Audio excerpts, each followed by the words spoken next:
balance, stability, mobility, physical control. The front portion of the brain, which we refer to as the cerebral cortex and frontal lobe, is the area where there is control over emotions, over thought, over judgment, the ability to process information and react to that.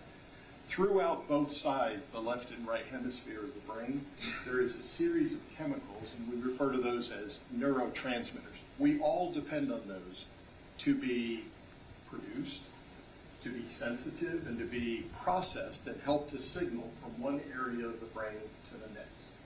So we depend on those, they're naturally produced, but when we take medications, many times a medication may change one or multiples, and there's probably about 15 or 20 major neurotransmitters, norepinephrine, GABA, dopamine, norepinephrine, many, that are responsible for signaling from one nerve to the next, like a chain-like sequence.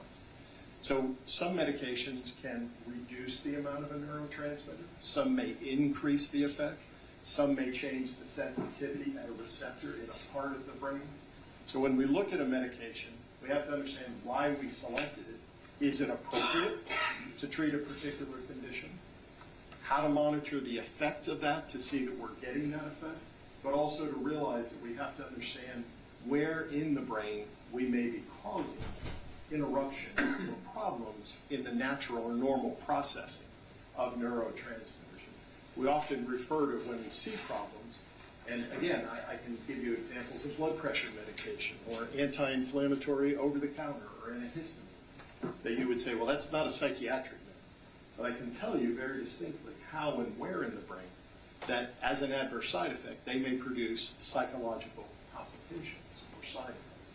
So understanding when there's one drug and looking at that in a patient, understanding when there's multiple drugs, understanding what's actually being treated, that it is a much larger decision and process of evaluating safety and looking for neurotoxicity. Sometimes the neurotoxicity can be temporary while the drug is circulating. With repeated exposure, some of those neurotoxicities may in fact become permanent challenges or damages to the brain biology. And sir, did you become familiar with Mr. Victorino being exposed to substance abuse within the home during his adolescent period? I did. So in the early childhood years, there's evidence or discussions of seeing parents and others using substances, which sets a very bad precedent in childhood development for developing coping skills, for understanding the risks, risk-taking behavior, and seeing that as a potential or an embracing of substances. And you could say alcohol, but you can look at other substances that are recreationally used as well, as somehow being an option or a treatment path. And in many cases, many patients with mental health symptoms and who are going through psychiatric conditions try not to depend on a medication from someone else and will try to self-treat. Very dangerous scenarios. So the worse the clinical psychiatric situation and what they're choosing to ingest can create a very dangerous outcome. Sir, I want to move ahead to this particular slide here in the Long Island Jewish Medical Center, and this is, correct me if I'm wrong, this is an excerpt from the records that you reviewed here? It is. So as I looked through the record, I identified where there was references to what he was being treated with as a child with an attempt to control psychiatric symptoms. Can I stop you right there, sir? Yes, sir. Is it the case that every time that an adolescent child is admitted for a mental health issue, that there is the administration of some sort of drug to change that situation? No, sir. In fact, we try to refrain from that because of the potential for neurotoxicities, because of the concerns for the impact it may have on them right now while you're being assessed and interfering with the analysis of the patient, but also because there's a potential for childhood interruption and problems with childhood brain development. And this is an entire category of study that just tracks the risk for infants young adults, and the human brain is not fully formed until it's in the 20s. It's not solidified in its function and activity. So we're very judicious on what we give to kids. Now, there may be time you have to use something for a surgery, for a procedure. You try to minimize that, and in pediatrics, we try to minimize the dose and the exposure, the amount someone gets exposed to. Doctor, you have the benefit of 40 years of science and advancement. Would you still hold that opinion if you were testifying in 1986 in terms of the judicious nature of administering medication to children in the psychiatric setting? Yes, I trained in the 80s, and it was part of my training then, and there's medications that we're going to look at today that aren't even used anymore, so it's but for what we knew then and the evolution of what we know and understand why not to use some of these. And sir, you've taken the time to put forth some of the medications on this particular slide, and I'd like you to go through them and explain first. Let's just talk about what these particular drugs are. Yes, sir. So handwriting by healthcare practitioners can be difficult to read. So in this note, it jumps to me because I see it. But for the benefit of the jury and the court, I've pulled through. These are the medications that you would find there. The lowercase first name is generic. The in parentheses with a registered trademark is brand. So as a practitioner, I can't think of one and not the other. I have to see them both. So we see diphenhydramine or Benadryl. You may look at that and say, well, that's an over-the-counter medication, and we give that to children. That must be safe. In context, it is not safe when given with the other medications on the list. So we try not to and avoid, even if a patient's going to go for a procedure, to give an antihistamine in combination with an anesthetic agent because of the potential for enhanced brain damage or neurotoxicity that can occur. And that's in fact what the second medication is. Amobarbital is a barbiturate that's used as a surgical sedative. There comes some additional analysis with this. As I mentioned to you earlier, that when we see a more intense medication used for an intense psychiatric symptom, the goal is to minimize and to shorten the duration. What appears to be happening in this record, based on reading the context, is that there were behavioral problems, and he was basically given a sedative to not be a problem. We don't do that. We don't blunt, and we don't shut someone down while trying to analyze. The other thing that comes apparent in the record is it wasn't given as a dose in a dangerous moment. It was repeatedly given. So remember I said earlier, there's that danger when there's repeated exposure. So now we have amobarbital, then we have acetaminophen, and the last one is yet another concern, a medication that the FDA's taken off the market. It's called chloral hydrate or Nocbec. It is also a sedative agent. So in this case, you've got a child being given repeatedly amobarbital and chloral hydrate, and with a antihistamine simultaneous. And if you say, well, why is the antihistamine an issue? It's because it also affects serotonin receptors in the brain. You think of it to reduce sniffles or itching. It does do those things, but it's also affecting serotonin receptors in the brain at the same time. So, and I'll advance to the next slide because the Jewish Medical Center records are not the only records of the administration of these particular substances. Is that the case? That is correct. I saw a recurrent pattern of what I would refer to would be inappropriate or dangerous use of medications in a pediatric patient. And similarly, we have reference to that right here. We do. We have the amobarbital. We also see imipramine or tofranil. That is a older style antidepressant. Same thing. It has the ability to affect various receptors in the brain and simultaneously, and given in repetition, causes neurotoxicity. These are well published, well established training areas that we train practitioners to avoid doing. And I have seen throughout my career patients who have been the recipient of these medications and had complications. And sir, had you been consulted back in 1986 for a recommended prescription regimen for Mr. Victorino back in 1986, considering the state of practice then, would you have administered these drugs to that young man? No, and certainly not in the fashion or manner that they were used in Mr. Victorino. We just heard Dr. Danzinger in a very kind of in passing comment. I think he commented on ammobarbital. Were you paying attention to that portion of his testimony? Very closely. And could you expound? I don't think there's a disagreement there, but I just want to give you the opportunity to explain that a little bit more. Sure, and subtly, I think I've actually already addressed it. Ammobarbital would be a rare choice of a sedative or anesthetic agent for maybe a major procedure. It would be used once in preparation for the procedure and not something given in repetition. So could you see it used in a child? You could. Certainly not in this fashion where it's being given over and over. And nor would you even look to this as an appropriate measure to control what was perceived as his diagnosis at that time, which would be schizophrenia or bipolar or the extreme behavioral. This would have been literally something to blunt and just behavior control, and we don't do that. In other words, these dulled the behavior and didn't address the underlying causes. At an extreme. And you're familiar with the reference in the totality of these childhood records recommending future treatment. Is that the case? Correct. And based on the severity of seeing the types of symptoms, the types of outcomes, the suicidal ideations, and the emotional issues, I too would think that ongoing treatment would be appropriate, but ongoing appropriate treatment. Mm-hmm.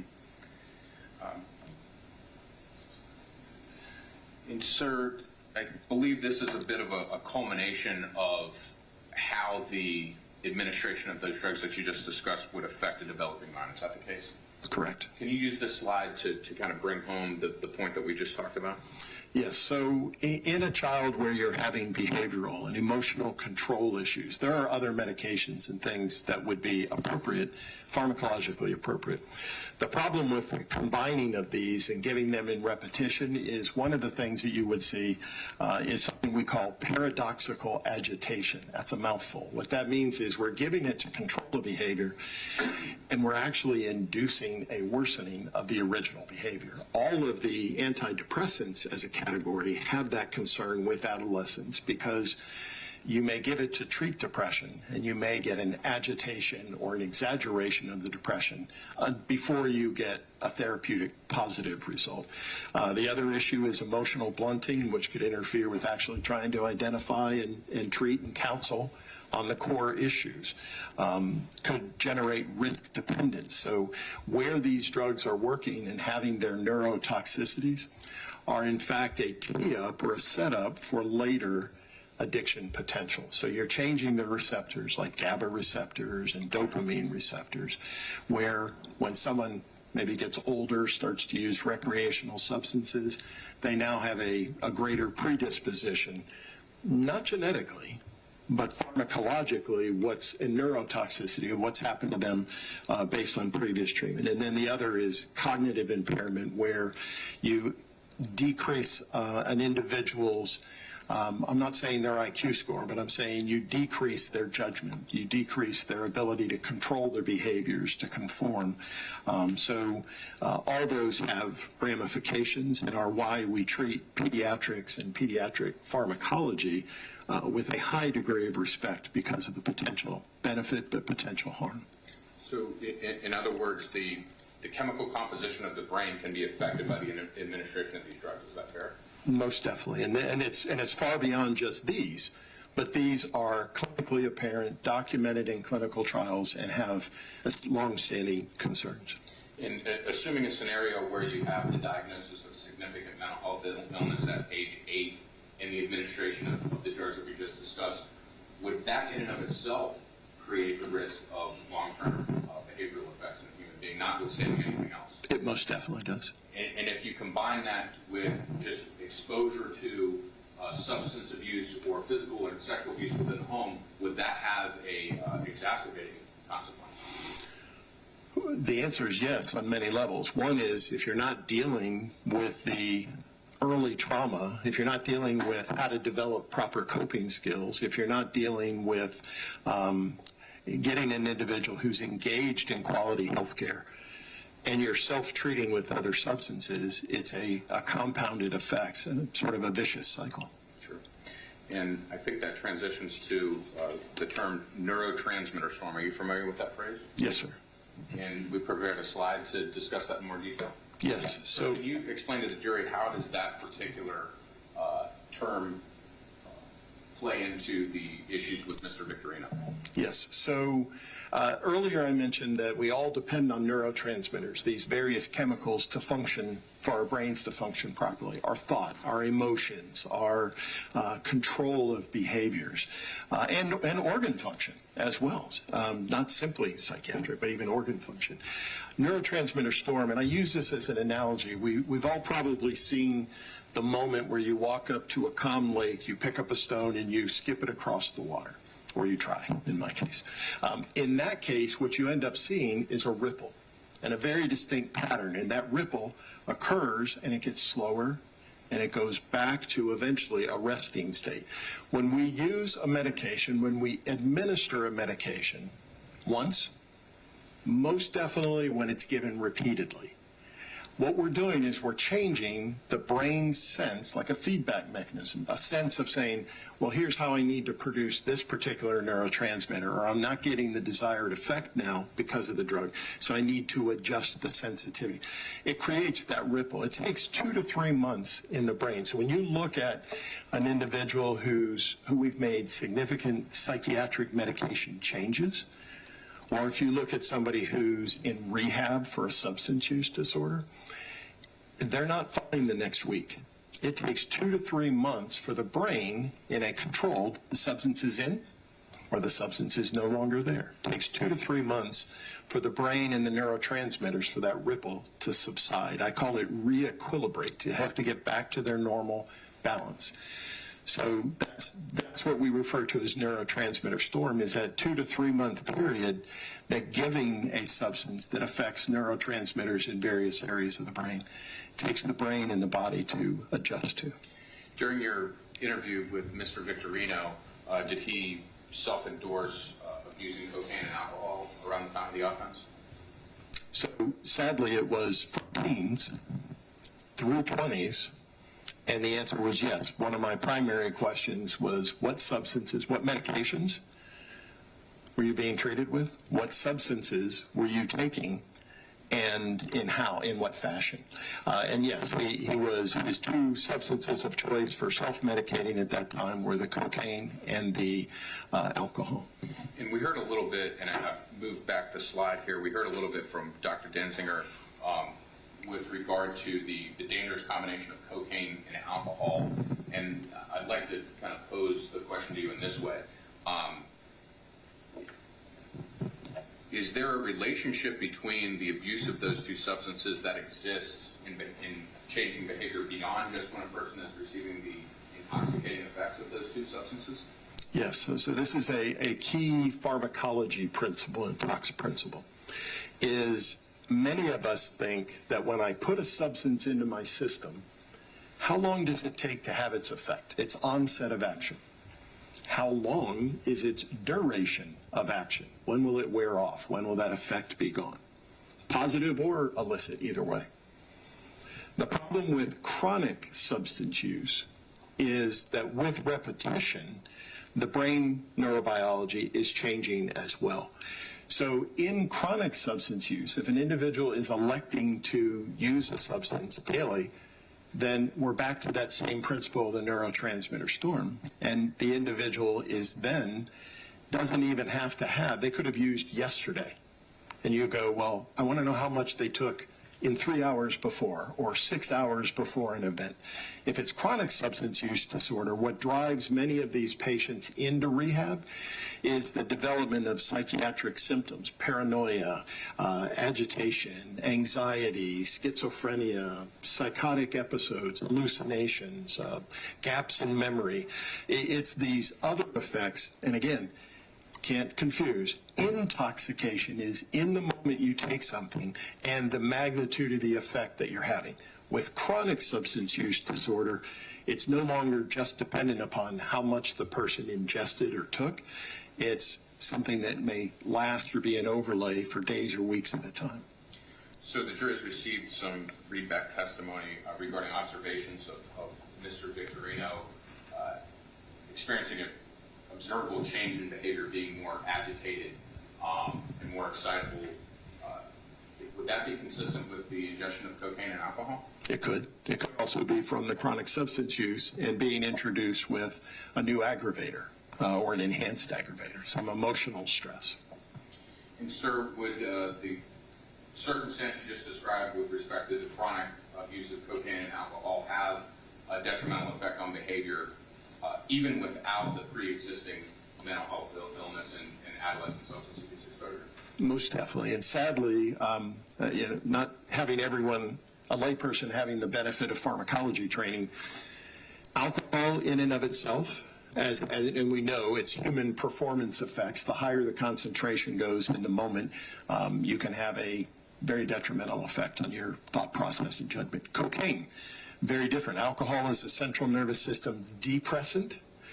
Cocaine is a central nervous system stimulant. The problem is that as both of those are circulating in the bloodstream simultaneously, there's yet a third chemical created distinct from the other two, and it's called cocaethylene. So when the two are given together, cocaethylene is actually worse than the two alone. So you get a compounded or amplified, and it is associated with mental instability, violence, confusion. So when you hear about somebody who has a violent outburst, if we see cocaine and alcohol together in the system and see the cocaethylene, it is a very expected adverse side effect. And that would certainly be exacerbated in a person that suffers from long-standing mental health issues. It would be even worse. That would be worse than a mental health crockpot. Crockpot, sorry. And sir, did you come to some conclusions about the cumulative effect of everything that we've discussed in terms of adolescent mental illness diagnosis, substance abuse over time? What cumulative effect did that have on Mr. Victorino's brain? So I really saw three pillars, just as if this was a patient consult, three pillars of concern. The first was the severity of his psychiatric issues as a child, the inappropriate use of what I'll refer to as high-intensity substances in a manner that we would not use them, so the potential for neurotoxicities.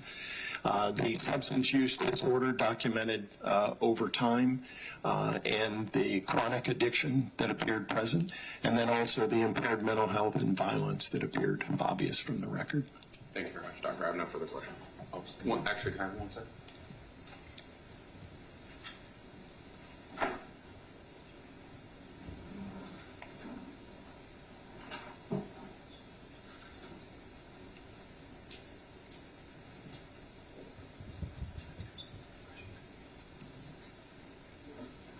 Kind of attend to the witness.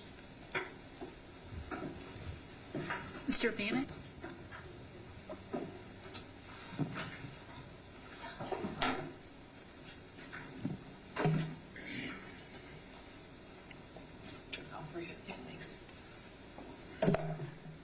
Morning. Good morning.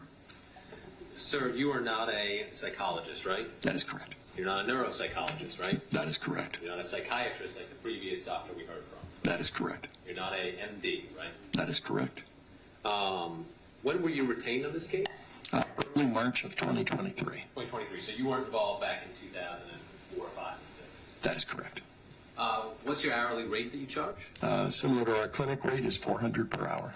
And how many hours, ballpark, do you think you've worked on this case? Probably 25 over the years. Charge any more for live testimony or still the $400 then? Flat rate. Okay. Were you provided any prior testimony from this case? Some early court transcripts. Did that include Mr. Victorino's trial testimony? I don't recall if it included that. Are you aware that Mr. Victorino, during his trial testimony, claimed he had no involvement in these 6 murders? Yes. A couple questions about the records that you reviewed from Mr. Victorino's childhood. You said the drugs, if they were given in repetition, they could cause damage. You don't know if they were given in repetition beyond those records, right? I saw them given in repetition in those records. In the records, yes, but you don't know if that continued afterwards. Well, that represented a period of time, so as he's 10, as he's 12, no, I don't. But that would be irrelevant to repetition. Okay, so you saw the 6-week repetition or so that was in the records. Very significantly. And you also said that it could cause brain damage, but you don't know if it caused brain damage, right? That is correct. And a lot of your testimony was that these things could cause. You don't know.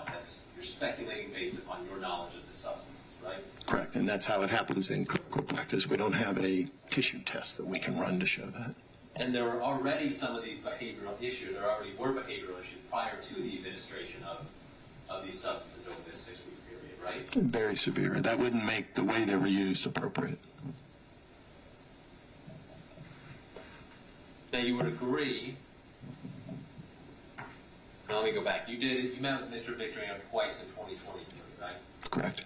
The first time was to get a history of his issues with drugs and alcohol. Correct. And that's when pretty much all that was self-reported, right? Yes, just like in a clinical situation. And in that second meeting, you asked Mr. Victorino about the use of drugs and alcohol on the day of the incident. That is correct. And that's when he reported that he was using heavily to you, right? Correct, and had been for some period. And he described experiencing blackouts, confusion, and paranoia, right? That is correct.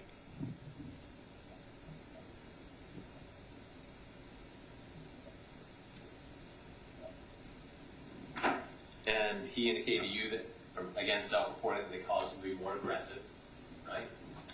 Yes, and he had multiple episodes in his life and engagement with law enforcement, including violence.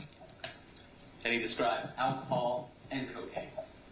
Yes, yes. And obviously, you said those two substances alone, those can obviously cause some issues, right? That would be very bad administration in an individual with his conditions. But then combining them, significantly worse, right? That is correct. And are you aware that Mr. Victorino never reported cocaine use back in 2006 when he was interviewed by a defense expert, who I think you're submitting for his testimony to that? I heard that statement by Dr. Danziger. I don't know if he disclosed it to someone else. Okay, did you know that until you sat in the courtroom today that you never previously reported use of cocaine to Dr. Danziger? To Dr. Danziger, today was the first, but I don't know if he did or did not report to other people over time. Now, in your second meeting with him, you went through his memory of the events on August 5th and 6th, right? His attempt to recall. Okay, his attempt to recall. Well, let me ask you about what you recalled and what he spoke to you about. He described to you being at a restaurant, right? Correct, with some friends, people that he knew. And he described being in Flacco's or Francisco Roman's room, right? Correct. And this is at the house on Telford? I'm not familiar with the address, but the location of the incident. Okay, thank you. He said that he didn't recall who struck who first between him and Flacco. Do you remember that? I do. And then he described, and I think you said in your deposition, kind of described it as a snapshot, his images of that night. That's correct, which is very consistent with what we refer to as blackouts, whether it's alcohol or other substances. You may not have a fluid memory where you can recall the whole sequence. I'll recall the discussion you and I are having, but if it's a blackout, I may recall seeing you get to the podium, a particular moment you ask a question, and then as I'm leaving, so there's not a fluidity to that. And these blackouts that he was heavily using over those days leading up to the murder, as he reported to you, would you expect his memory to be similar, have similar blackouts describing other things leading up to the crime? Well, an individual can try to piecemeal or reassemble from something. They can try to interpret what they saw. There's also something called confabulation, where they've read a record, they've been told something that somebody else said this is what happened, and they've incorporated it into a recall. So there's any of those three scenarios can happen. Okay, but if he's using heavily and he's having issues with having these blackouts during the incident and kind of the picture of polarized shot memory, you'd expect it to be the same in the days leading up to the crime if he was doing the same thing, using alcohol and cocaine. No, I would say to the best that they could try to piecemeal the answer when I'm asking, they may not have each moment reassembled well from the date of the original incident. So you'd expect his memory to be working differently based upon his substance abuse at the time of the crime versus incidents before the crime? That's what I'm trying to understand. Yes, sir, that can happen. So it may also be that there were 10 very significant snapshot moments that someone's recalling after an event, and then over time in trying to tell someone their story, to give someone an impression or interpretation of what happened, they may not recall each of those at that moment. Do you remember him telling you about an image of the central area of the house? At this juncture, I don't. Okay. Do you remember him telling you about an image of being back in the car? Yes. Do you remember him... Well, let me strike that question. Got ahead of myself. I want to ask you about some other things. Did he ever mention the name Aaron Belanger when you were calling the incident? I don't recall the name.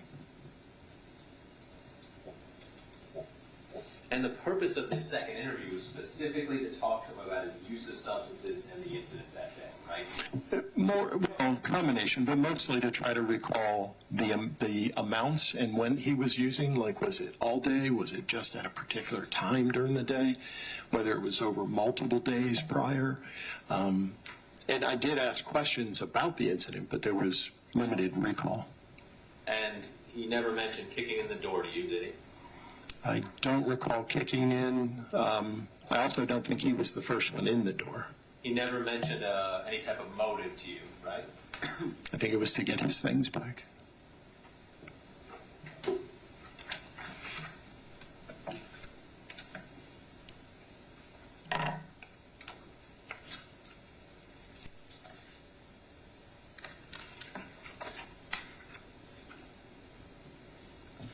Do you recall being asked in your deposition that, so Mr. Victorino had no plan, no purpose that you could recall? Do you recall being asked that question? I don't, but with regards to injuring someone, I don't think. About the purpose of going into the house. Well, I think it was clearly over multiple days, and including that day was an attempt to go reclaim his things that were being kept from him there. But did he report that to you? Or did he report something else that there was no plan? Refresh your recollection, take a look at your deposition. Sure. See the context of how it was asked. Can I approach the witness, Your Honor? You may. I'm just looking at page 9.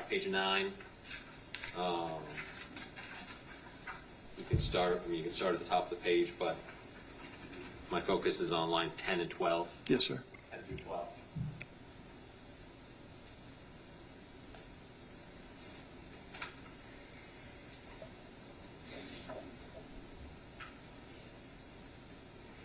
Yes. Does that refresh your recollection? It does, but it's the same way I was answering the question a minute ago, that it is clear from multiple records that their intent was to go get his things.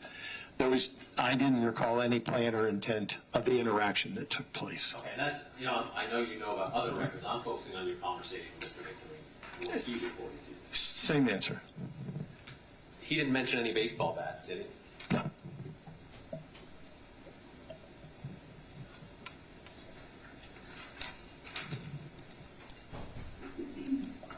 He didn't describe you looking through the whole house for drugs, did he? Well, he went looking for his things. Whether it was drugs was the primary, I don't know. He didn't tell you about bats being placed back into the vehicle, did he? I don't recall that. I don't think he was driving, so. Well, you just said he didn't mention bats at all, so. Correct. You didn't mention bats being put back into a car either. That's what I just said. No, I don't recall that. He didn't tell you about driving back to a friend's house afterwards? I don't recall that. He didn't tell you about seeing the other 4 dead bodies when he came out of the bedroom, right? I don't recall that. And he didn't tell you that he observed Ms. Belanger and Mr. Roman in bed together when he entered the bedroom? No, sir. And of course, you said before you didn't mention a Ms. Belanger or Eric Belanger at all. I don't recall those names.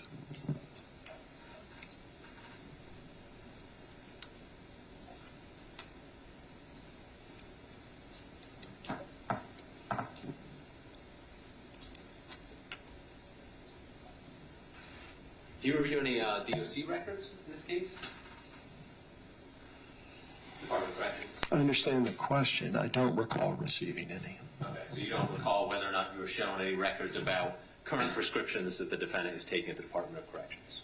I did have that, so I must, if that's where that derived from, I must have gotten that. Or it could have been a request from Mr. Victorino as to what he was taking. They were consistent with the medications I heard just shortly ago. Okay, consistent with the ones you heard from Dr. Danson. They are. May I have one moment, Judge? Yes, sir.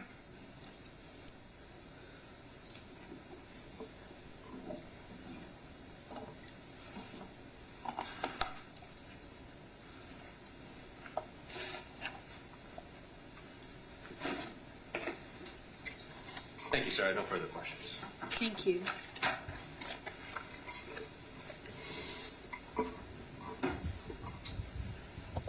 Dr. Buffington, you were asked about the repetition of the administration of these substances and the records that you reviewed, and is it your opinion that the repetition that you saw could have been enough to cause long-term harm in the developing brain of Mr. Victorino? Most definitely. We try to restrict to a one-item use. If it's a pre-medication for a procedure, restrict the quantity and the volume used, not repetition. And you've testified a lot about the confluence of all of these things, the pre-existing mental health diagnoses, the administration of these substances, exposure to substance abuse, his own substance abuse, is a byproduct of those things an inability to manage conflict? Very much so. Is a byproduct of that an inability, a propensity to be more prone to addiction? Absolutely. Behavior that's frenzied. Frenzied, chaotic, Loss of control would be easier. correct, impulsivity. So do you have information in this case that's consistent with the arc of the traumatic and substance abuse events that you've seen in his life? Directly compatible. And sir, when you went to interview Mr. Victorino in April of 2023, was your directive from the defense team, go and get a moment-by-moment recitation of what he did that day? It was not. What was the purpose of that discussion, sir? Well, there were two. So the first one was doing a chronology of his life. The second was to get additional clarification on substances, alcohol, cocaine. I also think there was some steroid use during that time, which steroids can not only help with bodybuilding or muscle repair, but they can also have emotional instability as well. So it was to try to ascertain what was the involvement of those substances in independent random recreational use, or was it a daily and repetitive use? And it was the latter. Thank you, sir. No further questions.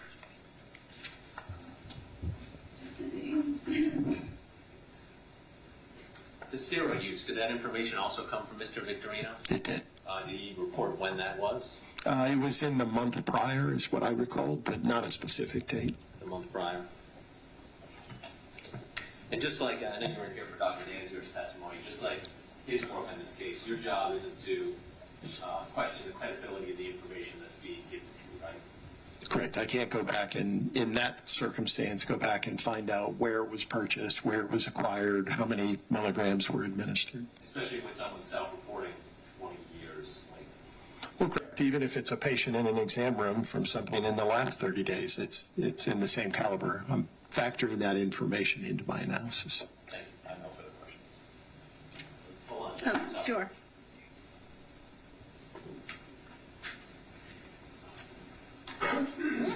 Sorry, Judge. No, it's all right.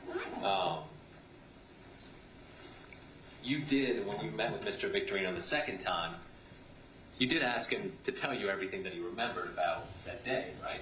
I asked what he could recall. Okay. And you've heard testimony of what he could and couldn't recall, right? All right. Correct. You just weren't asking follow-up questions. You just asked an open, what do you recall about the events of that day? Well, it was a dialogue, but I'm not understanding the question. Thank you, sir. Nothing else. All right, thank you. May he be released? Yes, sir. Sir, thank you very much for your time. And then, counsel, if y'all can just approach just from a scheduling perspective.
So this will be a good place to break for lunch today. So we'll be back at 1:15. Please don't discuss the case amongst yourselves or with anyone else. No independent research. We'll see you back here at 1:15.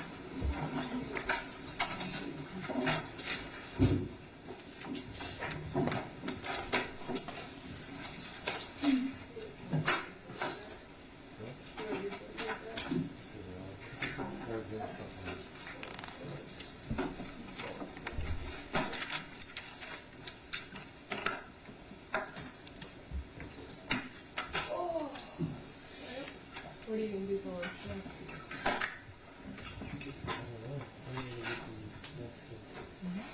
Right. All right, we are in recess.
whenever we've got the jurors.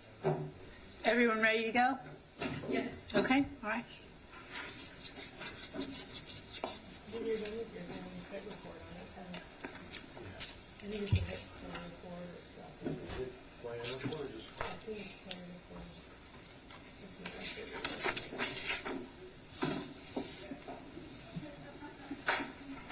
report. You're going to go ahead, vote?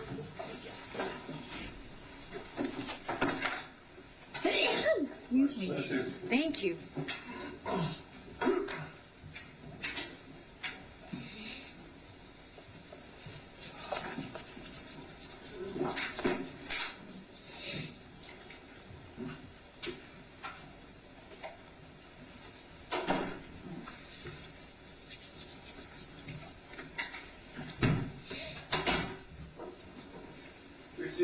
Thank you. Everyone, please be seated. Ms. Simmons? Yes, we call Dr. James Campbell. Please stop, raise your right hand. Is that allowed? You solemnly swear or affirm to tell the truth, the whole truth, and nothing but the truth, so help you God. I do.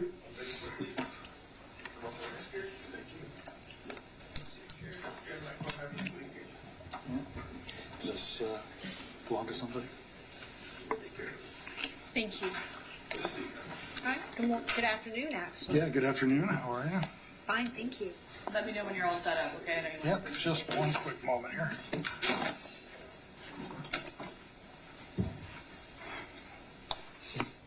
All right, I'm ready when you are. ready to go? All right. Can you state your full name for the record and spell your last name? Yeah, my name is Dr. James Campbell. That's Campbell, just like the soup. And Dr. Campbell, what is your profession? I'm a clinical psychologist licensed here in the state of Florida. And can you just give us a little bit of a rundown of your education and your experience? Certainly. Well, so I have a bachelor's degree from Colgate University, which is in upstate New York. I did some post-baccalaureate work at Wayne State University, which is in Detroit, Michigan. And then I have a master's and a doctorate in clinical psychology from Nova Southeastern University, which is, well, it's near Fort Lauderdale, let's say. In terms of my experience throughout my graduate studies, I took part in a number of educational opportunities, working with families, working with children, but predominantly my attention was on the study of trauma and the treatment of trauma, PTSD, adult survivors of child abuse specifically.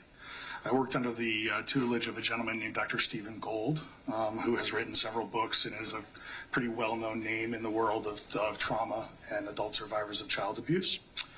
And ran his clinic at Nova Southeastern University, did a rotation at the Miami Veterans Hospital, working with PTSD sufferers from the Vietnam War. I then returned back to Nova to do a year-long intensive internship in trauma, and then went out on my own after graduation, did a postdoctoral residency with Dr. Gold in his practice, which is in Plantation, Florida. It's just west of Fort Lauderdale. When that was completed in December of 2013, I sat for my licensure exam, passed, became licensed, and started my own practice in Plantation as well. And I have been working, treating people with PTSD since about, I think it was like January 10th of 2014. In the summer of 2015, Dr. Gold approached me and asked me if I'd be interested in getting involved in forensic psychology. And to be quite honest, I said no, because sitting up here and arguing with people sounded like a horrible way to make a living. But he was persistent and kind of kept pushing, and so eventually I gave in. My first case was that summer in Marion County over in Ocala. And I've been working in both forensic and clinical psychology since. And at least as of right now, what percentage is clinical of your practice and what percentage is forensic? Right at this moment, I would say it's about 60% forensic and about 40% clinical. Okay. I try to keep it as close to 50-50 as I can, but it ebbs and flows, of course, when cases come up and things like that. Exactly. And why do you find it important to continue your clinical practice now that you... I feel like it keeps me grounded, keeps, right down in the trenches, treating people, dealing with people who are suffering from these things every day. Forensic psychology is very much about going in and meeting someone and evaluating them and then walking away, whereas clinical psychology and people coming to my office and me seeing them every week and helping them through and to process through and to work through their problems, I feel like it really just keeps me grounded, keeps me more in touch with what's actually going on and the symptoms they're actually feeling. I feel like it makes me a better psychologist. And so basically, in forensic, you don't treat them, you just get their story and you get their background and you give opinions. Correct, and I'm very careful to kind of stay in my lane. I go in there, I do an evaluation, I assess for trauma, I assess for, related kind of symptoms and side effects that come from, or that we commonly see from people who grew up in neglectful or dysfunctional homes.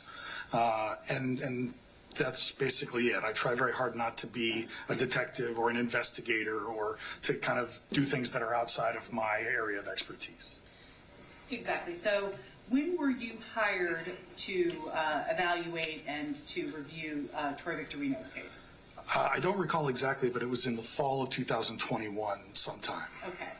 And what materials have you been provided to review? And I know that you did not review them before you visited him for the first time, and we'll get into that in a minute. But what has been provided to you? I had his school records. I had the record of appeal, volumes 44, 46, 47, 51, and 34.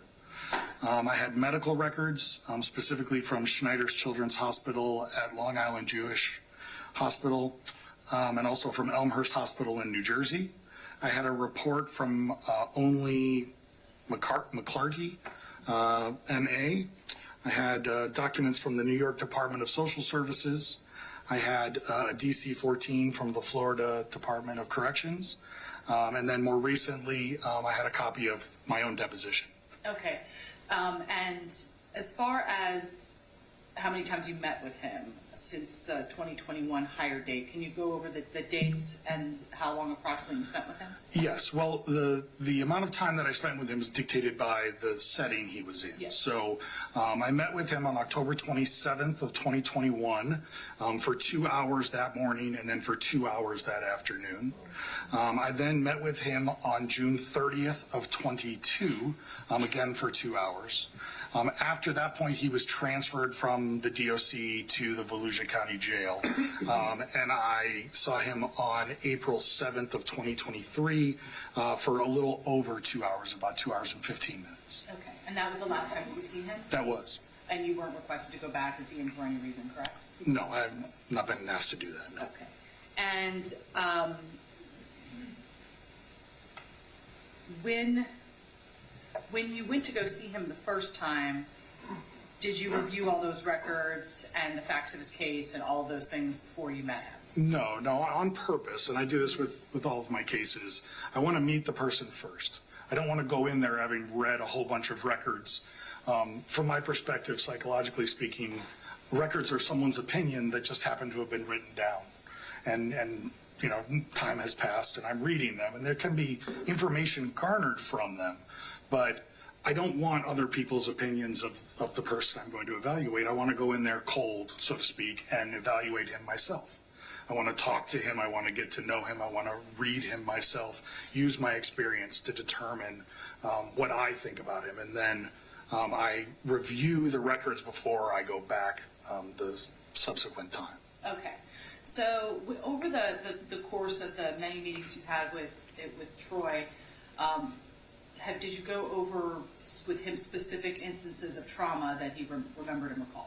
Yes. So typically what I do is I go and I try to work chronologically. Where were you born? Who was there when you were young? Who raised you? Who lived in the home? Things of that nature. Because I find that it's the best way organizationally not to miss anything. Certainly. So who was in the home when he was growing up? What he told me is that his father and his mother were together. They were in the home. He also had 5 siblings. Jason, Antonio, Maritza, Christopher, and Ricardo. And Ricardo, is that the youngest? That's my understanding, yes. Okay. Does he have any sort of deficiencies that Troy described? Yeah, my understanding is that he had cerebral palsy. I didn't get into more depth than that, but Mr. Victorino did discuss with me the fact that all the older siblings worked to kind of protect Ricardo and take care of him because of his intellectual disabilities. Okay. Now, how did Troy describe his father to you? He described he described his father as a very difficult man. He said that he never felt loved by his father, that everything was very black and white with his father. It was either this or that, do exactly what I say, no questions. Furthermore, because Troy was the oldest, his father put a lot of responsibility on his shoulders. He was responsible for taking care of his younger siblings, protecting his younger siblings. And that was something that Troy really took to heart. He specifically said to me that his father never once told him that he loved him. He only received one hug from his father, and it was while he was incarcerated when he was an older person, a young man, I guess we'll say. But essentially, the relationship that Troy had with his father was marked by Troy's intense desire to want to be accepted by his father. His father's, relentless, absolute denial of that acceptance and that love, and physical beatings and verbal and emotional abuse from his father towards Troy. And you reviewed records, of course. If we've seen those records in the jury, and we'll see them later. You reviewed records that, would you say, were supportive of Troy's claims of physical abuse by his father? Yes, they corroborated physical abuse by his father, yes. Did he give you any specific examples of physical abuse by his father? Absolutely. Can you share with the jury a couple of the very specific ones that Troy relayed to you? Absolutely. So, first and foremost, his favorite way of giving a whooping or a beating was to use a thick leather belt, which is not all that uncommon, unfortunately, in these sorts of cases. But in this case, he used the metal end with the buckle, and he would hit him with the buckle. He also spoke about being beaten all over his body, including on his face with one of those orange heavy-duty outdoor extension cords. He talked about all kinds of other physical abuse, pushing, shoving, punching.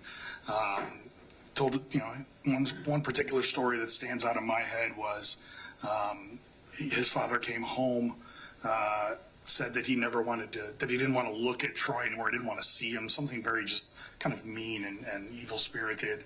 And he went to hit Troy, and Troy, knowing what was coming, turned to run away and ran right into a door jam, breaking up and kind of swelling up the side of his face. There was another incident when Troy was 7 years old. He talked about how his father pushed him and he fell backwards through a glass coffee table, shattering the table, and that he knew that when his mother got home that he was going to get blamed for that. So he proceeded to go out onto the balcony of their apartment and try to jump off. He wasn't sure if he was trying to escape or trying to kill himself or what. He just knew he didn't want to be there. When his mother returned, she did not beat him for breaking the coffee table, but she did beat him for going out on the balcony because the children were not allowed on the balcony for safety reasons. Did he indicate that he witnessed domestic violence between his parents? He never witnessed domestic violence. He witnessed a lot of arguing, a lot of screaming, a lot of yelling. What he said to me is that he kind of assumed that there had been some violence between them. His mother specifically said things like, "Don't put your hands on me," or "Don't put your hands on me again," things like that. But he never physically saw them be violent between each other. But they did fight openly amongst the children? They did fight and scream at each other openly in front of the children, yes. Did his father have any sort of addiction issues? We didn't speak much about his father in terms of substance abuse, but his father was a gambler. And apparently off-track betting was his bet of choice or his gambling of choice. Now, the physical abuse by his father, how long did that persist from the ages that we're talking about, which is like 6 or 7? How long did that last? Essentially, as long as Mr. Victorino was in the home, which was about 15, 16 years old. Until he went to prison. Until he went to prison, exactly. I think that his size was also a factor there. There's a point in most of these cases where somebody gets big enough that the parent can't physically abuse the children anymore. Certainly. And as far as protecting his other siblings, did he ever indicate to you whether he protected them from the father? There was a couple of things that were very interesting from a psychological standpoint about the abuse that went on in that home. Number one is that Troy took to heart very much the belief that he had to protect his younger siblings. And in that case, that even meant from their father. When they would get in trouble, Troy would take the blame, to take the beatings so that they didn't get beat. He said to me that he did not believe that his younger siblings were tough enough to take the beatings, and that he knew that he had taken them before, and so he could take them again. And so one story in particular he told was that he came home and he saw a cheesecake in the refrigerator, and the cheesecake had been eaten, like part of it had been eaten. And he said it instantly caused a panic attack in him because he knew that he was going to be blamed. And that's the other thing that is very remarkable about this, is that Mr. Victorino, Troy, knew that no matter what happened in that home, he was going to be blamed. He was the scapegoat. He was the black sheep. And so he knew that he was going to be blamed. And so when something would go wrong, it would instantly cause an anxiety response in him. The situation with the cheesecake, he knew that it was his younger brothers who had done it. He had nothing to do with it, but he admitted to it because he knew he was going to get blamed for it anyway. His father beat him, what he described as a savage beating.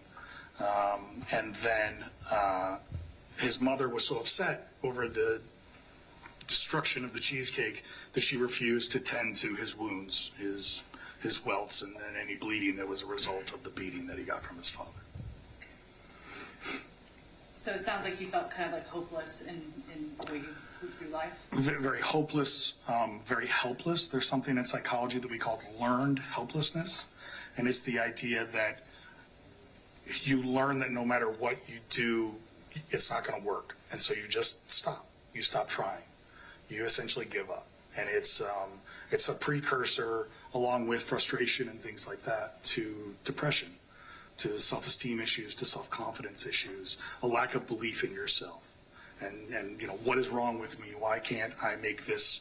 Why can't I fix this? And all of that plays into post-traumatic stress as well. I want to talk to you about sexual abuse now. Okay. Did Troy report to you a belief that he had been sexually abused? He did. Can you kind of describe, I think there's two instances. There were two occasions, yes. One, he was quite young, correct? One, he was young. It's not quite clear exactly how young he was.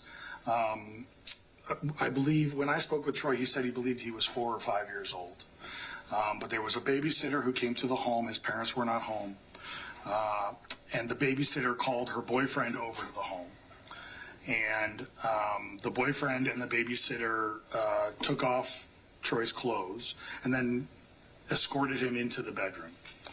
And at that point, Troy said essentially that he kind of doesn't remember exactly what happened, which is pretty common for people who've been in traumatic experiences. It is particularly common for very young children who are in traumatic situations. It's called dissociation.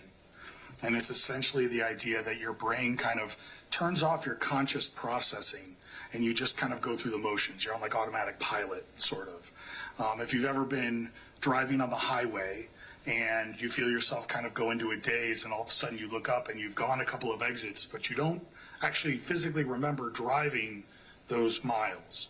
We call that highway hypnosis. That's a form of dissociation that happens to all of us every day.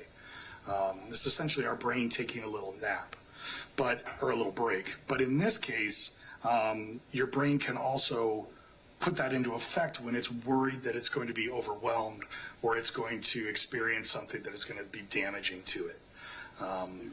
And so, dissociation is something that's pretty common with people who have PTSD or who suffered trauma. And there was another instance when he was older of sexual abuse by another babysitter, correct? Yes, yeah, that babysitter's name was Christine. and Troy was approximately 10 years old when that occurred. That babysitter came to the home and essentially, by threat, forced Mr. Victorino to perform oral sex on her. And Troy and I talked about that at length. We also talked at length about the effects of that experience on him. She had some sort of cocoa butter lotion on her that is still to this day triggering. And he also talks about kind of having a feeling of being unclean or filthy whenever he thinks about that memory. And he believes that that experiences like that, and that one in particular, but other experiences as well, were the cause of some of his anxiety and some of his kind of OCD symptoms that he experiences today. OCD? I'm sorry, obsessive compulsive disorder. No, he's not, I think you said symptoms like OCD, so you haven't diagnosed him with OCD necessarily? No, I have not. OCD was something that was a term that he used to describe himself and his own anxiety and his own kind of tendency to organize things to make his anxiety feel better. Okay. I want to go back now that we've discussed the sexual abuse that he reported to you. Did he report suicide attempts to you? He did, yes. Can you describe in more detail his first suicide attempt that he reported to you and his age? Yes. Well, his first suicide attempt that he reported to me was when he was 9 years old, and it happened in his school, in his elementary school. The abuse at home and the verbal abuse and feeling unloved, all of that had already been going on at home.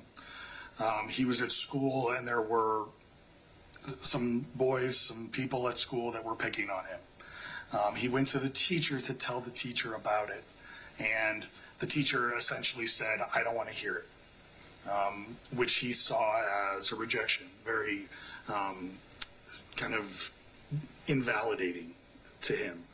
And it was something that he just couldn't handle. So he went to the blinds in the room, wrapped them around his neck, and tried to hang himself using the blinds, the cord on the blinds, in his classroom, schoolroom. This led to him being hospitalized for his own protection, what we in Florida would call a Baker Act, and then, which was its own traumatic experience, if you can imagine, a 9-year-old being in a hospital room all alone, strapped to a bed, getting drugged, giving needles, things of that nature. He spoke specifically about getting dropped off by his parents and them not really explaining what was going on, not really giving him any information about what was happening. And he spoke about yelling at them down the hallway, specifically his mother, down the hallway, to come back and to get him, and that she didn't even look back. She just kept walking. That was a hospitalization where he was left after 6 weeks? No, this was the first hospitalization where he was left there for 72 hours or so. It was a psychiatric hold. He was then picked up by his mother and transferred to a second hospital, again with very little information, and abandoned again at that hospital in New Jersey. That was the Elmhurst Hospital. That was the one in which he stayed for 6 weeks. Yes, okay. And as far as his experience in the hospital, when he was there, can you describe how he described that to you, his feelings when he was there? Well, the second hospital, he said, in terms of his treatment from the staff and things like that, was much better. He wasn't strapped to the bed. He didn't feel like they were over-drugging him, things of that nature. But what did happen was that there were many other children there, of course, and a lot of those children were visited on a daily basis. In this case, Mr. Victorino was only visited once a week, and only by his mother. His father never came to the hospital to see him. He also spoke about the other kids in the hospital having toys, having their families bring them clothes, having, visitors and gifts, and being, people coming to try and make sure that they felt loved and felt special. And he did not feel loved or special. In fact, he told me that the minute that he was put into that hospital, that it proved to him once and for all that his mother did not want him. And that's the way he felt, and that he felt like that the rest of his life. Did it develop trust issues for him once he was released from the hospital? Well, the trust issues run deep. He tried to talk to his teacher. They didn't want to hear it. He tried to talk to his parents. They didn't want to hear it. He went to the hospital. They didn't help him. So, again, lessons learned by Mr. Victorino was that people didn't care about him and didn't want to help him, didn't want him around. And that was a lesson that he learned very well, and something that's very well ingrained and conditioned into him as a human being. Did he have issues that resulted, especially from the abuse and the hospitalization, of hypervigilance? Yes, well, hypervigilance is kind of the predominant symptom associated with post-traumatic stress. In this case, once Mr. Victorino returned home after his hospitalization, he became very focused on the fact that they were going to come back and get him. He was very worried about that. He had difficulty sleeping. He would keep weapons in his room to try and protect himself so that he could fight them off if they came to get him in the middle of the night. Prior to the hospital, he said that he slept fairly well. But after the hospital, he said that he slept in 1 to 2 hour kind of chunks throughout the evening, which is not uncommon for people with trauma histories. But what it also did was it alerted him to the fact that his father was in the habit of leaving in the middle of the night and going out to gamble. Once all the kids were asleep, his father would go gamble. Mom worked nights, Dad was home alone, Dad would leave. When Troy heard that door open and close, he didn't realize that it was his father leaving. He thought it was the people coming to get him. And so then he would be up for the rest of the night, sitting sentry, trying to protect himself, trying to protect his siblings. And essentially it made him a bit of a zombie in school the next day because he hadn't gotten any sleep. I want to kind of go from there. So this is kind of when he's like 9 or 10 years old. You've given us some specific examples. As he got older and they moved to Florida, did he have other suicide attempts? He did, yes. Can you kind of talk about what he told you about those? Yes. So,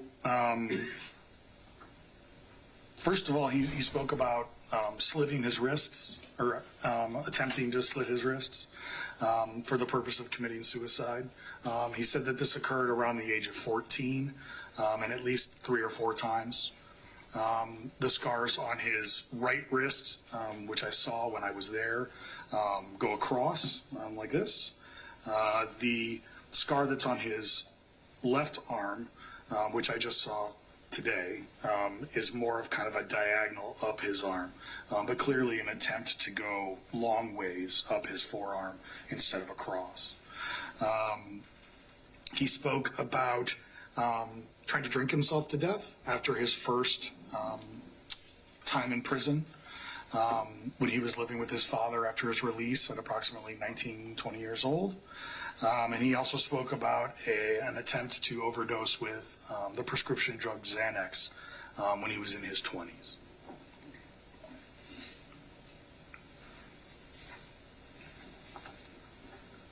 Now, I think that he did have some kind of psychological treatment when he was in Florida, here and there.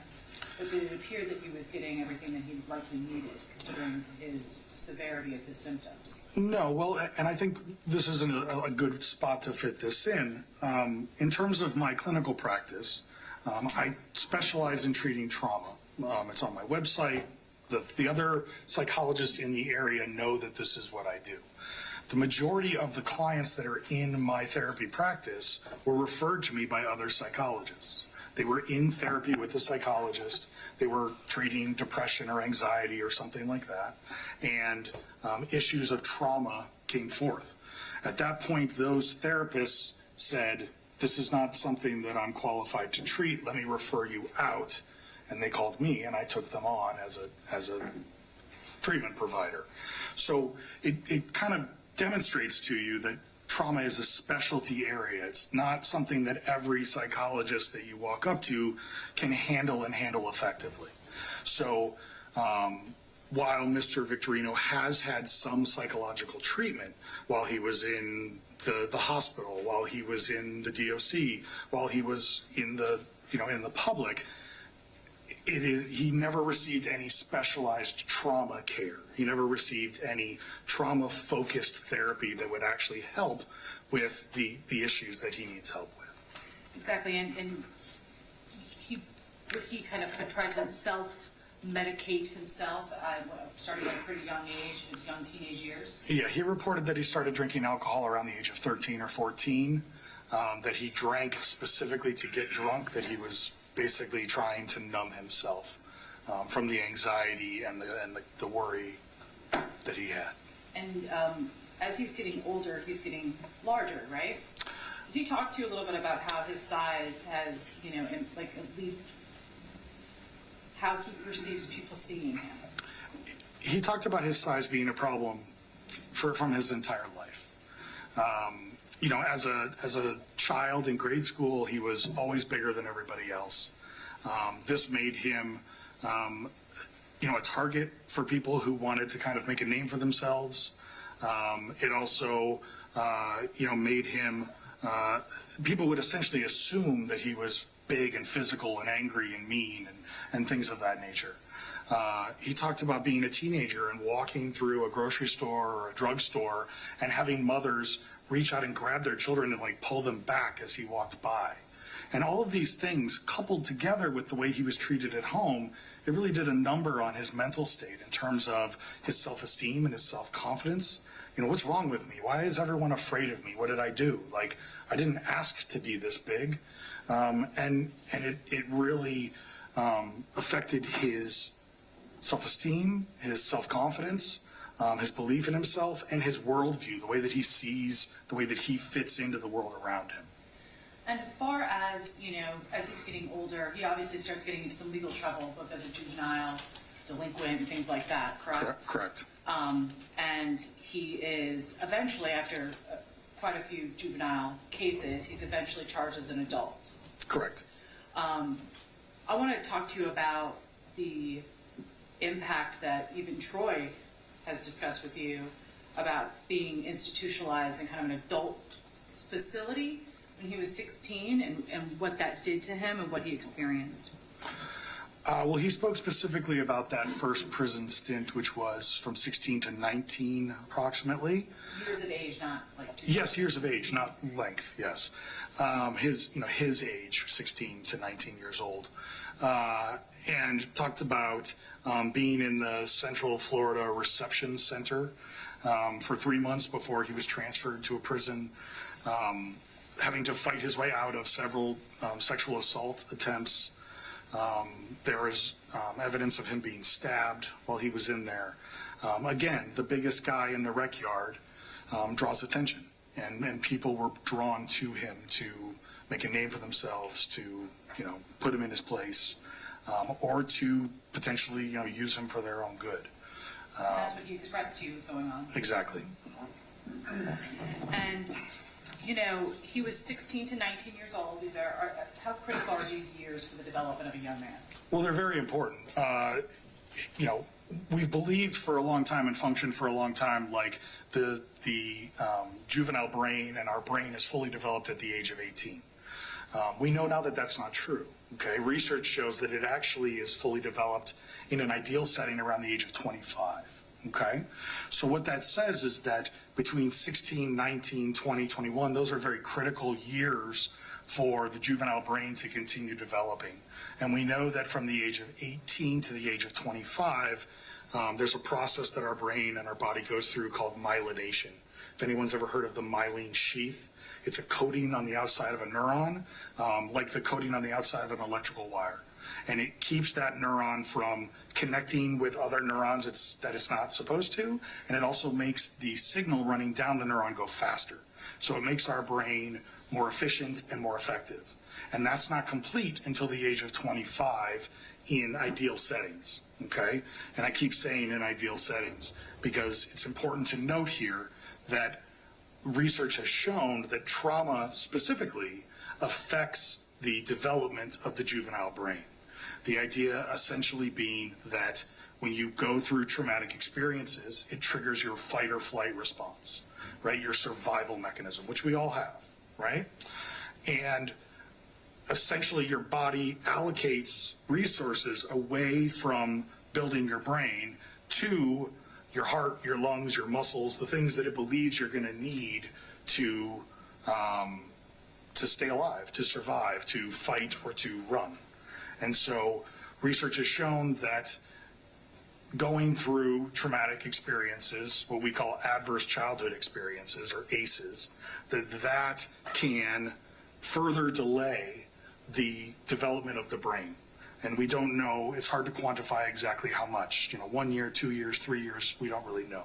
But the idea essentially is that someone who's been through a lot of trauma or a lot of adverse childhood experiences will be less mature and their brain will be less developed than their same age peers who have not been through those same experiences. So with him being institutionalized at 16 and abused pretty much throughout his entire life up until his institutionalization, Right.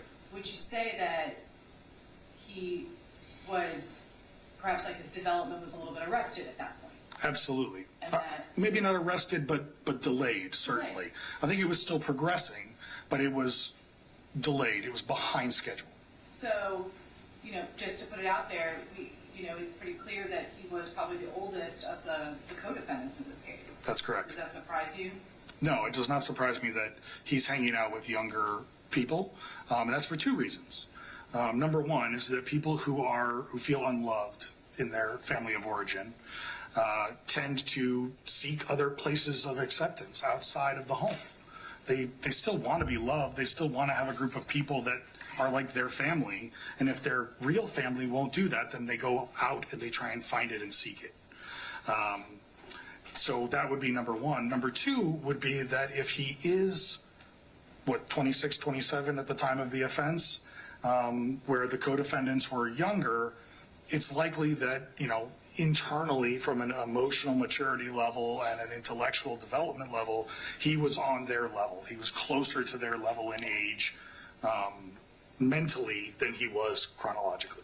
And did he actually have insight to that himself that he shared with you, that he felt that way? He did. I do not think he had insight to that at the time, Yeah. but he did share that with me as a 45-year-old man, yes. Looking back at these things. Exactly. Now, before we get into what was going on with him at the time, he went, I think, back and forth to prison a couple different times before this event, correct? Correct. Okay. He was on probation at the time that this occurred? That's my understanding, yes. Now, was he able to live with his family? Well, it kind of went back and forth. At one point, he was forced to live with his father when he was released from prison the first time.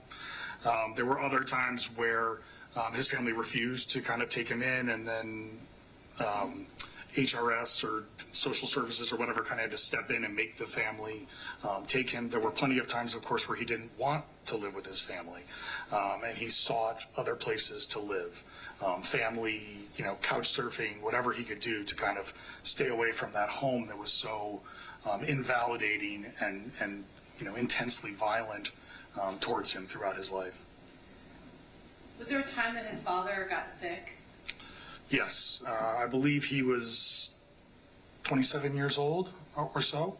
How long, when that happened and when you had the interaction with him, how long before the murders did that happen? My understanding is that it was about a month before he was arrested for these crimes. What happened with that Troy shared with you? Well, his father was having health problems, did not take care of himself. Among the problems was renal failure, some other things I'm not exactly sure of. But his father was hospitalized, and Troy took time off of work. He went to the hospital every day. He shaved his father. He took care of him. He visited him. During that time, his father would not speak with him. His father accepted the help, but did not actually talk to him. When his father was discharged and sent home, Troy went the next day to visit him, at which point his father looked him in the face and said, "I don't want you to be here. You're the reason that I was sick." And then told his mother to take his keys away from him so he could no longer get into the family home. So basically he was rejected by his family. Consistently. consistently, and that was the last one that he That's shared. correct. That's correct. Now, I want to talk to you about the incident itself, because you did talk to him about the murders that occurred. Yes. When you're asking about these specific events, what are you attempting to evaluate? I'm attempting to understand Mr. Victorino's mental state and if there is any connection to his history of trauma. One of the things that happens with people who suffer from PTSD, post-traumatic stress disorder, is that they can be what you call triggered. And that's something that we hear kind of in the news and in the press a little bit more, people being triggered. Essentially what being triggered is the idea that something happens that reminds you of a past trauma, a past event that's something you obviously don't want to think about or feel, and it causes an emotional response in you. It essentially causes you to feel as though you're in that situation again, even though you're not. And it can oftentimes affect people. It can raise their anxiety level. It can raise their level of anger. It can cause them to dissociate, which we discussed a little earlier. And it can certainly cause them to have an emotional reaction that may not be appropriate in the moment, because their brain and their body are not actually reacting to that moment. They're reacting to the moment that was triggered inside of them. So that's essentially what I'm looking for. As I said before, I'm very, very clear that I am not an investigator. I am not a detective. I am not trained to be. So when I go into a situation like that, I'm not looking to uncover new facts or to corroborate facts or anything like that. I'm looking more for state of mind than for actual, physical movements. Certainly. So you're not in the business of confronting people you're evaluating with evidence from a trial that you were never even present for? No, I've never done that. That wouldn't be a normal practice for a psychologist? No, that would not be something that I would recommend a psychologist do if they're hoping to get honest information out of the person. The idea essentially as a psychologist is that you want to build trust. You want the person to trust you and to tell you what they're really believing and what they really feel, so that you have the most important information. Is that why you didn't talk to him about the specific events until like maybe your third meeting with him, and not necessarily the first time you meet him? Yes, I didn't talk to him about it the first time. I had intended on talking to him about it. Keep in mind the first and the second time were on the same day. So I had intended to talk to him about it the third time. However, when I saw him the third time, he was very emotional. He was very upset. He was openly crying when I walked in the door. And I asked him kind of what was up. Why are you crying? I haven't even, asked you any questions yet. And he told me of the psychological issues that he had been having since our last meeting. That essentially over the course of his life, he had worked very, very hard to put away all of those memories and all of that trauma and all of those things. And that he worked very hard not to focus on them and not to think about them. And that when I came and asked him to tell all those stories again, it brought it all back up again. And it brought back a lot of the symptoms and things that he had kind of managed to settle down. And that he was very distraught about it. And that he was very worried about what that third meeting would be like. Whether I was going to make him relive all of those stories over again or not. So the third meeting, again, was time limited by the prison. But I spent a good deal of the time calming him down, assuring him that, we were going to move forward and talk about new things. But it was not appropriate at that time for me to ask about the incident itself. And so it did actually get discussed during our fourth meeting. Okay. However, would it be accurate that on the first time that you met with him, I think it was in 2021 sometime. It was October, I believe. That he indicated that he was remorseful, but just didn't give specifics. He did. He spoke about remorse. He spoke about feeling remorseful and shameful the instant he left that house. About not being able to look his co-defendants in the eyes, about throwing up when he got out of the truck when they dropped him off at home. and that he had a very difficult time with it emotionally after the fact, yes. And that he also shared with you that he regretted lying about it. He did. Questions are leading. Sustained. Did he tell you anything about how, let me think if I can word this, since you already heard the question. Did he tell you whether he was truthful or not in the beginning? After He admitted to me that he had not been truthful with the police or in his trial, that he had denied being there and denied being involved. We spoke about why that might have been, and it goes back to something that we have already discussed, which is his distrust of authority figures, his distrust of the police, his distrust of the court system, all of those things, and the fact that whenever in the past he did speak up, nothing ever came from it. And in many cases, when he spoke up, like at school, and then they called social services, he actually got beat by his father for saying something. So that just reinforced and kind of encouraged him to hide the family secrets and to keep things inside. And he believed that this was one of those situations. He did talk about feeling remorseful, wishing that he could take their place, and things of that nature, about, basically thinking about it every single day of his life. The fact that he took part in that event and that he did feel remorse for it. So specifically, did he say why he went to the Telford house? He said there was two reasons. Number one was that that he had been to the home before, that he knew that there were drugs and money in the home, specifically in the garage. But he also spoke about the fact that there were possessions of his that the people in that home had, specifically certificates from his time in prison that he had earned, and trophies and awards and things like that he had earned from elementary school that were his, that were dear to him, that had been stolen previously. Did he admit to having a bat? He did. Did he admit to hitting individuals with that bat? Yes. Who? A person by the name of Flacco, and a woman who was in the bed with that same individual. Aaron Belanger. Yes. Did he admit to seeing other people after they were deceased? Yes. Did he admit to what happened? What did he tell you about after they left the house? What happened? Well, he spoke about, as I kind of touched on this earlier, but that one of the members of the group gathered all the bats and threw them in the back of the truck, that they got in the truck and they left the home, that he didn't talk to the individuals in the truck as they left. He didn't even look at them. When they dropped him off in front of his house, he got out of the car. He didn't say anything.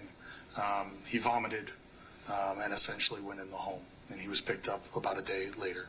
Did you follow up to get more specific detail about the hours before this happened and the hours after, or was it just kind of like what you just described, the basic overview? That was the majority of it. He did speak about the hours leading up to the event, that he was essentially on what I would call a bender. He had been drinking all day. He had been doing cocaine. He spoke about a restaurant, I believe it was called Papa Joe's, Yeah. something like that. And he essentially said that he knew that he had violated his probation and that he knew that he was going back to prison. And so he was, in my words, not his, suicidal. He didn't really care. There was no tomorrow. Okay.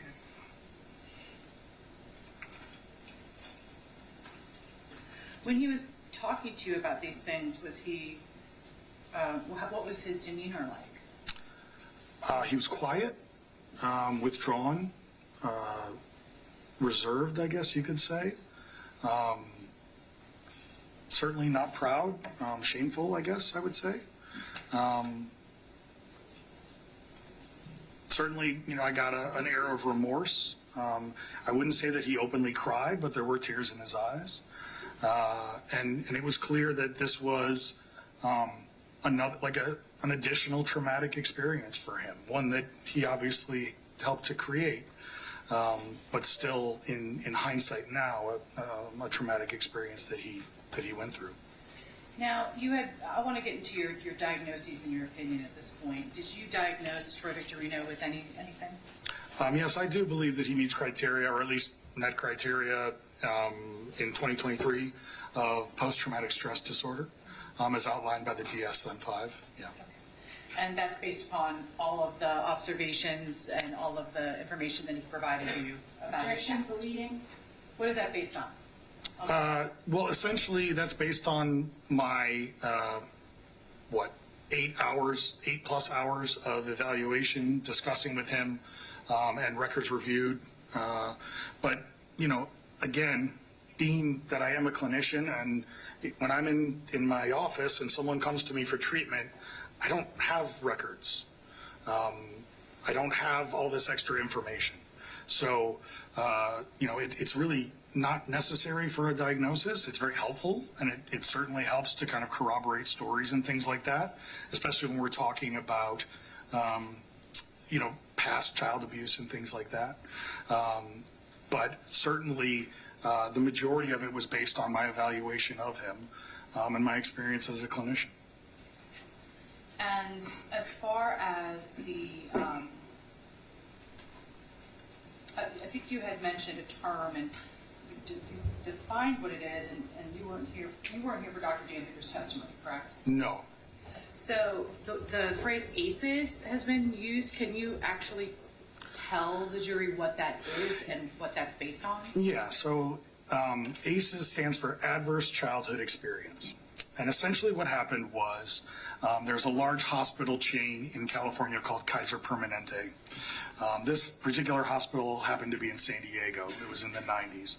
And they wanted to put together a large study, what we call a longitudinal study, which means that they follow people for like a long period of time. It's not just a snapshot, but you actually follow the people and keep in touch with them for up to like 10 years.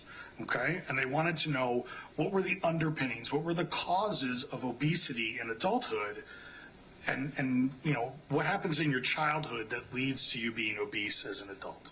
And they did thorough medical histories, and they put together this large group of people, and they published this study. And what they essentially realized is they came up with some theories about obesity. But the more important factor that they realized is that they had stumbled onto a bigger problem here. They'd stumbled onto a much larger issue, and so they reached out to the CDC, the Center for Disease Control.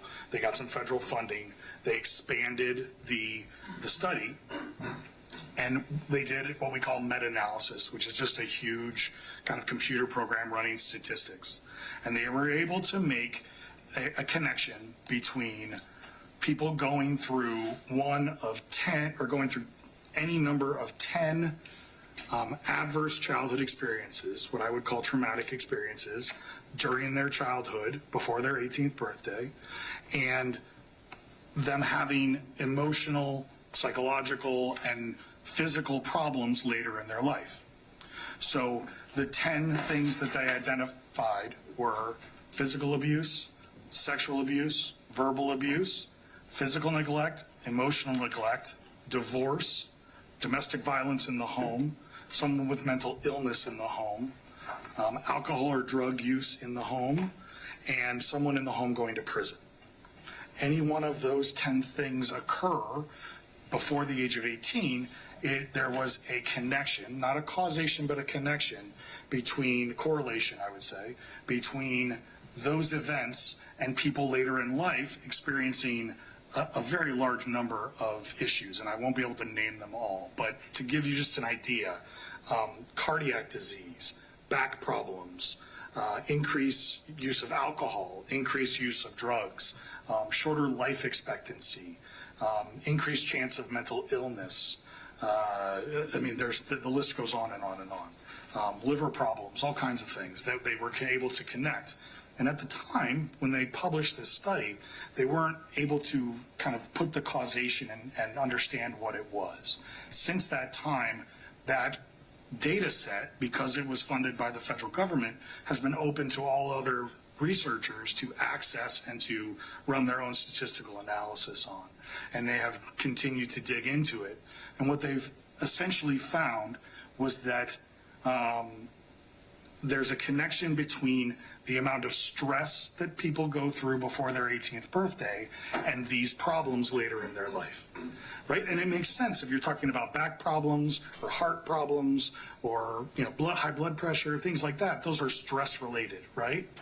Well, what they essentially laid out, and I know I'm getting a little long-winded here, I'll try and tidy it up, but there's 3 types of stress that people can go through. There's normal everyday stress. Then there's something that we call abnormal stress, which is a family member passing away, getting into, some sort of other kind of problem, maybe a pet passing away, an altercation at school, something like that. It happens. It's not an everyday occurrence, but it's not necessarily something that's going to cause any damage or any pathology to the person. And then the third type of stress is something that they call toxic stress, okay? And the key feature of toxic stress is that it keys the release of the hormone cortisol. Okay, now cortisol is something that many of us have heard of because people talk about it on weight loss commercials on TV, right? If your body's releasing cortisol, then you're likely to gain weight, okay? Cortisol is basically just a stress hormone. It's part of your fight or flight response, okay? So what they essentially deemed was that people who are exposed to this toxic stress, and especially people who have chronic exposure to that toxic stress, are more likely to experience these problems later in life, okay? So of those 10, if you have 4 or more, you are considered what the study decided was high risk. It puts you in the top 12 or 12.5% of the respondents to the original study. There were 17,000 people in the original study, which is a very big sample size if you know anything about research. So essentially, if you have 4 or more, you're considered high risk. How many does Troy Victorino have? Troy self-reported 5 to me. There's some questions based on the stories and things that there may be 1 or 2 more. We spoke about the domestic violence that he never really saw, but there was a lot of arguing it's possible, things of that nature. But we have 5 for sure that he has self-reported. And obviously, not everybody who has 4 or more is going to commit a violent offense of this nature. Absolutely. So but it is something that helps explain perhaps why you would behave in a certain manner. It explains, it explains the level of stress that he went through between the ages of 0 and 18. And this is, like I said, this study, he's in the top 12.5% or less. This study has actually been replicated 45 times at last count all over the country with similar results.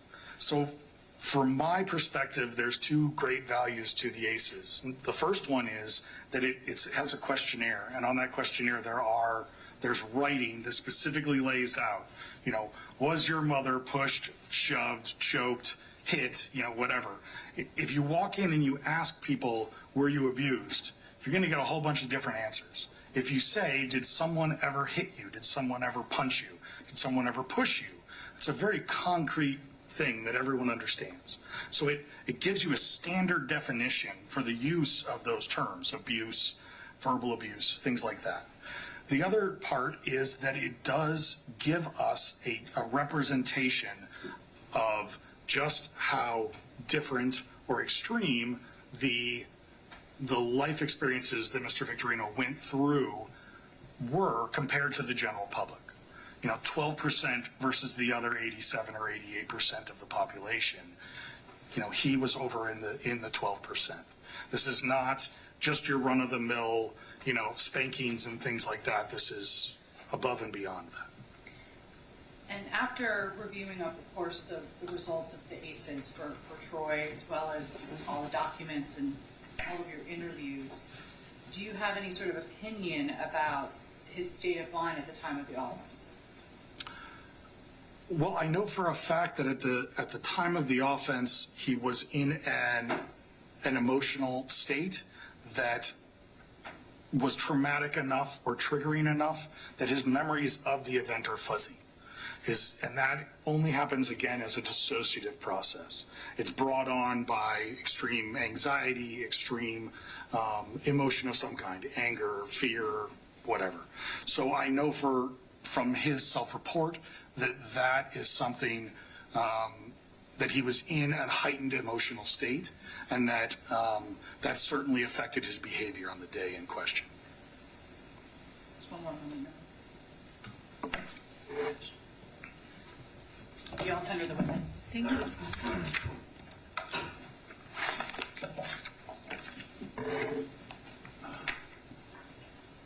Thank you, Judge. Just a moment.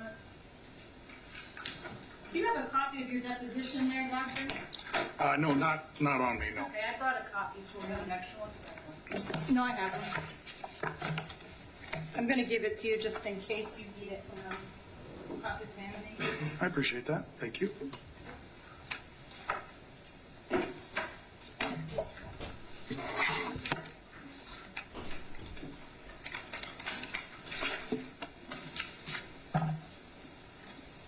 How about your notes of the different evaluations? You have those? I have my notes, yes?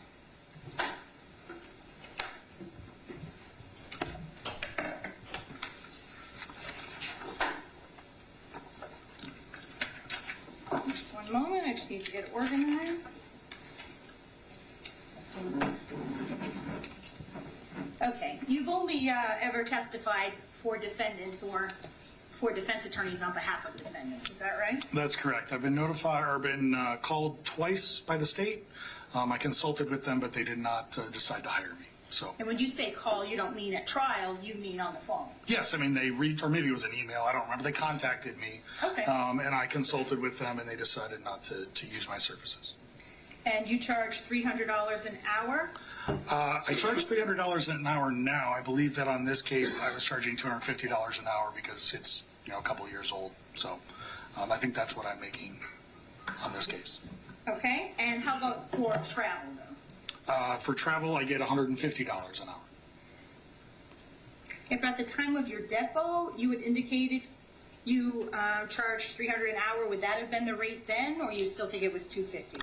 I don't honestly know. I'd have to go back and look at the contract to be completely honest, but it's one of the two. Okay.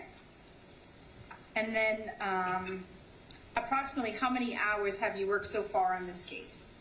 I haven't sat down and tabulated, to be honest, but I know I've spent 8 hours with Mr. Victorino. There was certainly some travel back and forth, although I try to group my trips together so that I can spread the travel around on multiple cases. So I don't know, probably somewhere in the area of 20 hours if you include travel and like actual clinical work, maybe 25. I don't honestly know. Fair enough. In your deposition, I believe you said probably in the area of 25 or 30 hours. That was at the time of your deposition. Could that Okay. be correct? Yeah, that's probably, accurate. I don't honestly know. We took your deposition. That was April 13th, 2023. Does that sound right? Yeah, that sounds about right. Okay. And you did say you were guessing at the time. Yes, I have a tendency, whether it's healthy or not, to just add them all up at the end and send in the bill. I don't do it as I go, which I probably should, but. So at the time of your depo, it was approximately 25 or 30 hours, guessing. Okay. Since that time, so since April of 2023, Okay. have you worked on the case at all? I have, so it'd probably be in the area of 40, including travel today and the time sitting here today and prep over the last week or two, yes. Now, you testified a bit about the brain on direct, is that right? A little bit, yep. You're not a neuropsychologist, right? No, I'm not. Are you board certified? No, I'm not. Have you tried to obtain board certification? No, it's not really something I'm interested in. Now, the defendant at the time of the murders, he was 27, right? I believe so, yes. Other than reviewing the records you mentioned, there are no other records that you reviewed? Right, the records that I reviewed are the ones that I mentioned earlier. I haven't seen anything else. And you only interviewed the defendant, correct? Correct. Victorino? Correct. You did not do any independent interviews of his family, correct? Correct. His mom, his brothers, his sister that he grew up with, none of them, correct? That's correct. He talks to you about an aunt. You didn't talk to the aunt. He did speak about an aunt that lived across the street, right? Yeah, I did not speak with her, no. Did you review Sharon Victorino's, his mother, her prior trial testimony from 2006? Like I said, I had the record of appeal, those record of appeals that I reported earlier. I believe that her testimony was in there, but I honestly can't recall at this date. Did you review the entire transcript that you were provided? I read those records of appeal, those volumes that I had, yes. And you just don't recall if it included the testimony of Sharon Victorino? Correct. Did you take notes? No, How about her deposition in 2023? I was not provided that, no. No police reports? No. Do you recall the prior trial testimony then of Michael Salas? Would have been a co-defendant? Not off the top of my head, no. How about Jerone Hunter? No, I do not. The police investigators? No. So you met with him 4 times over 3 days, correct? 4 times over 3 days, yes. Did you record any of those interviews? No, I did not. Was anyone else present? I believe that Rosalie Bolin, the mitigation specialist, was present for the first day. And that would be somebody from the defense team? Correct. Is it fair to say you relied on what the defendant told you in your 4 interviews? Can you rephrase? Yeah, you relied on what he told you, informing your I opinion. listened to him, yes, and took what he said. Right, so Yes. you would rely on it, right? Sure, yes. To inform about your diagnosis of PTSD, right? You're Right. relying on what Troy Victorino told you, Okay, yes. right? Yeah, that's just not a word that I use regularly, so that's okay. You talked with him about the beating that Troy Victorino did on Michael Stern, correct? Correct. What did he say about that? That was Michael Stern was the victim in the previous prison case, correct? Aggravated battery. Right, exactly. He said. Not the prison from when he was a juvenile, but Right, another time he went to I know. prison. Yes, I understand. I'm going from memory here, unless you'd like me to read it specifically from my notes. I know you have. No, go from memory. Okay. All right. He said essentially that he was working for a drug dealer, that he was sent to collect money from the individuals in that house, that they didn't have the money and asked for more time, and he said he needed the money, that they hit him with a bamboo stick, bamboo shaft of some kind, and that it triggered him, essentially, reminded him of the beatings that he took from his father, and that he essentially said to himself, I'm not going to curl up in the fetal position this time and take this beating, I'm going to fight back. And so he did. All right, so he told you he was collecting a debt for Alfonso, right? The drug debt? Yes, And he was collecting it from Stern, from this Michael Stern. correct. And then you're saying Troy Victorino told you that Stern swung his bamboo stick around and struck Troy Victorino, correct? That's what Troy told me, yes. And then Troy Victorino was triggered, and then he thought about getting in the fetal position when his father beat him, so that's when he then beat up Michael Stern. Right. Okay. Did Troy tell you that an eyewitness had testified that Troy Victorino punched Michael when Michael turned his back towards Mr. Victorino? Did he mention anything about that, about punching him in the back of the head? No, he did not. Did he mention anything about beating Michael Stern when Michael Stern was unconscious and lying on the ground? He did say that he kept beating him, that he was out of control and that he scared himself during that experience, yes. But he did not specifically say that Mr. Stern was unconscious at the time. Did he tell you about the injuries that Michael Stern sustained? No. Now, you mentioned that Troy Victorino told you about 2 incidents where he was molested, right? At about 5 or 6 and 10 or 11. That's correct. Now, on direct, I think you said that the first time Troy told you he was 4 or 5. Does that sound right? Yes, I guess so. 4 or 5, 5 or 6, he was in that range. It was unclear exactly. Well, in your deposition, I can refer you to page 29, Okay, lines 5 to 10.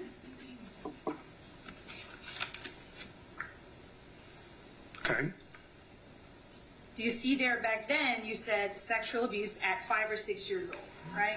correct. So I'm just pointing out that today you're saying 4 or 5. Okay. So which is it? Well, we'll split the difference and call it 5. Well, I don't want to split the difference. I want to know what Troy Victorino told you. All right, well,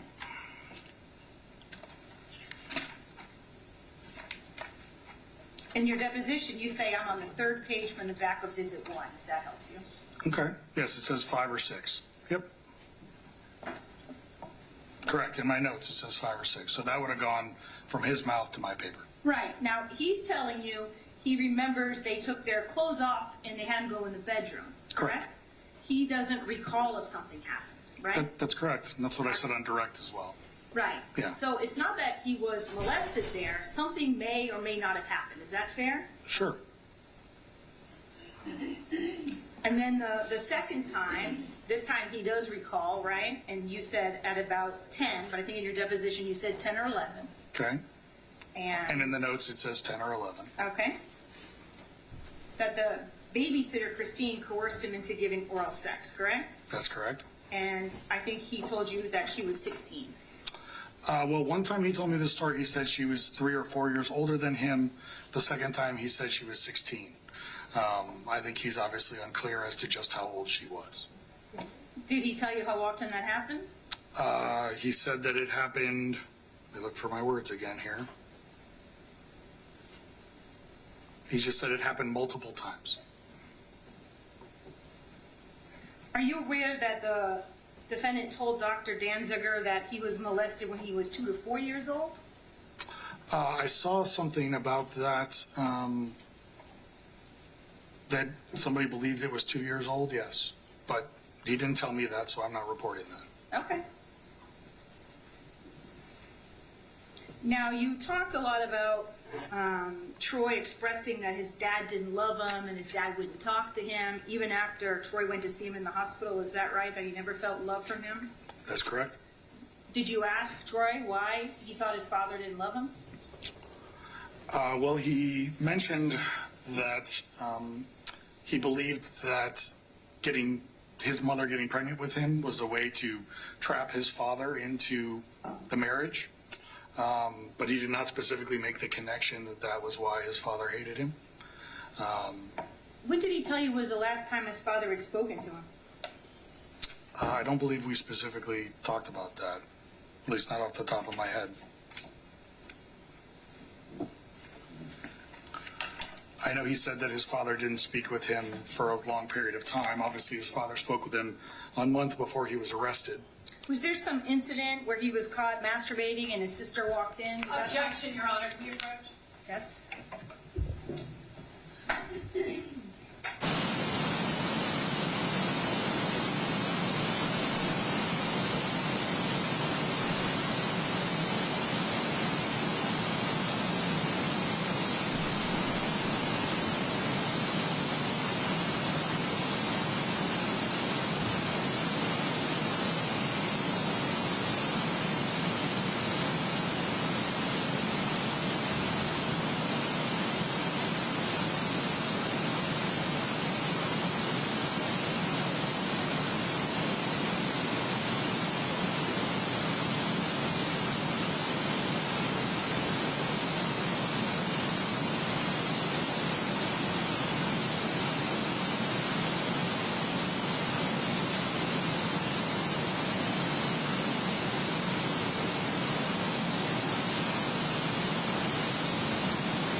we're going to take a break. As a matter of fact, why don't we go ahead and take a 15-minute break? Please don't discuss the case amongst yourselves or with anyone else. We'll see you back here in 15 minutes. 2:45.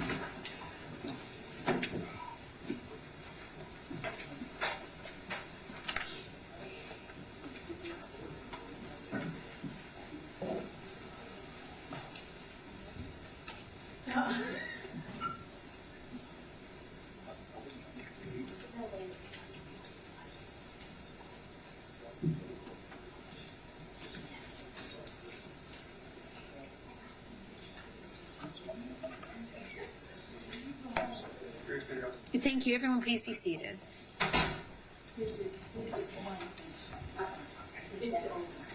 understand because I know what it is, because that's why I specifically never talked about it.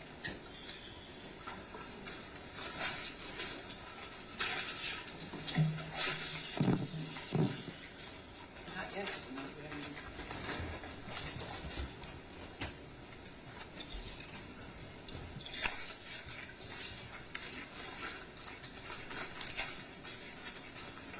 Your Honor, do you want Dr. Campbell to remain? I should probably have him step out. Yes. Thank you. So can I leave my materials here, Your Honor? Absolutely. Thank you.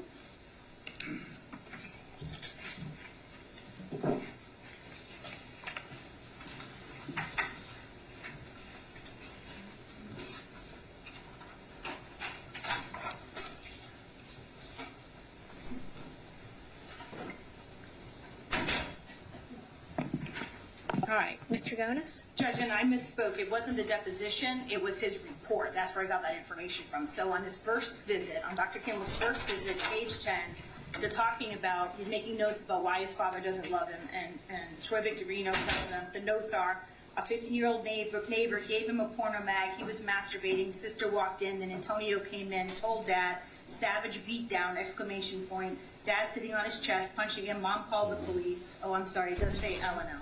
I wasn't planning to bring that out.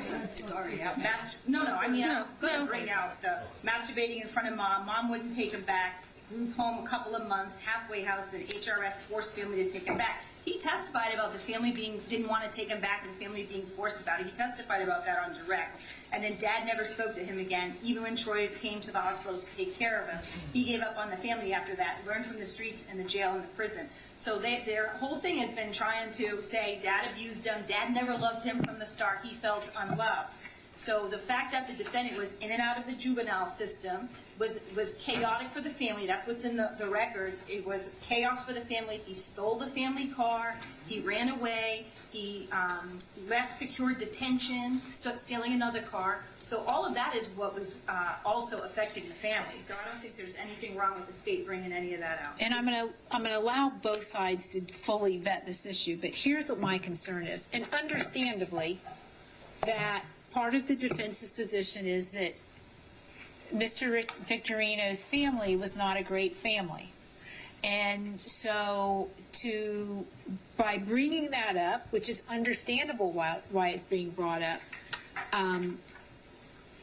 without bringing up the juvenile charges themselves, I believe that the state, it's appropriate for them to be able to respond to the family being this horrible family, according to what's being laid out, that they should be able to bring up the words that were spoken by Mr. Victorino in those notes.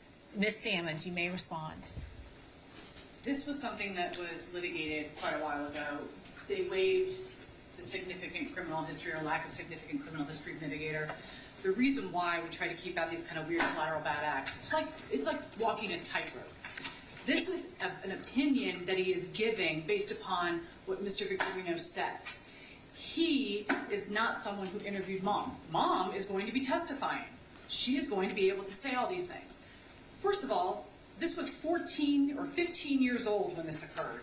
There is demonstrable evidence that his father beat him before this. I'm not making that up. No, and nobody's suggesting that you're making it up. But here's the thing. Just like the defense is bringing up issues about the family that they believe will be mitigating for Mr. Victorino, the state has to have the opportunity to countermand that, to be able to bring up why there was this bad relationship. I don't think that Mr. Gonis is trying to paint the father out to be a hero, but the state has to be able to respond. Your Honor, there's a way to do this, and this was something that was always avoided very specifically. Always. This fact of his juvenile history brought out that he has a juvenile history. We have agreed to the fact that they would be allowed to bring out the fact that was in and out of juvie to explain the direct filing. These are all things we've allowed. We've never gotten to specificity.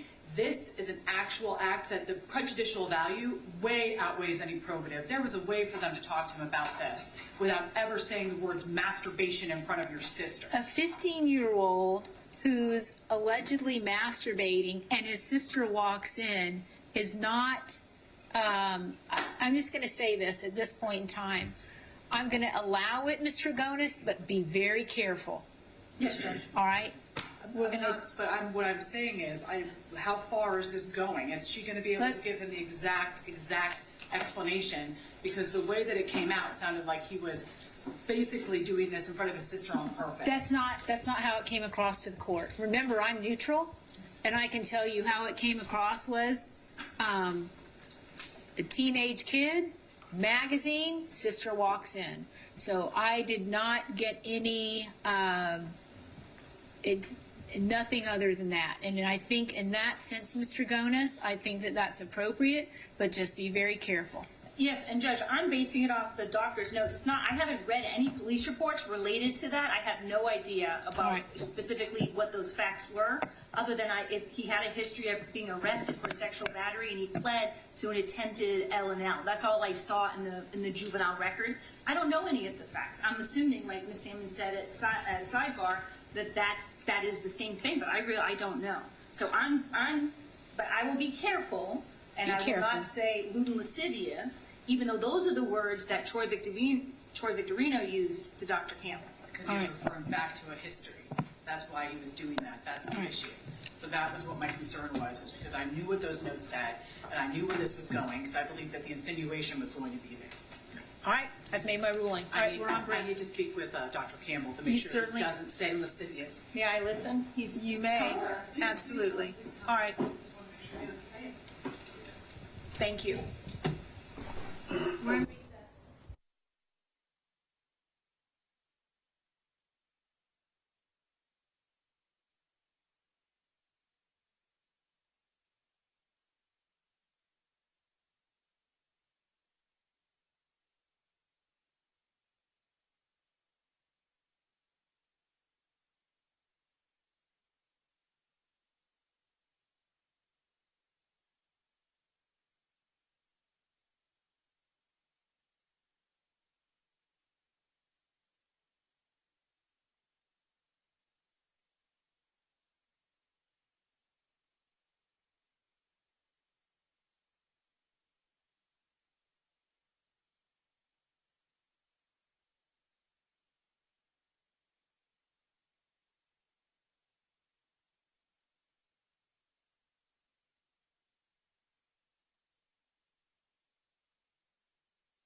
Rick, you ready to go ahead?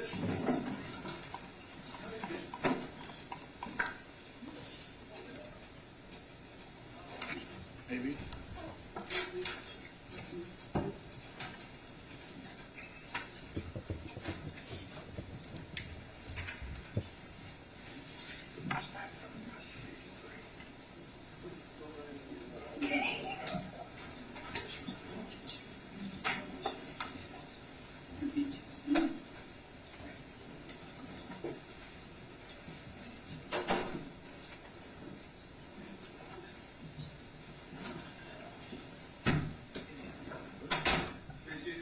All right, everyone, please be seated. Mr. Gonis, you may inquire. Thank you, Judge. So, Dr. Campbell, we were talking about what the defendant had told you about his dad not loving him and not talking to him, right? Correct. So, he told you that a 15-year-old neighbor gave him a porno mag. Is that right? Yes, yeah, I believe, it's unclear from my notes, but either he was 15 years old or the neighbor was 15 years old, I'm not sure which, but that he was given a pornography magazine by a neighbor, yes. All right. Victorino, he was a juvenile. He wasn't an adult. Correct. Is that fair? Okay. So he was masturbating, he told you? That's correct. And his sister walked in, and then his brother Antonio came in. Right, that's correct. He told Dad, Correct? and then Dad gave him a savage beatdown. Right, He sat on his chest and punched him, that's correct. and then Mom wouldn't take him back. And he went to a group home for a couple months. Yeah, he was removed from the home and put into a group home or something like that, yes. And then Troy told you that he never spoke to his father again. I think let me look and make sure, I think maybe he said that his father never spoke to him Yes, again. correct. Yes, okay. And then he was in a halfway house, then HRS forced his family to take him back. That's what he told me, yes. And then he gave up on his family after that, learned from the streets, jail and prison. That's correct. Did he talk at all about the chaos that he caused the family when he was a juvenile? Can you be more specific? Talk about stealing the family car? No, we didn't discuss that specifically. Anything about absconding from juvenile detention, anything like that? He did speak about a tendency to act out, that he stayed away from home as much as possible, that he did not, want to be around the home. And certainly we spoke as well about his family's kind of perspective of him and the fact that they were all going through things as well. And he spoke specifically. Yep, and running away and not being home. He spoke specifically about changes that he has observed in his family since his father passed away, specifically his mother. Let's talk about the suicide attempts. Okay? You mentioned that you saw some today. You were looking at... I saw scars on his wrist today. Correct. So the defendant showed you today, with the approval of his attorney, some scars on his arms today. The one on his left arm, right. Like I said, I had seen the cross cuts on his other arm previously because they're further down his arm. They're easier to see. The other ones were covered when I evaluated him. Now, he told you that he tried to kill himself back when he was 9 years old at school, right? Correct. That's the one that preceded his hospitalization. Right, but that was by hanging, not by cutting. Right. Yes. Correct. In fact, you testified today that he said that he used blinds. Yeah, the cord from the lavalier blinds. Yes. In your deposition, did you say it was an extension cord or rope? Does that sound familiar? I don't know. We'd have to look. It's possible.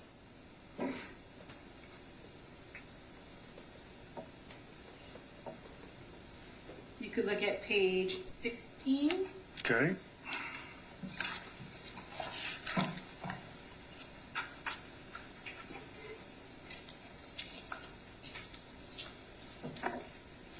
You see lines I see it. Yep. 5. Line 5 and 6. Yep. So he took an extension cord or a rope and wrapped it around his neck? Correct. Is that right? Yes, But that's today correct. you're saying it's blinds, the cord from the blinds? Okay. Is that right? Yes. Do you recall which one it was that the defendant told you?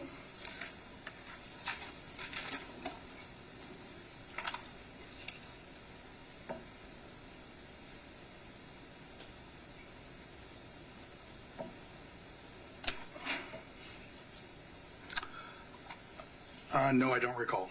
All right.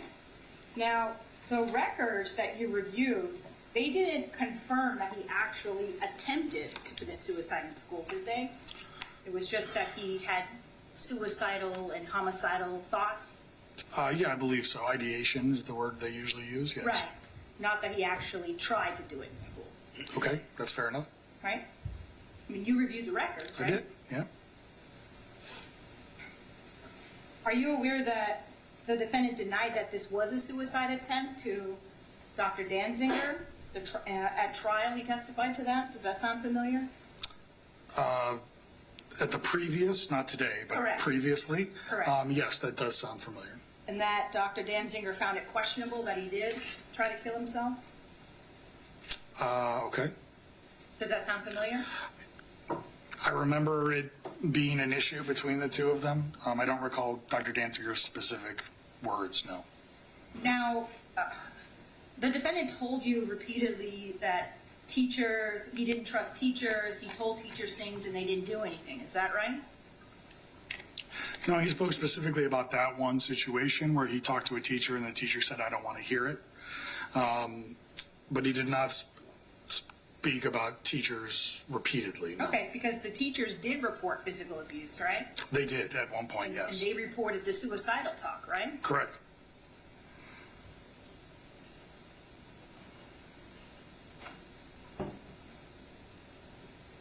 Let's talk about the PTSD diagnosis for a bit. Okay. Actually, let's back up. I think you said that he was in which hospital first? Schneider Children's Hospital at LIJ, which is Long Island Jewish. Could it be that he was in Elmhurst first for a few days and then he went to Schneider's? Could you maybe have that mixed up? I don't know. We'd have to go back and look through the records. Okay. Now, he said only his mom visited him? That's what he said. No siblings? We didn't speak about siblings. We were speaking specifically about his parents. Well, did he say only my mom visited me and my siblings didn't come? No, he said his father didn't come. We were talking specifically about his dad. Because he did have some siblings at the time, right? Yes, he did. Now, for the PTSD diagnosis, you did not administer any tests for PTSD. Is that correct, as part of your evaluation? That's correct. Are there tests that you could have administered? Well, there are a series of tests that were valid 5 or 6 years ago. The DAPS, the TSI-2, things like that, that are based on previous versions of the DSM. The only test currently available that I'm aware of is the CAPS, which is a structured interview that has a rating scale, which is very subjective. So it could have been administered, but it's not necessary. In fact, standardized tests have a lot of limitations, and people are the only ones that can diagnose someone with a disorder. Are the tests designed to, they're designed to be objective, to try to determine if someone's being exaggerating or embellishing symptoms? Some of them are, but the CAPS, as I said, is just a structured interview. The only measure of malingering or exaggeration or hyperbole on that is left up to clinician subjective opinion. How about the MMPI-3? Is that still valid? The MMPI-3, sure. And is that also a tool, a test that you could administer when you're trying to determine whether or not someone suffered or suffers from PTSD? It's a test you could give, yes. How about the TSI-2? Is that still a valid test? No. When was that invalidated? Whenever the DSM-4 was no longer the law of the land. We're on the DSM-5 TR now. They changed the diagnosis for PTSD and the wording and all of that between 4 and 5. And we're now moved on to 5 TR. Right. Yep.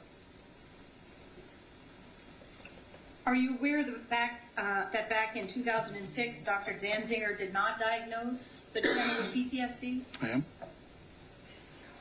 In fact, he's never previously been diagnosed with PTSD by any doctors except for those hired by his lawyers in this case, correct? That you're aware of. That I've seen, correct. Right. Yeah, that I'm aware of. And all the records that you've read, right? Correct.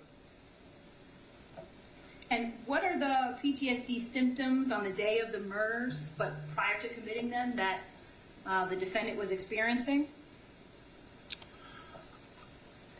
I'm sorry, say that again? What were the symptoms of PTSD that the defendant was suffering from the day of the murders, but before he actually goes to the house and commits the murders? Well, he was certainly under a great deal of stress. He knew that he had violated his probation. He knew that he was going back to prison, a place that had traumatized him and he had lived in before and did not enjoy.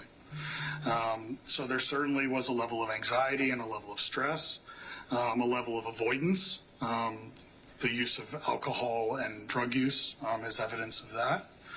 I did not specifically talk to him about re-experiencing or triggers, but it would make sense that those memories would be triggers. Well, you say it would make sense, but wouldn't the prudent thing to do would be to ask him, did you have any of those thoughts? Probably.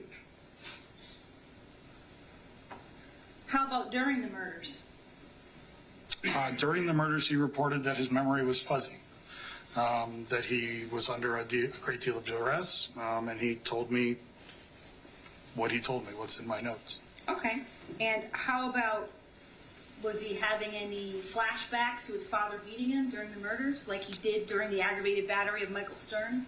He did not say. Did you ask him? No, I did not. Not specifically.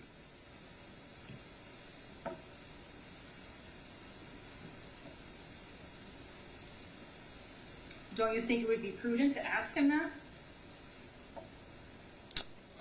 It could certainly be helpful.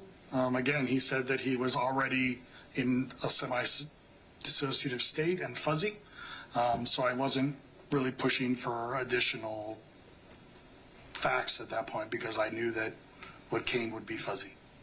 Is it inconsistent for someone with PTSD to care for their perpetrator of their trauma? No. Not necessarily, not when that person is a caregiver and a father. You mentioned that he was developmentally delayed, and that's why he hung out with younger people. Is that right?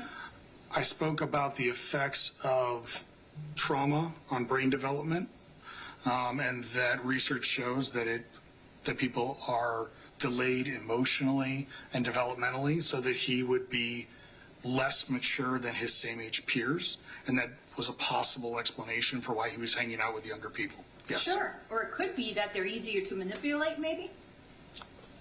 That would depend on the individual, I guess. Sure, but that could be a reason why people want to hang out with younger people, right? It is a potential reason, yes. He's 27 and he's hanging out with 18-year-olds.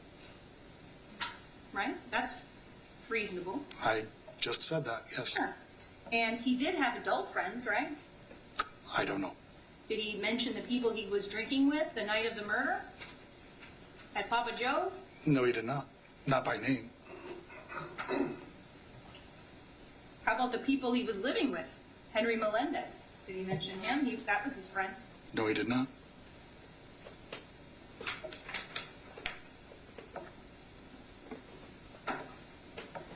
You mentioned, related to the ACE, I believe, that the defendant is in the 12.5%. Is that correct?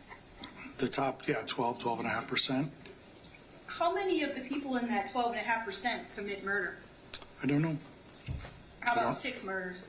I don't have that specific data.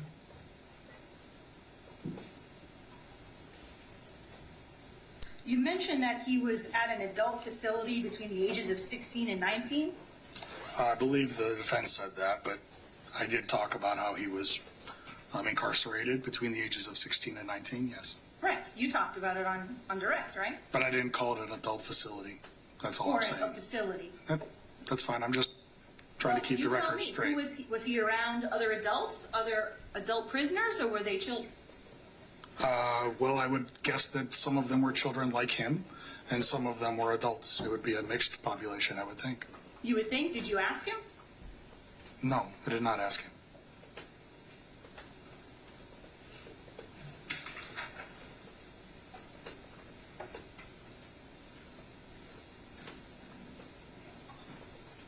Now, the defendant told you that he was drinking gin and abusing cocaine the day of the murders, is that right? He did. Are you aware that he, when he talked to Dr. Danziger back in 2006, he said nothing about cocaine use? I'm not aware of that, no. Now, you testified on direct that the defendant told you the reason he went to the Telford home was to look for stuff and for drugs. Is that right? I believe he said drugs and money, and then he also said the information I provided about the certificates and the rewards. Right, so getting his property back. Correct. Right? Do you remember us discussing that during your deposition? Yes. Isn't it true during your deposition, I specifically asked you repeatedly, are you sure that's the only thing he told you about why he was going there? And you said, yes, that was it, the drugs and the money. Does that sound familiar? No, obviously we can look it up if you'd like. Sure, please do. Turn to page 55. Specifically lines 7 through 24.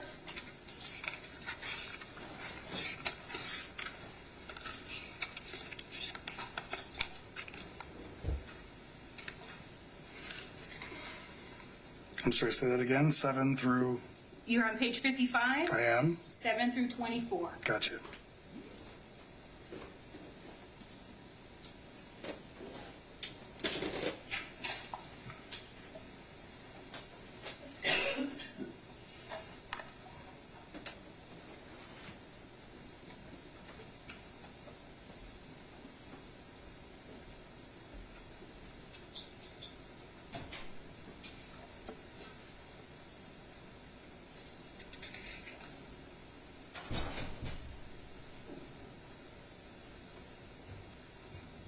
Okay. Do you see that's very different from what you're testifying here today to the jury?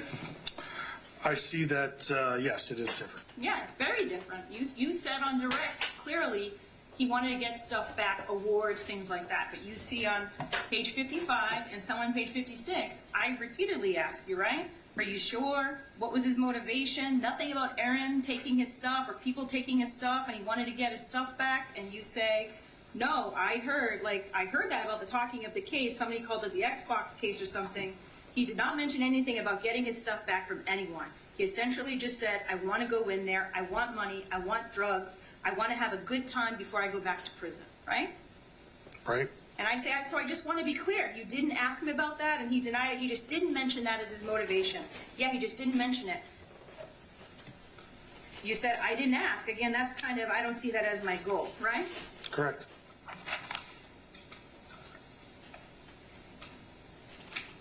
So which is it?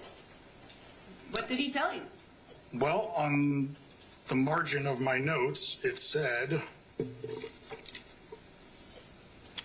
certificates, rewards, whatever. So obviously either I missed that part and I spoke 2 years ago, or I made an error. Did you review your deposition in preparation for your testimony? Yes.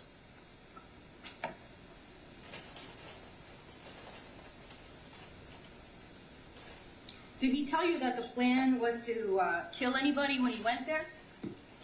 No, my memory of it is that he said he wanted to knock them out and take their things. Not that he was planning on hurting them or killing Right, them. he just planned to knock the people out, right? That's what he told me at the time, yes. He didn't say anything about wanting to kill Flacco, right? Is No. that correct? No, He didn't say anything about how you have to beat the bitches bad because they talk? no. Did he say anything about leaving no evidence and no witnesses? Your Honor, would object at this point, just testify. He has no knowledge of these things. Overruled. No, I've never heard that, no. Did he say anything to you about how there will be no survivors? No, Did he mention Brandon Graham at all? no. You mentioned on the way home that he was so, actually you mentioned as soon as he walks out of the door, he told you, as soon as he's walking out of the Telford Lane home, he feels so remorseful and so sorry. And you wish, what? What did he tell you? I'll have to look it up. What I said before is that he wanted to exchange places. because that's what I believe he said to me. He told you that he couldn't even look at his co-defendants, right? He did say that, yes. He told you that Jerone mentioned a dog, right, when they were on the way walking out. He but did. Victorino didn't respond. That's what he told you, right? That's what he told me. He told you that he doesn't remember a dog in the house, right? Correct. In fact, he told you if there was a dog there, he'd have taken it with him, right? That's correct. Because he loves that type of dog. What kind of dog did he tell you it was? I believe he said it was a dachshund.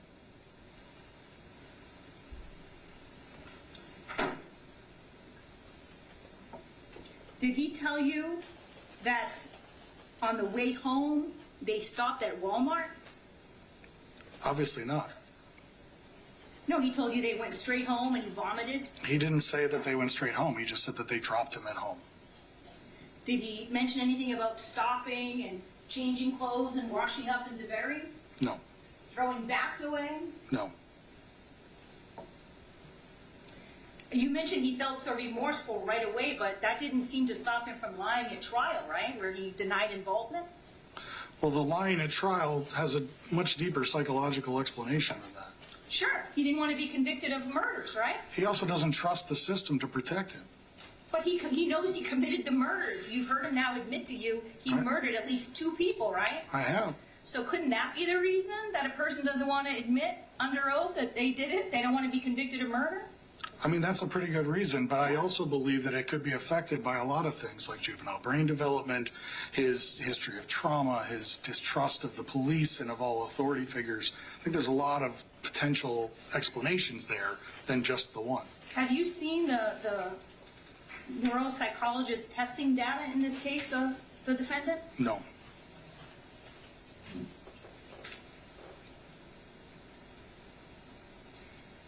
Did he tell you that after they initially leave the house, that they return so that he can go back in the house and collect some stuff from inside the house? No.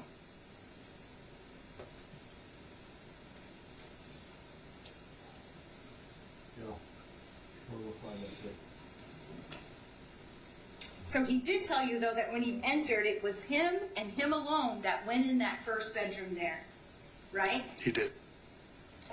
He didn't go into the garage right away, did he? No. He didn't tell you that. He went right to that bedroom. That's right. And that was the bedroom he told you that had Aaron in there and Flacco in there. Yeah, he specifically mentioned Flacco. He did not mention Aaron by name. Well, he told you that Flacco and Aaron were asleep, right?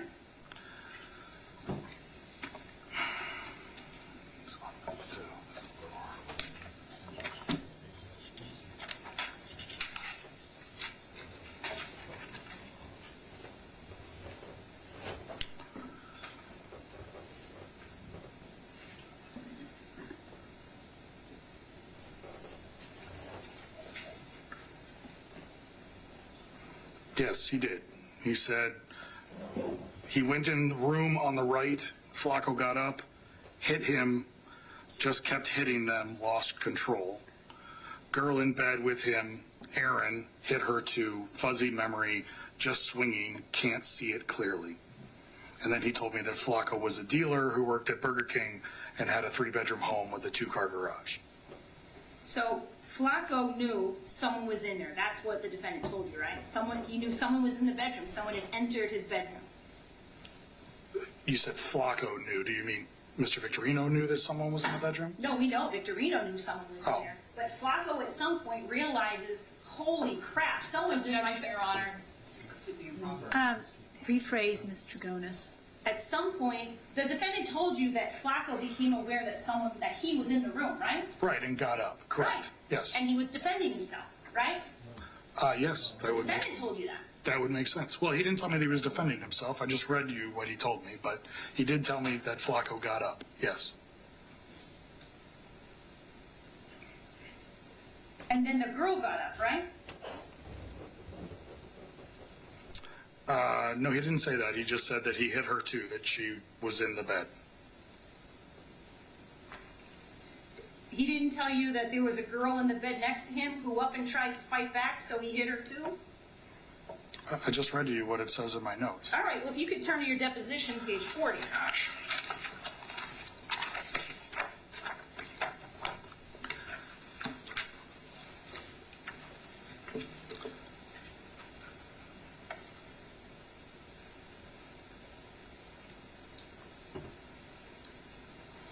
Yes. Lines 20 through 25. I see it.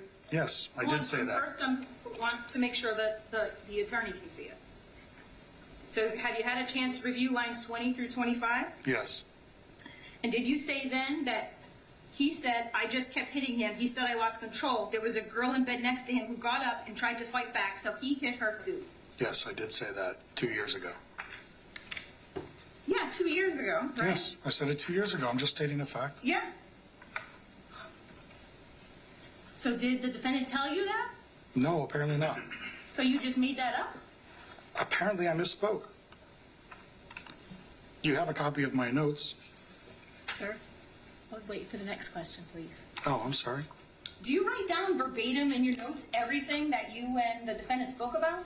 No, I try, but obviously you can't write as fast as you can speak. Right, and you spoke for hours between all of the time you spoke to him, right? That's absolutely And true. not a single one's recorded. No? No, so I have to rely on your notes and the deposition I took of you, right? Okay. Right? That makes sense. Yes, that's true.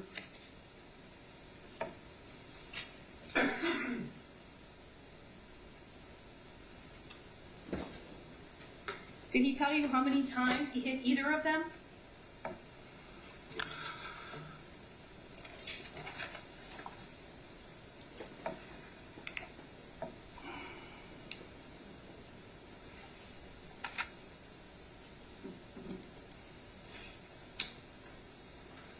No, he said, just kept hitting them, lost control. And then he told you that he started, after they weren't moving anymore, he just started going around the house to look for drugs, right? What he said was that he started going around the house looking for drugs. Right, and that he saw dead people everywhere. That's true. But he still continued to look for drugs, right? That's true. Did he mention rummaging through Aaron and Flacco's bedroom? No, not specifically. He did say that he went through drawers and things like that. Said there was one room he didn't go in because there was no furniture in there. Right. Did he tell you that he stepped on the mattress in the bedroom where Michelle Nathan's body was found and left a bloody footprint on her mattress, on the sheet? No, he did not. Did he tell you how his bat ended up with the blood of 3 victims on it, not just Aaron and Flacco, but Gonzalez? Objection, Your Honor. This is an improper statement of the evidence. Please approach.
Okay, sir, my question is, did he mention how the bat that had Aaron's blood on it and Flacco's blood on it, how it ended up having Gonzalez's blood on it? No, he did not. No further questions, Judge. All right. Any follow-up, Ms. Stevens? Yes. All right.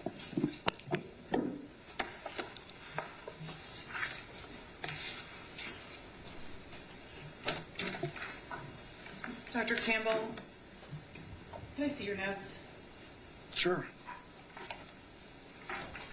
from your visits? Hold on, I'll spread around because I was digging through them. I apologize. Sure. Doctor, just take your time, okay?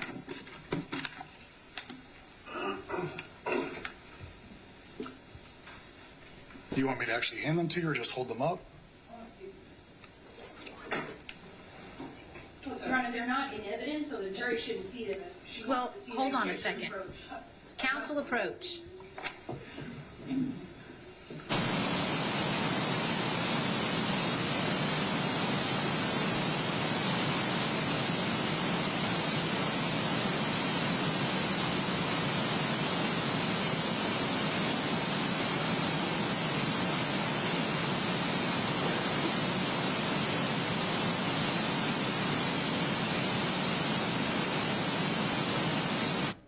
All right, Ms. Salmon, you may proceed. So what you just showed me, those Yes. are handwritten. They're handwritten notes on legal pads, yes. It looks like you have, in the margins, you have writing. Correct? Looks like you just kind of are kind of writing as you're going through, I'm correct? trying to get as much information down on paper as I can. Those are the most accurate representation of what Troy Victorino said to you in that moment? That's correct. Okay. I think you've admitted a couple times that some of the things you said in the deposition, that your notes reflect something different. Right. That some of the things that were said in my deposition were inaccurate in relation to my notes. Certainly, and you've admitted that today. I did, yes. But your notes are the most accurate. That's correct. And your notes reflect that the reason for him going into the house was for what reason? Was for drugs and money, certificates from prison, and rewards from his elementary school.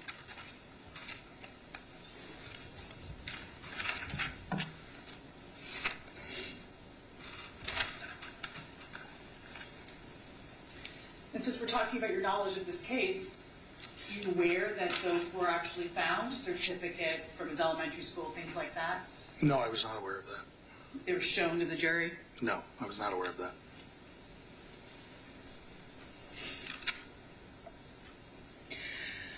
You know, can you explain whether or not a 4 or someone who's an adult recalling sexual abuse? When they're 4, 3, or 5, does that really make any difference? No, it doesn't make any difference. Furthermore, our memories from our childhood like that are very, what's the right word I'm looking for? Manipulatable, right? If you remember it as 4 and your mom says it's 5, then all of a sudden it's 5. Because our memories that early are just not that accurate. So does this change anything about whether or not that was a traumatic event? No, it does not change anything. Whether it happened at 2, 3, 4, 5, does not change the fact that it occurred, according to him. We talked about him being 16 to 19 years old when he was in prison. I think the state asked you about who he was housed with. Right. Did he turn 18 in prison? Yes. Is that adult? By legal standards, yes. By psychological standards, no. So he would be housed with adults He would be, when yes. he's an adult. Yes. I think you said that at one point he was stabbed. That's, yes, what the records show.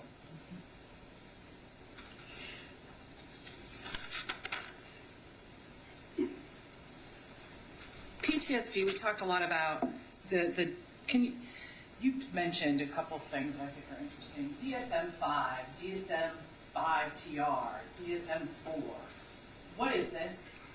The DSM is a book, and I brought mine with just in case.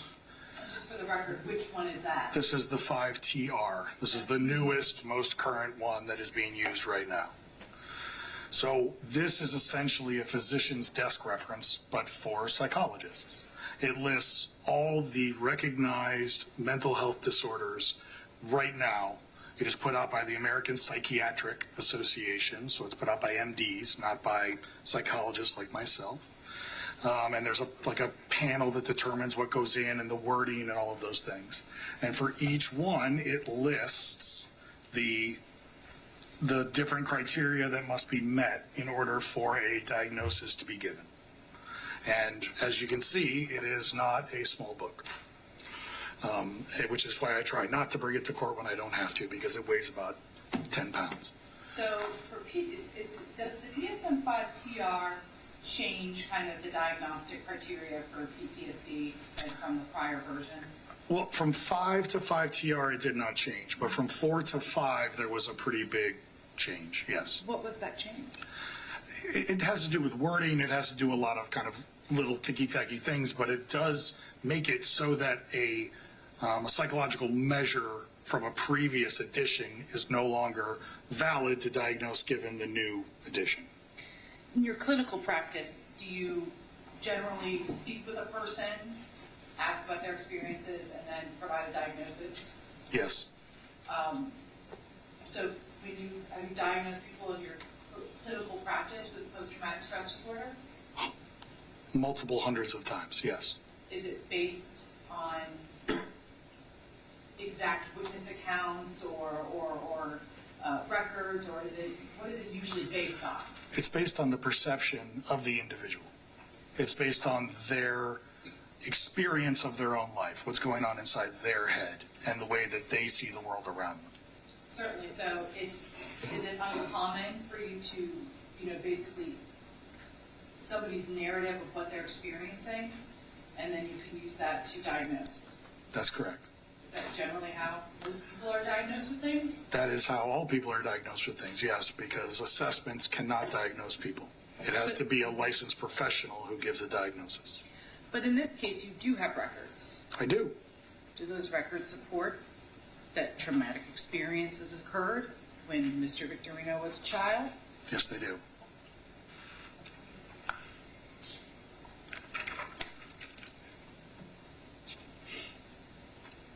Did he make up being beaten by his father?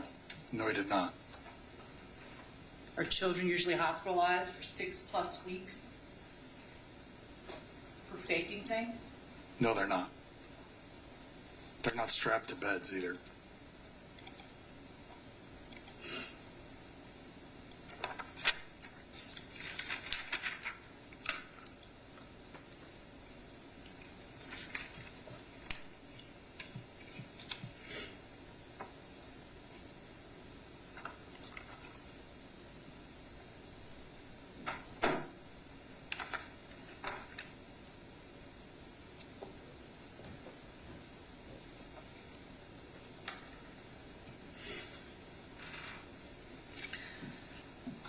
I want to talk to you about his kind of version of the events, not going over them again, but this was a recitation that he gave you in 2023. Correct. Or 2020. No, it was What year was it? You were right. It was April 7th, 2023. Okay. And this is not quite 20 years after the event actually took place. Correct. What happens to memory when you are talking about an event like that, and then all these kind of facts that he's absorbed about this case? Could that affect his memory and perception of what happened? Absolutely. Every time that you recall a memory from your long-term storage, access it, use it, and then put it back away, it can be changed or manipulated, yes.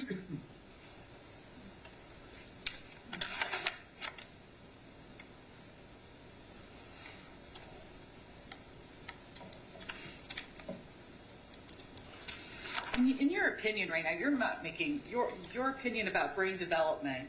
That's based upon kind of the ACEs and what you described in great detail, correct? It's essentially me just regurgitating research that's widely accepted, Sure. including by the U.S. Supreme Court. You have not. You're not making any opinions about whether he suffers from brain damage or anything like that. No, I'm not. So we're talking about brain development, not damage or anything neurological in nature. No, as far as I'm concerned, his brain is now fully developed because he's past the age at which normal brain development occurs.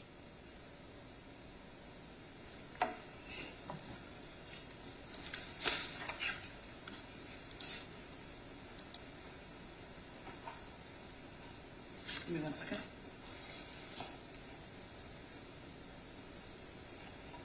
Thank you, Dr. Campbell. May he be, Mr. Gones, did you have any other questions? I did not. Thank you. Okay, all right. May he be excused? Yes. Thank you very much.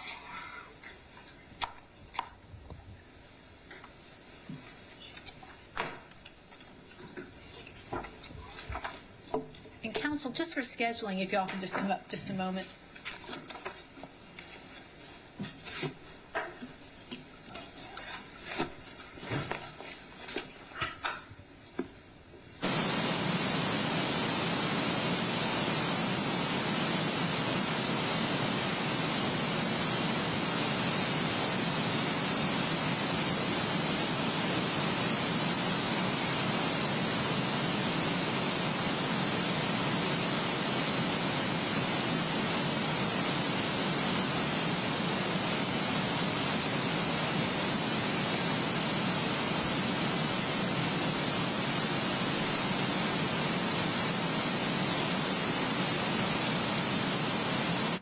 All right, we're going to take a 10-minute break. Please be back at 3:40. And we are in recess.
Okay, I just talked to her. We're going to go ahead and proceed. Okay. All right, we're good.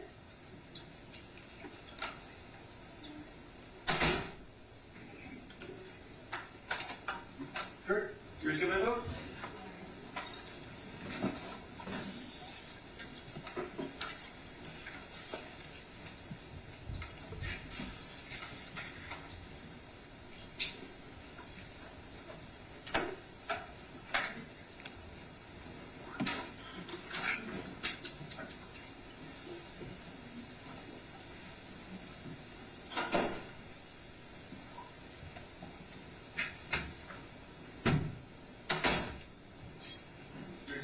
All right, everyone, please be seated. Mr. Krabisco, are you up next, sir? I am, Your Honor. All right. On behalf of Mr. Victorino, we would call Raul Benasco to the stand. All right.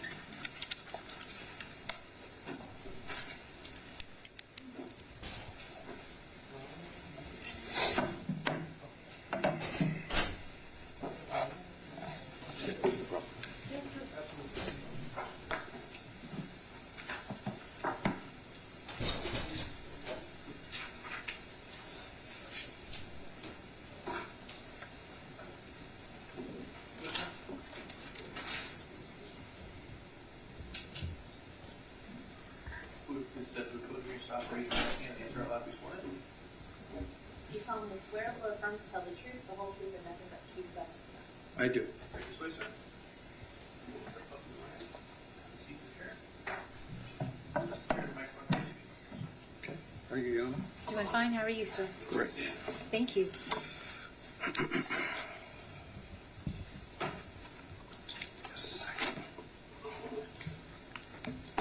Ready?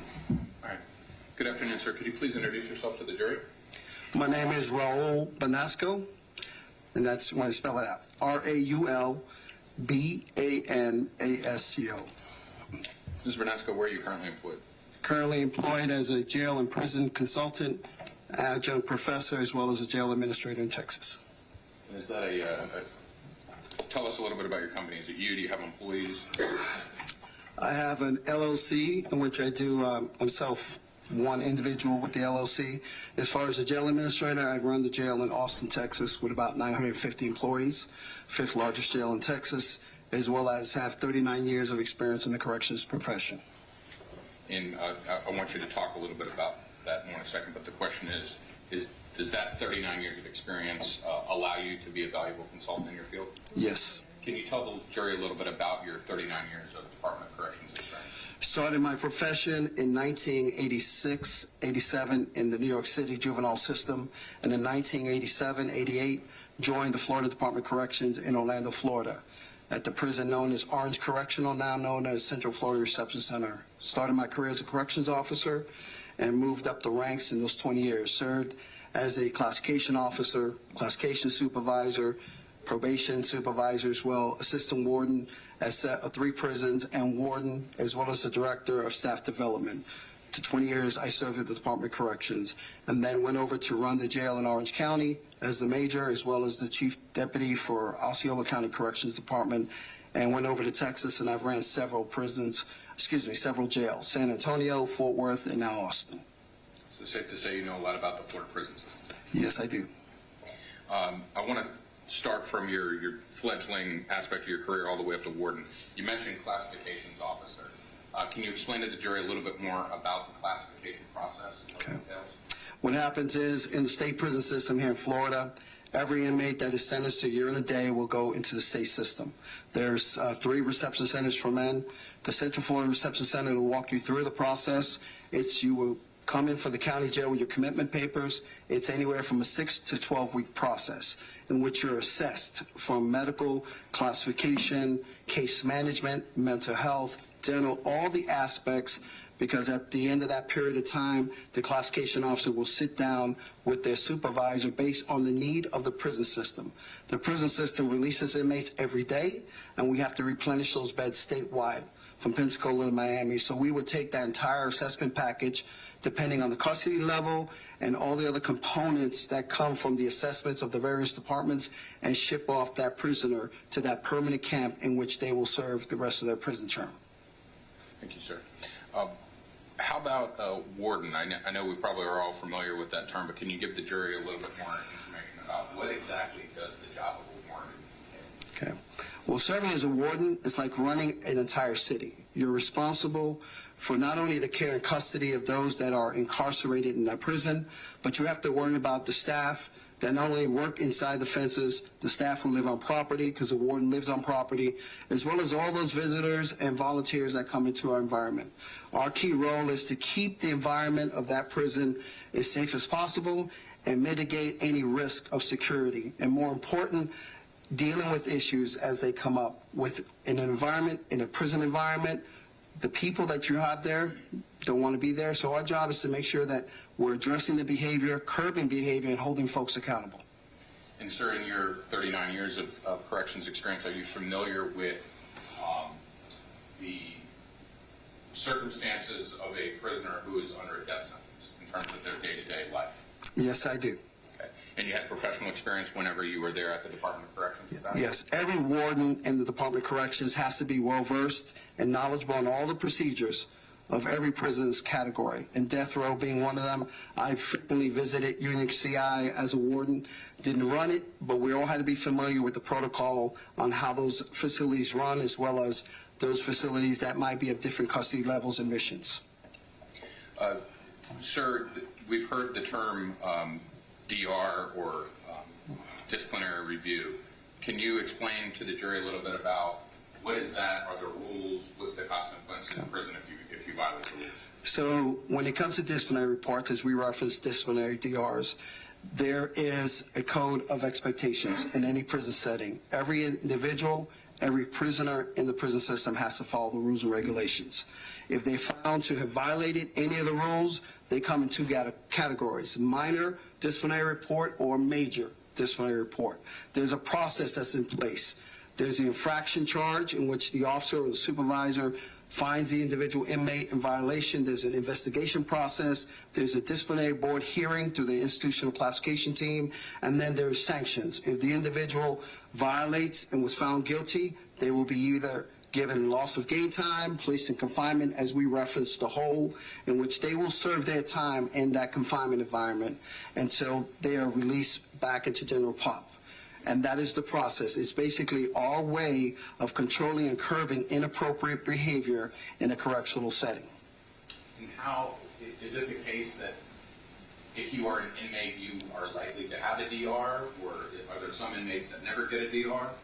In my 39 years experience, 20 with the Department of Corrections, on the average, based on my experience, you can get anywhere from 1 to 10 disciplinary reports a year. Now, there are some inmates that follow the rules, but then there's some that continue to violate infractions, and then we move them into another level in the prison system when we deal with management type of inmates like that who are not following the rules. Sure. And obviously we're having to deal with an average. I mean, an average is the product of someone that could have 100 DRs or someone that could have 1. Is that the way that you're... Correct. I've had individuals have as many as 40 DRs in 1 year. Especially youthful offender camps, that those facilities, because of their young age, they tend to violate the rules just to do what they want to do. And we've heard some discussion in this trial thus far about different levels of custody. Can a consequence of a DR be a change in the level of custody, either positive or negative, towards the inmate? Absolutely. Anyone, you could have a lower custody, and because you receive so many disciplinary reports, or the significance and the danger in the disciplinary report, that can elevate your custody level. And I want to transition a little bit to Mr. Victorino specifically. You're obviously familiar with Mr. Victorino? Yes, I am. I mean, candidly, Mr. Victorino's defense team hired you as a consultant in this case. Yes. And how much are you being paid for that? $200 an hour. Has anybody from the defense team told you what to say? No. Did you receive some records in connection with your consultation? Yes, I did. Did you also conduct an interview with Mr. Victorino? I conducted 2 interviews. You talked about the classification process, and did you use the same scope and observations of the classification process when you were interviewing Mr. Victorino? Yes, I did. And what is the purpose of having a face-to-face interview with Mr. Victorino? I find that to be very important as a former classification officer and supervisor and being in the business. There is a sense of importance when you talk to someone, look at their records, and get a good feel of what they're communicating to you. And in this case, not only did I meet with him an hour and a half earlier in the case, but I wanted to meet with him a second time prior to this hearing, just to make sure there's anything as a former case manager, classification officer, that I took his atmosphere, his communication, what was being said, based on my years of experience as well as the information that was provided to me to give the best opinion. When you were working as a classifications officer, even as a warden, if the interview process suggested some risk areas, would that be considered in where that particular inmate would be housed within the prison system? Absolutely. We would do a risk assessment, and that would vary from maybe keeping them separate, special review, particular housing level, even put them in administrative confinement. They might have not had a disciplinary report, but based on the behavior, as well as if they had mental health inmates. 41% of the prison and jail population today has some form of mental health, and we would move them into different environments for the safety and security of the facility. You touched on mental health here. Is the aim of the Florida Department of Corrections system to provide top-level mental health care for its inmates? I would like to say they would want to do that. I think all of us in state government and county government, that is our goal, to try to provide all the best services to those in our custody. But is it the top notch? Not always, because we all lack resources. But our job is to give them the best services we have available to us. And on the contrary, if during the classification process there are positive attributes or the potential for improvement, those factors would be considered in classifying and eventually housing that member. Yes, and to that point, particularly if they're doing well, we do our progress reports, which are normally in some cases, depending on the release date of the individual, 6 months or yearly. And at that time, we considered a good adjustment transfer, perhaps closer to home, maybe a program they're trying to get involved with. We would look at all those factors of their behavior, as well as where they're trying to get in the system. Keep in mind, perhaps it would not impact the custody level, because their custody level would not be impacted, even though they're doing well, but the movement within the prison system would be a benefit if they're following the rules. With respect to the records of Mr. Victorino's incarceration, you received almost 20 years of records or more? More. And I want to break that into two components. Let's talk about the historical Department of Corrections records that would predate this particular murder case. Are you familiar with those records? Yes, sir. They date back to the early 90s or mid-90s? His first incarceration was November 3rd of 1993. And how old would Mr. Victorino have been during that time? He came in at the age of 16. And when the Department of Corrections is classifying a 16-year-old offender, is there any particular care or different context when we're looking at a 16-year-old that's going to prison? Yes, when they come to the reception center, we call them youthful offenders, anywhere from the age of 15 to 21. Either they come declared or we declare them. In this particular case, at the time when he came into the prison system, there were several prisons that only took youthful offenders. Brevard Correctional Institution, Indian River Correctional Institution, Hillsborough Correctional Institution, and I think at the time also Lancaster. So when we interview, we even have to house them separately during the reception center, because we don't want them to be with the adult population, even though they're all serving prison time. And we would assess them and send them to a youthful offender camp in which they would go and serve their time. And if they're in a situation where they'll be there for a longer period of time, when they reach the age of 21, we would reassess them and move them into an adult prison unless they misbehaved at the facility, and we pull them out to put them somewhere else for management purposes. With respect to Mr. Victorino, where did he eventually wind up after his classification? Well, his first assignment was Brevard Correctional Institution. As I often, for my slang purposes, wardens call that jitterbugs, and I say that because the jitterbug camps are, and if you look at the word, jitterbug is basically anxious, rambunctious kind, and we call the gladiator school also. It was nothing to have 10 to 15 fights a day in those youthful offender prisons, because they're managing their youth, trying to mature, and they all have turfs. So either you're going to be a victim or you're going to protect yourself. So he went to Brevard Correctional Institution, in which he served a little bit of time there as well. And during that jitterbug camp period, do you tend to see a lot of DRs amongst that population? In my years of experience between the age of 15 and 27, it's normal to see individuals come in so early in the age to have up to 10, 15, 20 disciplinary reports because of their behavior and they don't want to follow the rules. And many of them are from not making their bed, not brushing their teeth, not combing their hairs.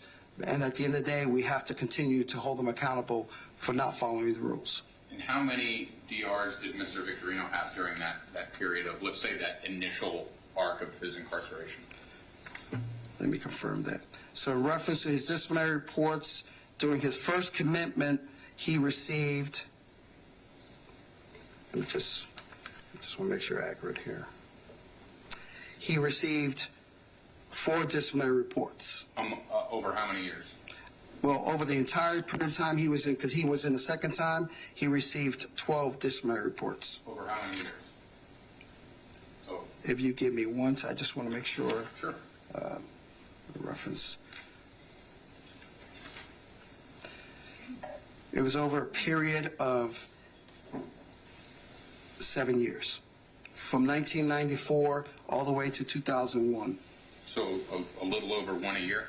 Yes, How does that fall in the average of offenders during that period of their life? below average. And were there any disciplinary reviews for fighting or acts of violence? None of them were for active violence at all. Are you familiar with Mr. Victorino ever having a act of violence DR? Not according to the records I reviewed. What, if you could summarize, or even if you have specifics, what were the types of things that Mr. Victorino was receiving disciplinary reviews for? He received a disciplinary report for fighting, in which he got into a fight with another inmate at the age of 18. He had one for lying to staff, mail violations, tattooing, filing frivolous grievances, as well as possession of contraband, in which he might have had, I think, some food items, and I will reference that just to make sure this is accurate.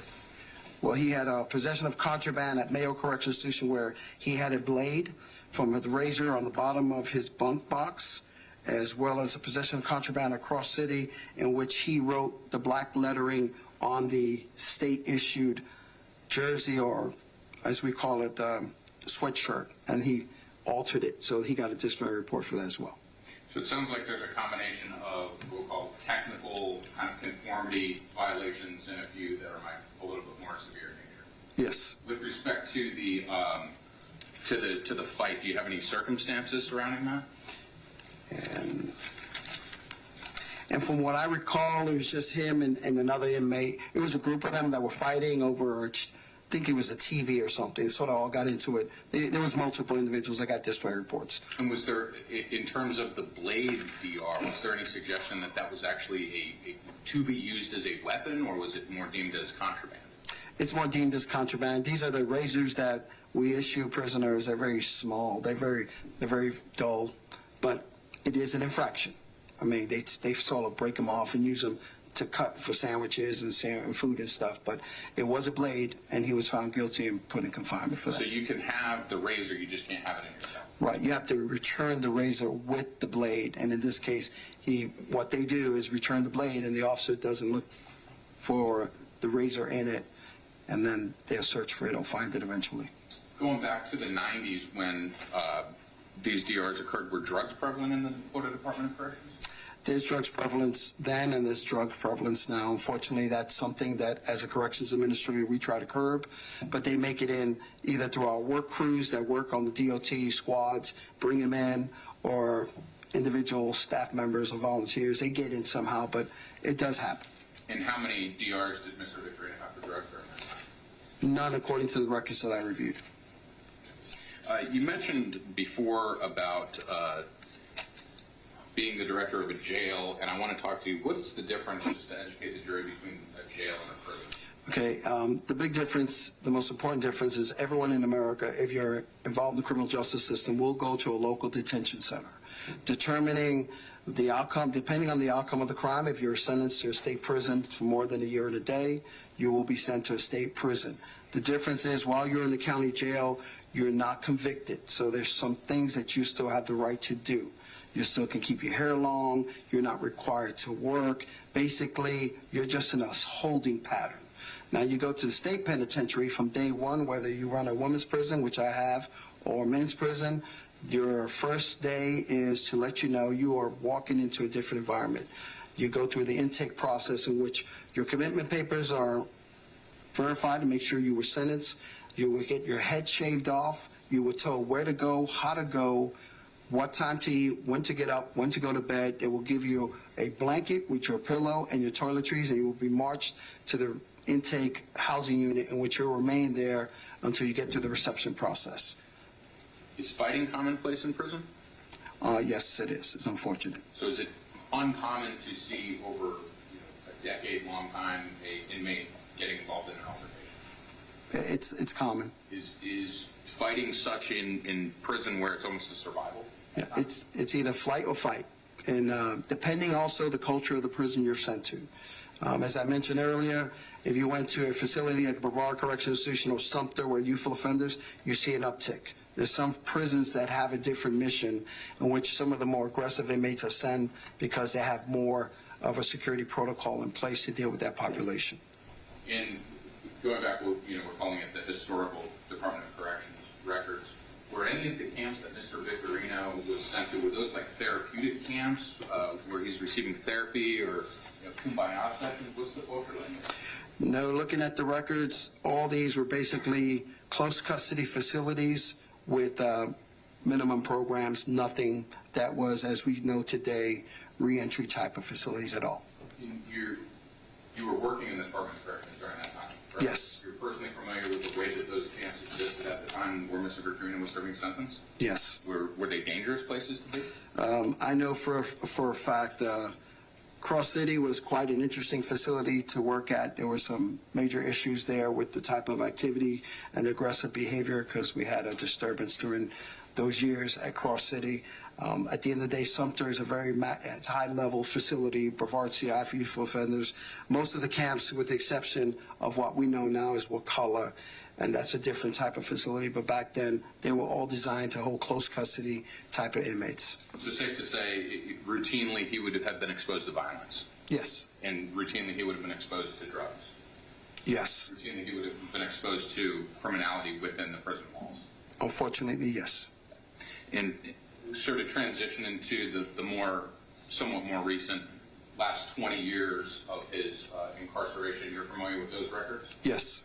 And before we get into that, you are familiar with the type of maximum security custody that Mr. Victorino has been subject to for the last 21 years? Yes.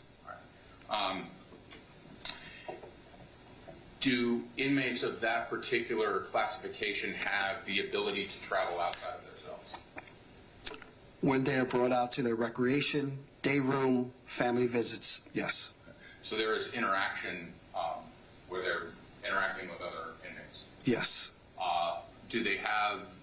Are drugs a problem in that particular classification? Yes. Are you familiar with fights that happen? Yes. Are there rules that need to be followed?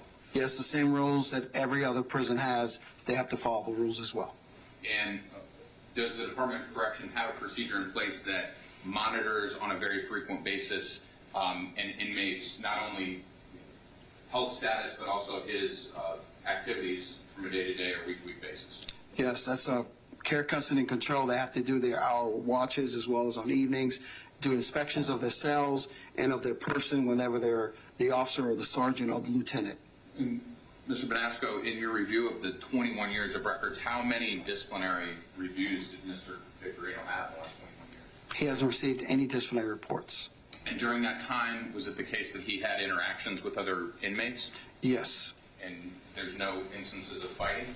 None of it's reflected in the records.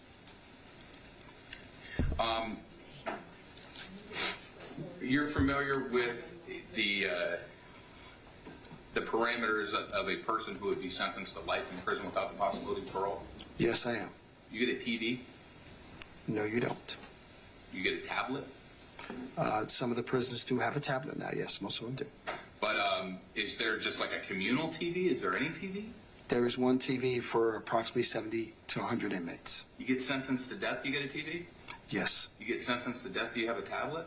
yes, You get sentenced to death, you have your meals delivered to you? yes, You get sentenced to death, you have your clothes delivered to you? yes. When you're sentenced to life in prison without the possibility of parole, how do you get your food? You have to get up at 4:30 in the morning and march with all the other prisoners to the child hall. You're given up to 7 minutes to eat your meal, and you're escorted back to your housing unit. How much exposure do you have to all of the other prisoners if you're sentenced to life in prison without the possibility of parole? You have exposure in your work assignments throughout the day, as well as in your housing unit. Is it dangerous? Yes, it is. I mean, the people that are commingling with the lifers, are they convicted for violent offenses? All kind of offenses, yes. Is there crime amongst the prisoners in that population? It's the environment of a prison is, I also equate that into the city. You have low crimes that happen under the radar, and then you have more acts of violence. It's survival. And when you're looking at running a prison from anywhere from 1,100 to 1,500 human beings within 142-acre property, that is a lot of moving parts. So the activities do happen, and there is a lot of opportunities for misbehavior and inappropriate activities. Sir, if you're under a death sentence, can you work? No. If you're sentenced to life in prison without the possibility of parole, do you have to work? You're required to work up to 60 hours a week for free in whatever job skills, because 85 to 90% of any prison is maintained by the inmate labor, from pushing manual lawnmowers to folding clothes, serving 10,000 meals in 1 week, and dealing with all kind of painting issues and asphalt repairs. We use the inmate labor to upkeep the facilities that are often deteriorating. And would the determination of where a lifer would work happen in the classification process in terms of assessing skills and their background suitability towards certain jobs? Yes, what happens is once the reception center sends the individual to a permanent facility, the individual within 4 or 5 days will meet with their classification officer. They will read the file. They will look at his job skills or her job skills and place him in a job within 72 hours.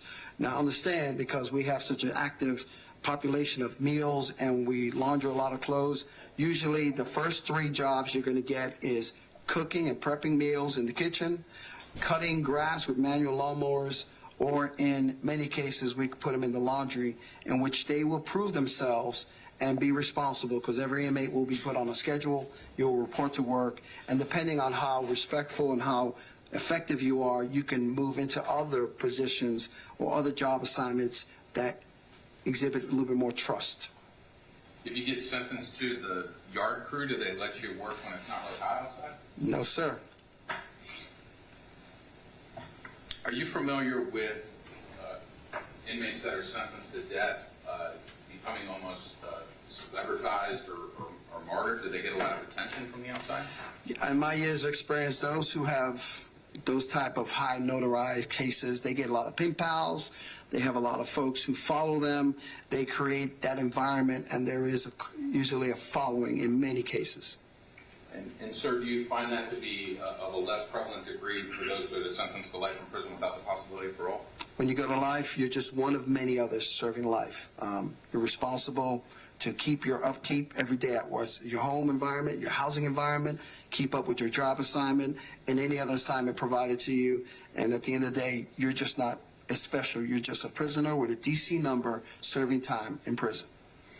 And sir, in using your the breadth of your background, your review of Mr. Victorino's records, and also your interviews with Mr. Victorino, do you have any concerns that if Mr. Victorino was sentenced to life in prison without the possibility of parole, that he would pose any danger to the inmates in the general population? Based on my years' experience reviewing his records, particularly in the last 18 to 19 years, he does not pose a threat. In fact, his skills and his labor would be beneficial to the prison system by putting them to work and having him provide some contribution into the operations of any prison. Yes, sir.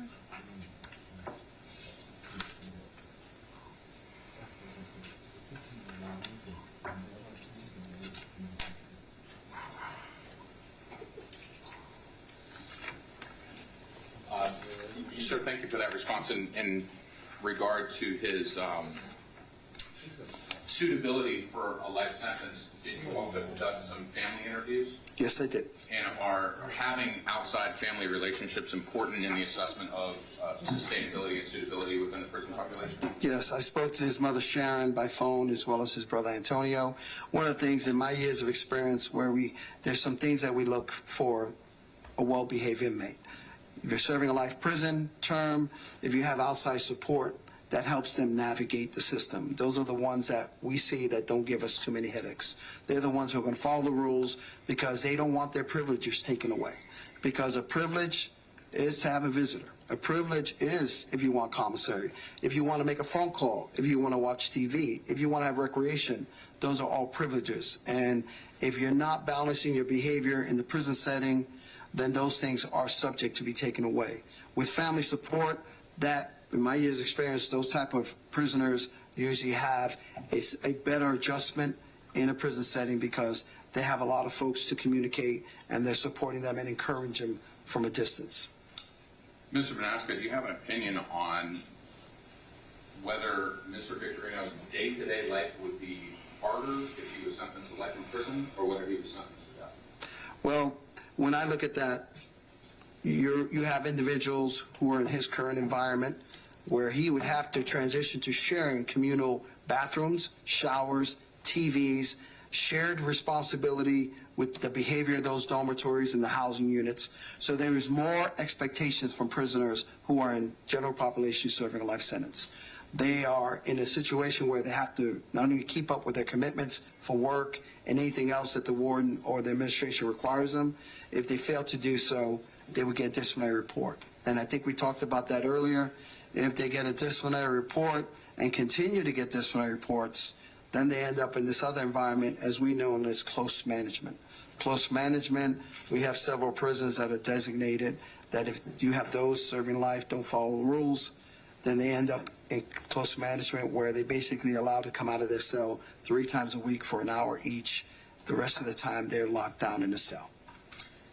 Mr. Benasco, if Mr. Victorino was sentenced to life in prison without possibility of parole, you talked about this 60-hour work week that he would have to do. Is he ever going to leave the prison grounds? Would he ever be on a road crew? No. He would never be on the road crew. An individual, any prisoner serving life without parole in the prison system, the only time they're leaving is at their expiration of their death in a body bag. Thank you. I'll turn to the one.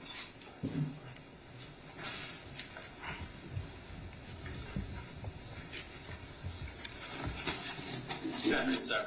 How are you, sir? Good, thank you. Just a couple questions for you here today. First, I know Mr. Visco asked you about how many hours you worked on the case, or what your hourly rate was. How many hours have you worked on this case?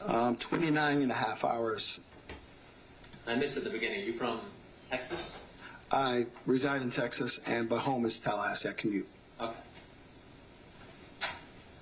So 29 and a half hours on this case, reviewing the various documents and then meeting with Mr. Victorino as well. Correct. Okay. And you talked a bit about Mr. Victorino and his earlier commitments to the Department of Corrections. So I want to start with those.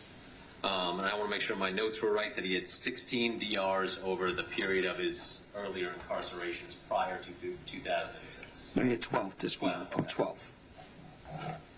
And when he was first committed to the Department of Corrections as a young man, I think 15 years old, he didn't get put with adults, right? No, he was sent to a youthful offender prison. Okay.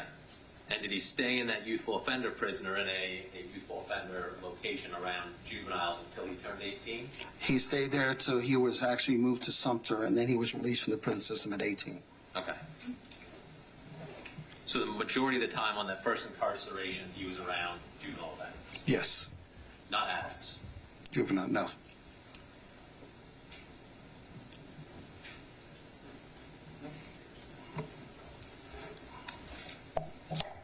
And right now, Mr. Victorino is housed in the highest level security in the Department of Corrections, right? Yes, he is. I think I've heard that called like an HO5. HO5, yes. HO5, but the highest level, there's different levels of HO5, right? Correct. And he's at the tippy top. Right. Those are housing assignment levels. And he's been there since his incarceration in 2006? Yes. And over that period, no DRs, right? None to my records. So since 2006, he's been able to conform his conduct to be an inmate who gets no DRs, right? Yes. He's followed the rules, right? Yes. Followed instructions, right? Yes. Stayed out of trouble, correct? Yes. But that was not the level he was in during his first incarcerations, correct? Correct. So when he was in, was that more of a, is the word general population appropriate for his first 2 incarcerations? Yes, he was. Okay. So it was in the general population area that he received DRs? Yes.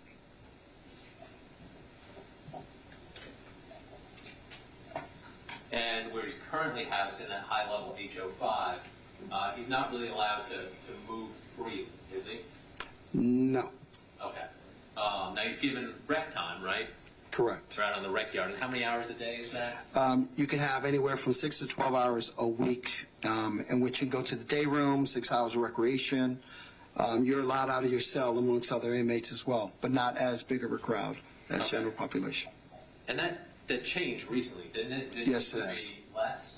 It was much less than 3 years ago. Now they allow them to have contact visits during visitation. They can have a hug and embrace. They're not shackled. They're allowed to have their tablets. They're allowed to go to recreation.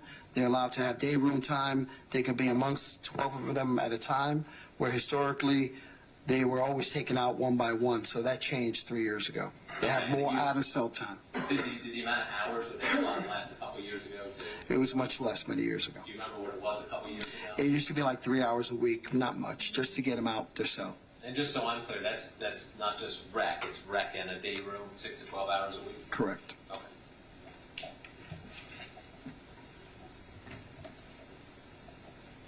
But no ability to come and go freely from their cell? No. From his cell, I should say. No.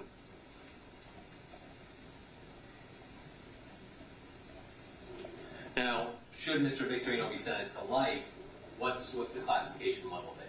Classification level will be HO5, and some lifers will go to HO3, but because if he gets sentenced, he will be placed at the same level he's at now, HO5, Okay. for housing purposes. But lower level than he currently is where he currently is, right? His custody level would change, but his housing assignment, HO5, will remain the same. Like custody level would change. Correct. And that's where he would have, so should his custody level change, he'd have a bit more freedom, right? Yeah, more responsibilities and more freedom. Of course, he'd have to work a job, right? He has to, yes. And speaking of Mr. Victorino, did he talk about what job he'd like to work? Well, speaking with him, one of the things, he has a background in electrical and construction, which is very important to any prison to run, because we have a lot of those issues that happen after hours, as well as he has a passion for helping. One of the things in my years of experience, we use a lot of individuals who are serving life to serve as, we say, intake mentors. When these younger inmates are coming into the prison that have a release date that they will get out, they have this informal program known as the Lifers Program. He had an interest to help curb some of these folks, young kids' behavior when they come into prison not to come back, to use himself as an example of what not to do to end up in this environment. And of course, let's break that down into both areas, because the first part we talked about kind of his skill set. Is that a skill set that, the inmates help with the upkeep of the Department of Corrections? Correct. And Mr. Victorino expressed to you that he has a skill set that he believes could be helpful. Yes, and not only that, in looking at his prison records and his first 2 commitments, he served in a variety of positions such as a barber, law clerk, but more insightful was as a construction electrician. He served in those roles and performed well at the prisons he was at to keep him with the upkeep of the day-to-day operations. So he would have a good reference as he comes through the classification process. They would look at that past performance and look at the need of the prison he would perhaps be sent to. And Mr. Victorino wants the opportunity to use those skills to help the prison, right? In my conversation with him, he wants to still have purpose, and he feels like he can contribute more in that environment versus the environment he's in now. Okay. And same thing with, you're talking about the informal lifers program. That's something he wants to do. He wants to be able to help, right? Yes, and communicated with him. It's my understanding he's mentored or had communication with some of the other folks in his environment where he sort of gave them guidance, and he's basically in a position in his life where he's matured, reflecting back on his life, that he can contribute and help others, and that's where his passion is. And should he be sentenced to death, he wouldn't be able to do those things, would he?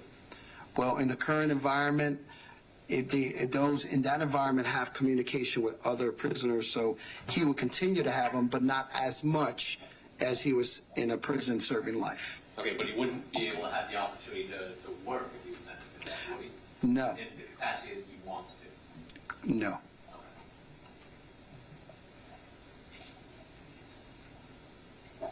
And then the level of movement, you did say that was a little bit different. For an HO5, should be sentenced to life, right? Correct. How is that different? The level of movement and personal responsibility of an inmate at that time? The way it is, someone who's serving life as an HO5, they house with another roommate behind double doors, which is their cell door plus the building door. Of course, you got the 27 rolls of razor wire around the prison. Of course. And then after hours, if they were having to be moved, they have to be escorted. They cannot walk freely. They have to be escorted because of their level of custody. And there's certain areas in which they would not have access to certain tools without supervision of a corrections officer. They get more rec time? They get whatever is allowed to have rec time depending on your call-outs for medical, dental, and your 60 hours of work.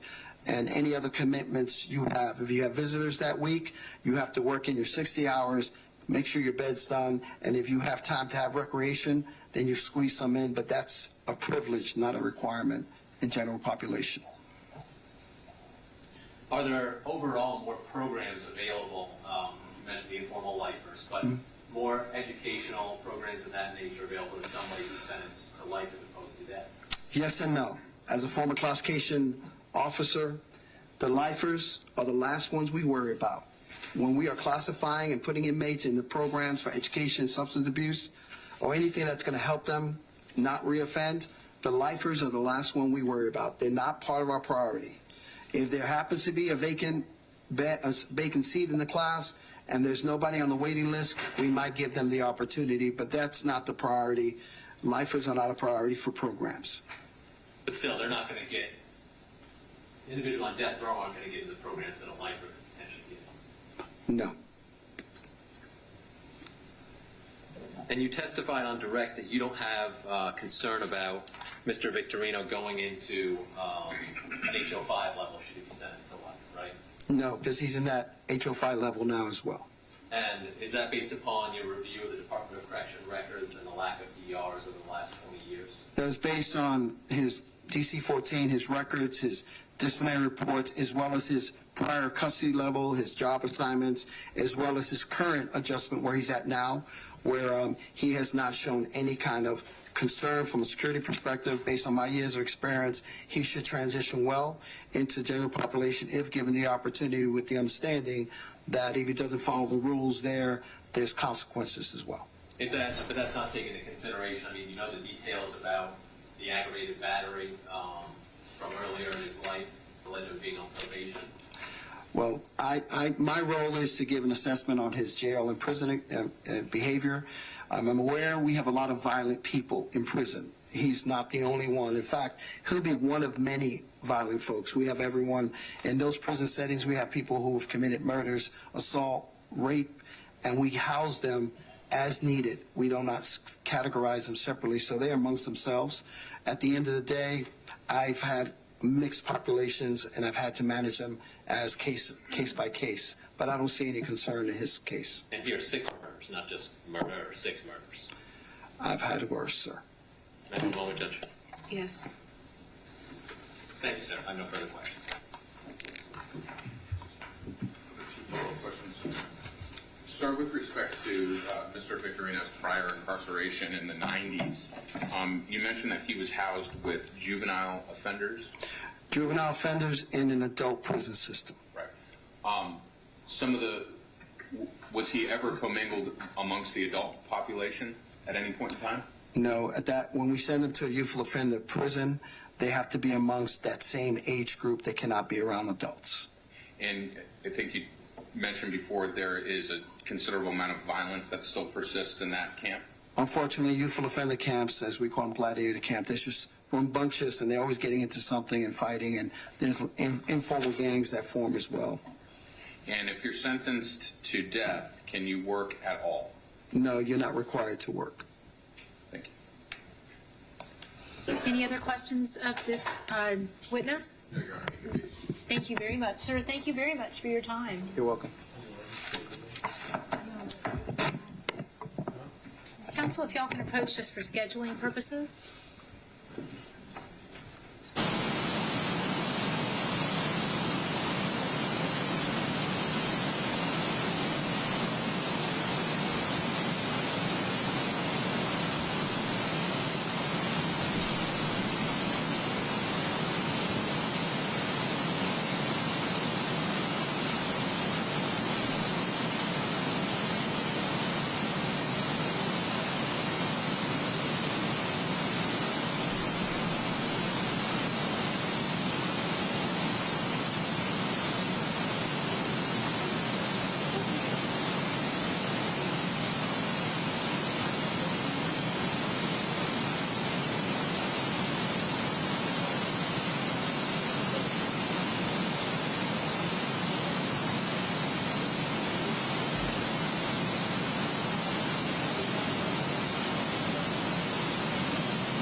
All right, Ms. Sammons, please call your next witness. Sharon Victorino, people help her those things as well.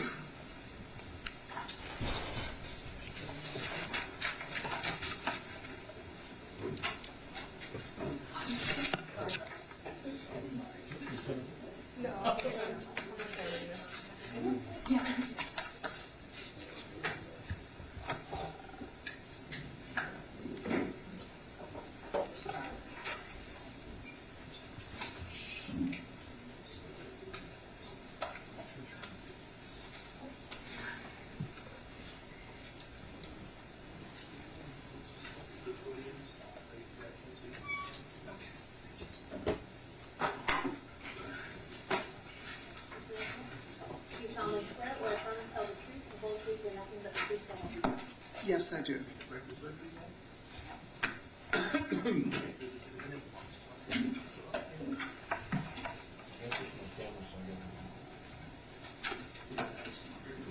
Thank you. Thank you.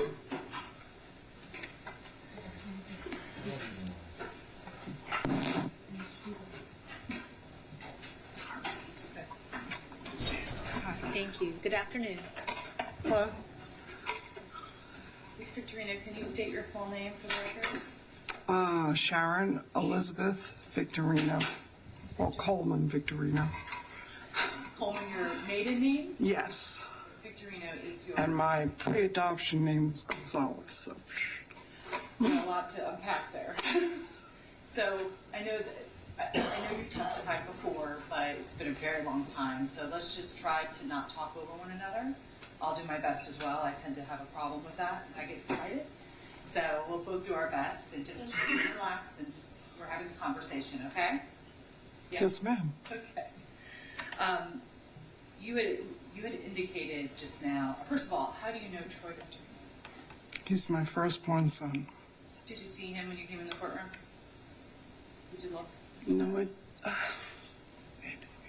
Do you see him now? yes, I do. Miss Victorino, when was he born? He He was born December 11th, 1976. How old were you when he was born? 21. How many children do you have? I have 6 living children. 6 living children. Can you kind of go through their names with us in the order that they were born? Okay. Troy Miguel, Jason Alexander, Antonio Raphael, Maritza Nicole, Christopher Brent, and Ricardo Manuel. All Victorino. All Victorino. They all have the same father. Yes, ma'am. Who is their father? Miguel Angel Victorino, deceased. When did he die? 2010. Did you remain married to him Yes. until he died? Yes. When did you get married? 1975, September 19th. So it sounds like you had her pretty quick after your marriage. Yeah. Yes. Yeah. I want to talk, because you had mentioned, because I think it's important to know a little bit more about you. You said that you were adopted. Yes. Can you kind of describe that a little bit more? Who adopted you? I was given to my biological grandmother's best friend. So my mother gave me to someone who was my grandmother's age. She was born in 1908. So much older woman. Yes, she had already had her children. How old were you when that happened? 3 months old. Did you ever have a relationship with your biological mother? I knew her because my grandmother and my adopted mother were good friends. I didn't know it growing up. You know, all the other kids in the family called her Aunt Mabel, and that's what I called her. So you didn't know that was your mom? I didn't realize it was my grandmother. I didn't, you know, at that age, I didn't put 2 and 2 together, but I was told at 7 years old that I was adopted. Were you treated well by your adopted family? Now looking back on it? I was given food, shelter, and, you know, clothing. This is a woman who was born in 1908. Rules were very different, you know, an African-American woman. And at 14, you were expected to work. So at 14, she went to Florida and left me in New York. You know, I was a sophomore in high school when I worked. Would you say that kind of the kind of upbringing that you had made you a little hard, tough? I didn't feel like it back then. I just felt it was normal. It was the norm for our family. When you look back over it and see how times have changed and the knowledge that we now have of more knowledge of human nature and how we should be treated and what results from being treated a certain way. That's something that you don't think about when you're growing up. You just do what everybody else is doing. And that's what I did. Your husband, did he have a similar kind of like upbringing, like a rough upbringing? Yeah, he was raised in he's Dominican. He was from the Dominican Republic. And, their background probably was worse of a disciplinary thing than mine was. Now, one thing I want to kind of just make clear before we get started on talking about Troy a little bit more as a child, is you haven't been here for any of the testimony, so you don't know what we've already talked about, right? No, I have no clue. You don't follow the trial. No, not at all. When it comes to the facts of what happened in this case, have you exposed yourself to that? Have you seen, watched it, anything like that? No, because it was so anxiety filled, first of all, for me. The anxiety I have for the victims and their families, that all I prayed for was peace of mind. And in order for me to have peace of mind, I had to stay as far away from those things as I could. Sure. So it's safe to say if you're asked a bunch of questions about what happened in August of 2004, you wouldn't have those answers? No. You know why you're here, though? Yes. You understand that your son was convicted of 6 counts of first-degree murder? Yes, You understand that he's facing the death penalty. yes, So you are aware of those things. yes, ma'am. I want to talk to you about Troy's child. Did you notice any kind of odd behavior from him at a very young age that caused you concern? Yes, I work full-time. I'd have a child, and then I'd go back to work. And Troy was being taken care of, Troy and Jason. At that time, I also had Jason. They were only 15 months apart. And he was coming home, and he would undress and hide behind the curtains. Completely undressed, completely nude. He was about 2.5. And I remember talking to my husband about it and saying, this is weird. This is not right. Kids don't do this. They're not ashamed of their bodies. They haven't learned to be ashamed of their bodies unless someone shamed them about their bodies. So you were concerned at that point, something enough? Yeah, because the woman who was taking care of him, she had male children that were older, much older than my kids. And whenever I would call during the day and say how are the kids doing, they would say, my mom's not here, she's at the store. And so the kids were like constantly being left, my kids were. So after seeing that, I changed to a different sitter. I found a different sitter. But you also took him to a doctor and there were concerns? Yeah, I had expressed that to the doctor, but he had never been examined or anything like that to see if there was any abuse of any sort sexually. But you communicated this with Dr. Danziger, that you had this discussion? Yes. Now, we've already talked about this a great deal, but there were times when the school reported that Troy had bruises on him. Do you know what I'm talking about? Yes, that was back when he was 6 years old. He was in first grade, and he came home with a test, and the test had nothing on it. Absolutely nothing except teacher's 0. And so initially we sat him down and we talked to him, told him that he needed to at least put his name on the paper, at least make an attempt, even if you didn't know the answers. We weren't demanding, hundreds of our children. We just wanted them to function and to learn as much as they could. And he got spanked. Yeah, he got disciplined by my husband with a belt. And yes, the buckle hit him in the neck. You agree that your husband routinely would beat Troy?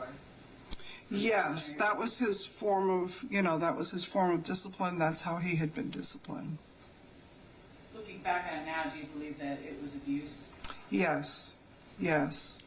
Even though I may still believe in corporal punishment somewhat, not in the form that it seems to.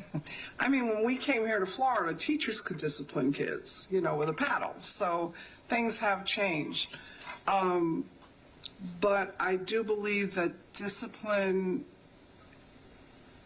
now that I'm older and experienced as a mom, like by the time I got to Rick, I don't know that Rick has ever had a spanking. Would you agree that Troy kind of protected his brothers also? Yeah, Troy would definitely step up for his brothers. Like if they were getting yelled at by their father and he could see what was coming, he would say, I did it, it was his fault. So he'd take discipline that was meant for others? Always, always. Even as he got older in school, if his friends were smaller than him, and he would take the brunt of things for them. Were you abused by your husband?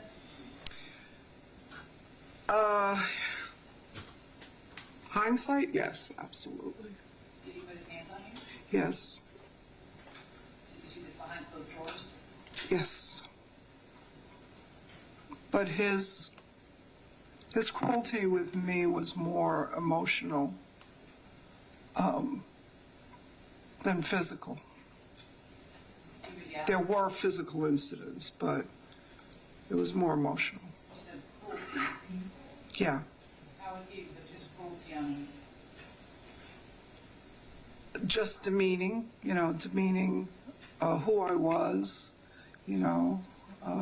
how the whole being of who I was.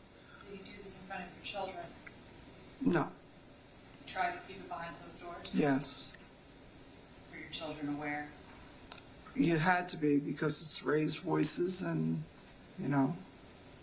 so yeah, they were aware.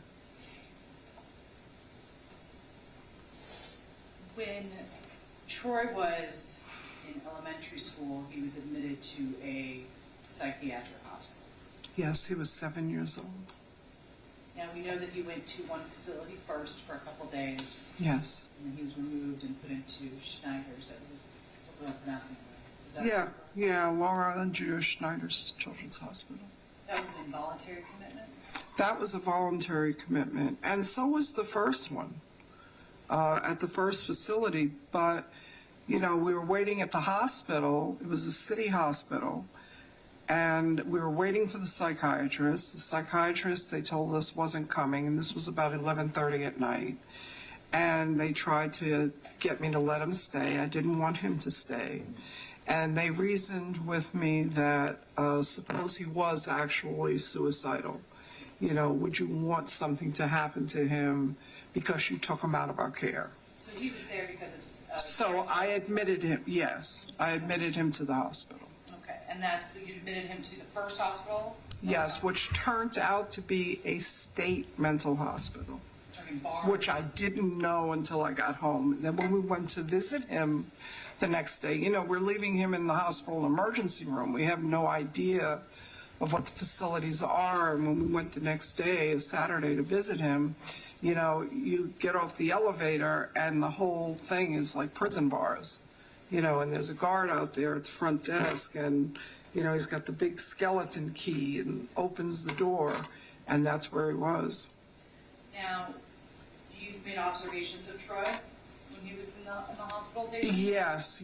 When we saw him, he was very lethargic, and, he just didn't respond well. I mean, he had answers for us, how are you doing?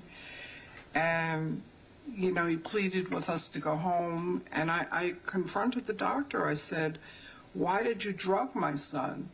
And they said, we didn't drug your son. We don't drug these kids. And it was like, I know my child. This is not my child. Do you have any idea what those drugs were that they were putting inside? No clue. Now, after he was in the second hospital for 6 weeks, right? Yes. And because they threatened me that if I took him out after the 72 hours, that they would, petition for custody of my other children. so basically the state was involved in your hospital? Yes. So that's when I looked into my insurance and found out where I could privately place him for treatment. And that's when we went to Long Island Jewish. And during this time period, you're working, right? Yes. You've got how many children? 7, I had the 3. So 2 others at home other than Troy? Yes. Your husband's working? Yes. So would it be safe to say you didn't have a whole lot of time to visit him every single day? No, there wasn't. Just pretty much weekends. When he was released from the hospital, was he recommended to have continued mental health counseling and therapy? No, I think that came up later on in his school years, that they wanted to try putting him into, he was getting some kind of counseling in school through the Board of Education. Sure. But they wanted to recommend a different type of program for him. But we moved here in the interim, and so he never got placed in that type of program. And then when he was here, were there times that he was doing well? Yeah, when he graduated from middle school, he was awarded the Volusia County Good Kid Award, which meant that in the county of Volusia, he had shown a dramatic turnaround in his behavior. So there was clearly a time when he had bad behavior, and then he turned that behavior around. Yes. And it was when he had support in the school system. Yes. And so there was a period of time, he wasn't always just out of control. No, no. But he did have behavioral issues and involvement in the juvenile justice system, correct? Yes. Was that very difficult for you to navigate and deal with in getting in and out of trouble? Yes, I mean, the first instance was 3 weeks after we moved here to Florida. I came from an apartment life in New York City, you know, which is definitely very different than a home life in a house here in Florida. And it was evening time, and I had, you know, he got charged with burglary of a dwelling because he went with another kid and took shelves down out of the house. So, It was like an abandoned house or right, it was an empty house, yes. And I called the police, and 8 police officers showed up for this juvenile, you know, and 4 squad cars. And they put him in the back of the cars, and then they released him to me. Okay. And so you dealt with him kind of getting into trouble increasingly from that point. Right, and I had no clue. I had never even gotten like a ticket to go to court in my life. So this was difficult for you to navigate. Definitely a different ballgame. There's a lot of stress on you. Yeah, absolutely. A lot of stress, I think, on the whole family. It increased the stress level for everyone. And eventually Troy went to prison as an adult. He was charged as an adult. He was, it was something he did when he was 15, and he was in the juvenile court at that time, and they had not yet established the consequences of what he did. And he called me at 4 in the morning and told me he had been remanded over to the adult jail. And he was recommended as part of the sentence to do boot camp, correct? That was in the juvenile system. The juvenile system, the judge there desperately tried to help him, but everything he tried to do, that he would say, well, how about if we try this kind of facility, or how, because he was sentenced to a level 3, and there are 8 levels in the juvenile justice. So he's like, well, can we sentence him to a 5, or can we sentence him to a 7, or can we sentence him to 8, where he doesn't get released without job training and every psychiatric help? And they vetoed everything the judge said. And yeah, The decision was made, they kind of took it out of the judge's hands. by DCF, yeah.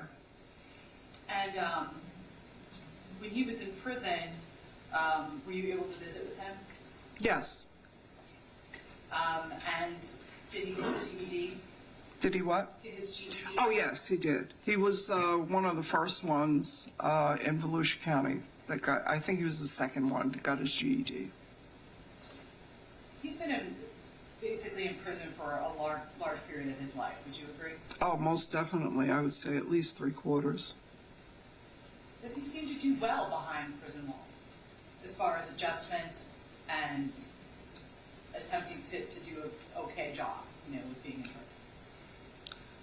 Yeah, I think because he knows the rules, and that probably might be a lot of reasons why prisoners go back. Inside, they know the rules. They know what's expected of them. They know the consequences. And that's kind of, the idea behind the discipline that we administered, is that there are consequences for what you do. And so it appears that, at least from all that you've seen of him, is that he's adjusted. Yes. I would definitely say since his being baptized and studying the scriptures and returning to what he had originally been taught as a child. Exactly. So you're Jehovah's Witness, correct? Yes. And you attempted to raise. I am. My husband wasn't. Yes. I took the children with me. And so you attempted to raise him in that faith. Objection to leading. I'm just trying to move it along, Judge. I know. So sustained. Tell me about his religious upbringing. Oh, okay. We attended, at that time, we attended 3 meetings a week. And he went with me. One was Bible study. One was a teaching school where they learned to speak. And they gave parts. Troy participated in that. It initially starts whenever a parent feels the child is ready with a simple Bible reading a passage, and then it navigates on to other things, like perhaps taking a scripture and giving a discourse on that scripture, maybe a 5-minute discourse. How old was he around this time period that you introduced him? When he gave his first talk, I want to say he was about 8 or 9. When did it become, or did he ever stop? No, he participating? always went to meetings. As long as he was in my household, he went to meetings with us. Obviously, well, was there a time period where you feel like he lost his faith and was not practicing the way he should, considering what he was getting into? He was trying to find a place. I mean, when we came to Deltona, he didn't understand his place. Deltona at that time in '87 was very ethnically divided. And so he didn't know where he fit in there. Why is that? He didn't know if he was with the Spanish kids because he was darker than them, and he didn't speak Spanish.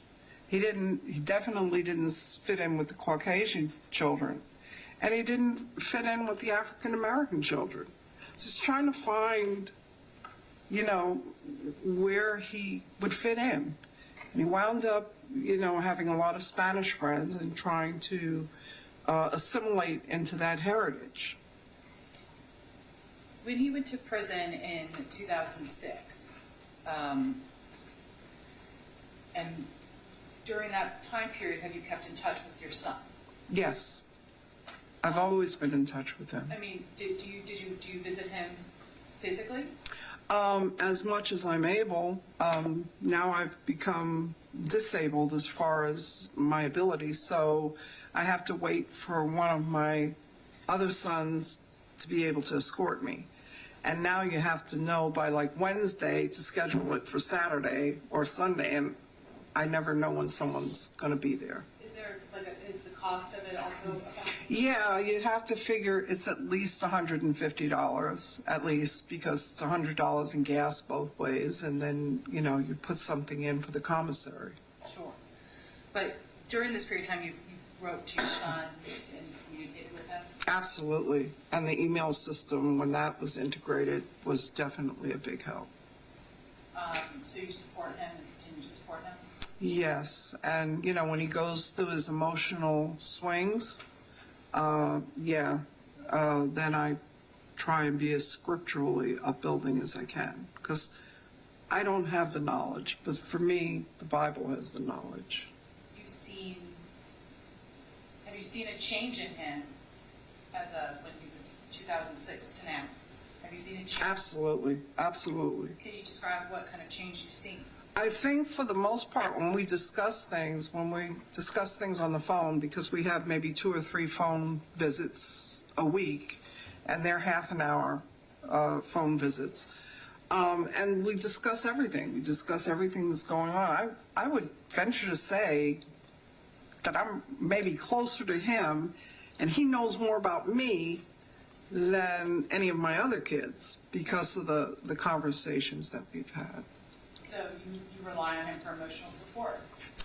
Yes. If I'm facing a problem and I tell him about a problem I'm facing, he'll give me encouraging scriptures like, Mom, remember what remember what Paul said, or remember, what John said, and he'll remember the scriptures and he'll give them to me as encouragement. Or he will tell me that he's going to research it and then send me an email with that research. Certainly. And has he been supportive to your church group or your community? Yes, as far as I know of, Al Barker has told me that he's affiliated with that congregation up there near Stark, and so he does participate. They give him assignments, and he participates by writing the assignment, and then it's delivered, and then someone does, reads the assignment on his behalf. Can I approach your honor so I can show him some photos? Yes, absolutely.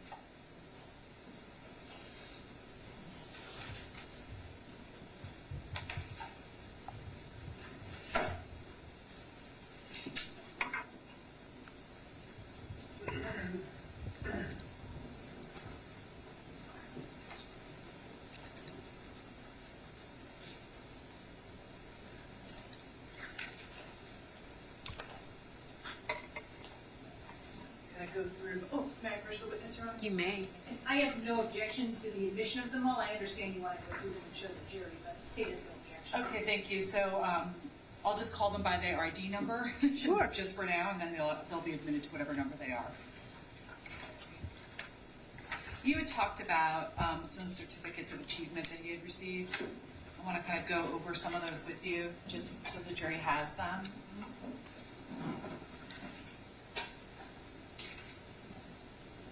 Okay. I'm showing you what's been marked for identification as Defense F. Do you recognize this certificate? Yes, that's the one he got, yes. That's the one he got in middle school. Yes. And what is it? It's a Volusia County good kid. He was, that's another tragedy that happened in his life. They had a beautiful cruise, dinner cruise, a formal dinner cruise out of Deltona. And we only had one vehicle, and we were sitting at the home. I had arranged for babysitter, and my husband didn't come home from work. By the time he came home from work, we rushed, hoping they had stopped the boat, kept the boat from leaving, and it had already departed. And then we came home, and then I went back. I said, well, let's go see if we can get it when it comes back, and you can get to meet your teachers, and they can get to reward you that way. And that didn't happen. Another failure. Who issued this certificate? Atlantic Shores Hospital, but, I know it is coming from Galaxy Middle School. Okay. But this was a hospital because Yes. he was being in treatment for Yes. emotional and behavioral Yes, yes. issues. I'll just, because I know that it's going to be admitted, Your Honor, may I show? You may. They'll, of course, everything I'm showing, they will have an opportunity to review as much as they need. Can I show you this one? This is a Defense F. I guess they're all probably going to be the same kind of composite, so there you go. What is that? The #1 Apple Award for a job well done. Do you remember I what don't that was know. from? No, I don't. Mm-hmm.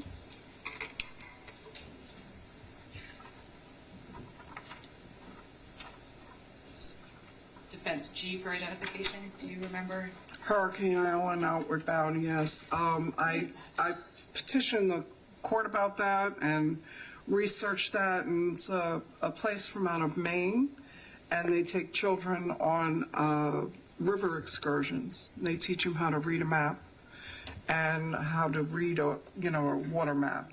And then they put them on a solitary excursion where they have to maneuver for themselves for 24 hours. Naturally, they're kind of watched, but it was to teach them some self-worth and some self-esteem. The interesting thing about that is when it was finished, we had to take a test together.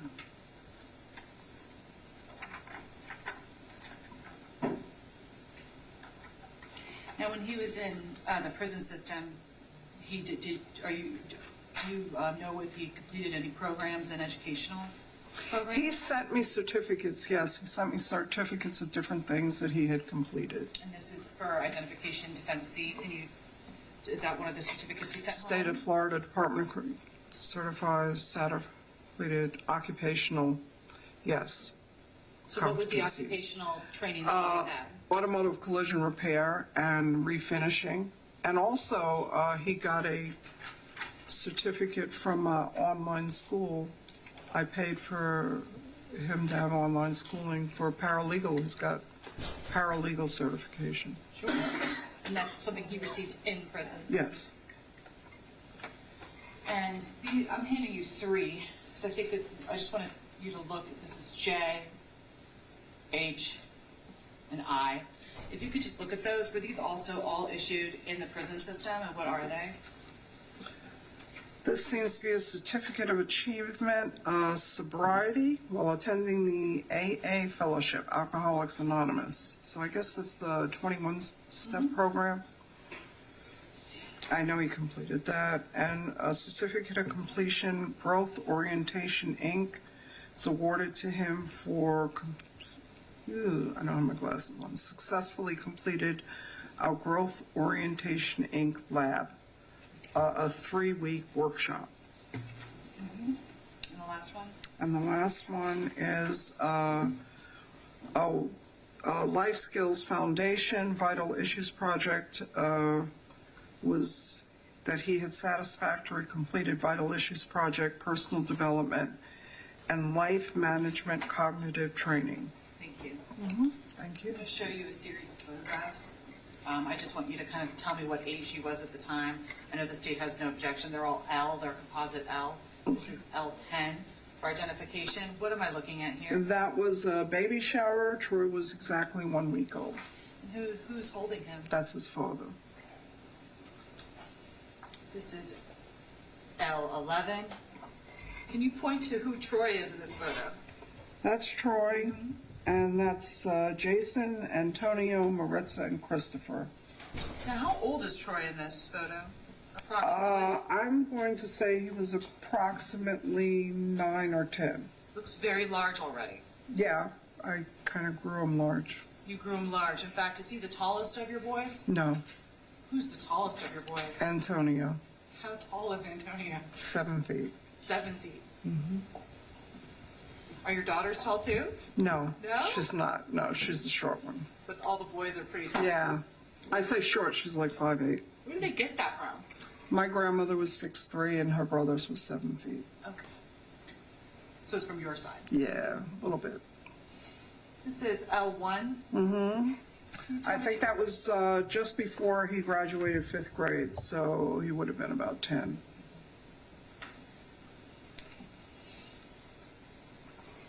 L2. That was his graduation from 5th grade, and that's his sister Maritza. L3. That was I think that was kindergarten, How old would or he be? either 1st grade for 5. He would have been 5. So this would have been before, around the time period when when the marks were reported on. Yes. No, the marks were 1st grade. First grade. So Yes. So that was probably earlier. That was kindergarten. Oh, God, I sent you that. This is L4. Who's that? That's me and Troy. Baby. Yeah. Is she tired, Mom? Happy baby. L5. That's when he graduated in jail. He was in jail, He was in jail. but they still let him have the cap and gown and all this. Yes, yes. Were you proud of him? Absolutely. Absolutely.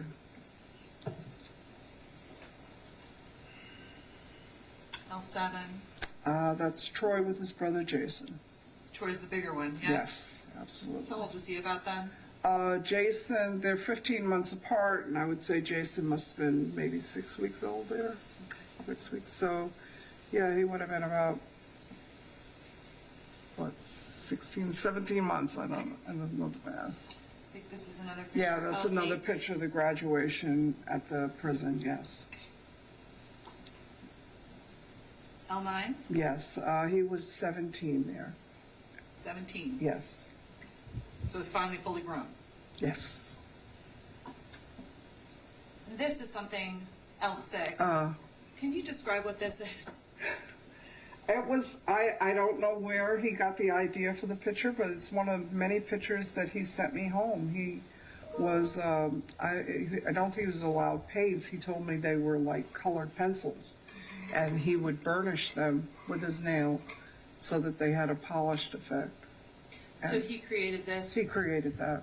When? Was that between 2004? Oh, yeah, yeah. Six and- yeah. and now? And now, yes. More recent? Or? Yes. Uh-huh. How long has he been doing art like that? I would say maybe 12 years. Does he send you art on a regular basis? Yes. Does he send his siblings? No. So it's for you. Yeah, he doesn't write to them because, the envelopes say this is from a Department of Corrections, and he doesn't want to embarrass them.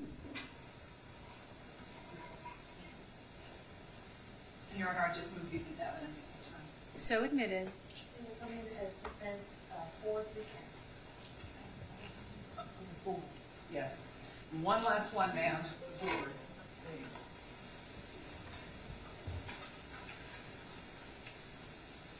This is defense K for identification. I think we've already seen one of these photos, but could you show me a little bit? I think the state has no objection, so if I might. Yeah, we saw the two at the bottom. That's Troy, shortly after coming home from the hospital, probably, within a week or two.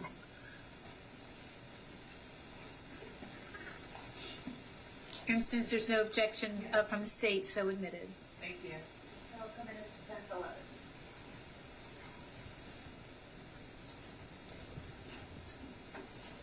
Miss Victorino, does Troy have a daughter? Yes, Adriana, How old is Adriana right now? 19? Does she have any contact with him? Not that I know of. I know he's tried. He's reached out to her since, he and her mother have been divorced. And Did she see him though?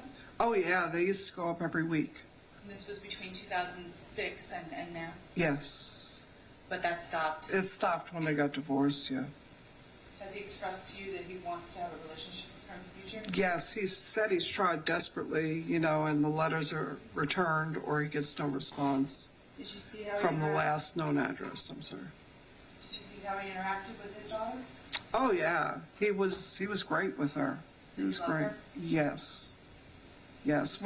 When I would come there on their visitations, when we coincided with visitations, yes, it was all about Adriana and reading to her and playing games with her and things like that. And you mentioned his siblings. Have they expressed to you how much they've struggled with all of this? Yes, it's extremely emotional because so much of the abuse that they suffered has come to light that I had no clue about. And it's like a scar. You kind of bury it, and this is like opening that scar again. Preparation for this trial that we have, they've expressed anxiety and Absolutely, absolutely. not wanting to open those No, scabs. no. Because It's they like were- they've moved on. I've moved on with my life. This happened. It's almost like even my abuses that I realize now were abuses. You put them behind you. The mind kind of buries it to protect you. Yeah, yeah. Mr. Victorino, you know now that Troy has admitted to participating in these murders. Yes, I found that out. You don't talk to him about the offense, obviously, right? No, no. That's something you're not supposed to do on these phones and communications that are recorded, right? Right, right. Aside from which, it's so traumatic. Even the realization of what he did, because when it first happened, he told me he wasn't there and he wasn't a part of it, and I believed him. And actually, to tell the truth, I prayed for God's justice and for the truth to come out, and eventually the truth did come out. And the truth is now that he was. Yes, yes, The truth is that he lied to you. yes, yes. It shocked me, but then I could understand maybe somebody lying about that. Why would you want to be associated with something like that? Knowing this about your son, do you still love him? Yes, yeah, and my faith says if God loves me with all of my inequities, and He sees fit to love me, who am I not to love someone else? Aside from which, He's my firstborn son. He'll always be my baby. My first baby. You want to continue this relationship no matter what you think? Absolutely. You want to continue to have contact and to receive art from him? Yes. When I don't hear from him, it gives me deep anguish because I know that he goes into despair. And when I don't hear from him, I know he's in despair and I can't reach out to him. I have no way of reaching out to him until he reaches out to me. His brothers and sisters, they love him as well. Yes. Despite They can't, they have to distance themselves, but they love him. So Ms. Simmons, if you have okay, are you sure? Because I'll give you more time tomorrow if need I was be. going to just ask one follow-up to see if anybody had anything, and I was going to let Ms. Victorino. Okay, thank you, thank you.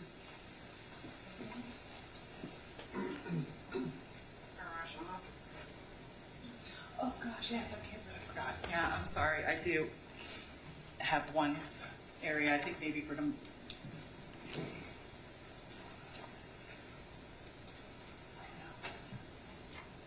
So it looks like I have 2 areas additional for questioning. So then we'll bring her back tomorrow. Ma'am, so I hate to bring you back tomorrow, but can you come back tomorrow? I've just kept the jury 15 minutes over. Are you okay? I understand that. I just have to make sure I have a way to get here. Okay, all right. Okay, very good. Okay, thank you. Thank you. All right, so you're still under oath? Okay. We'll see you tomorrow morning. Okay. And then council, can y'all approach regarding a start time for tomorrow?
All right, so I want to thank you all very much for your time today. We're going to come back tomorrow morning at 8:30.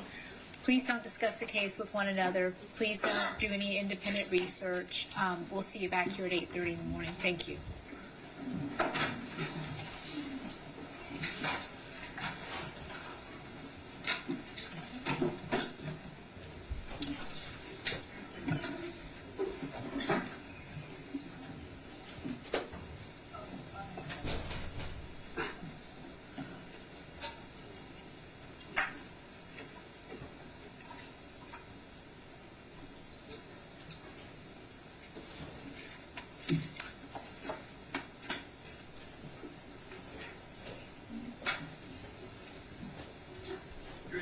All right, everyone, please be seated.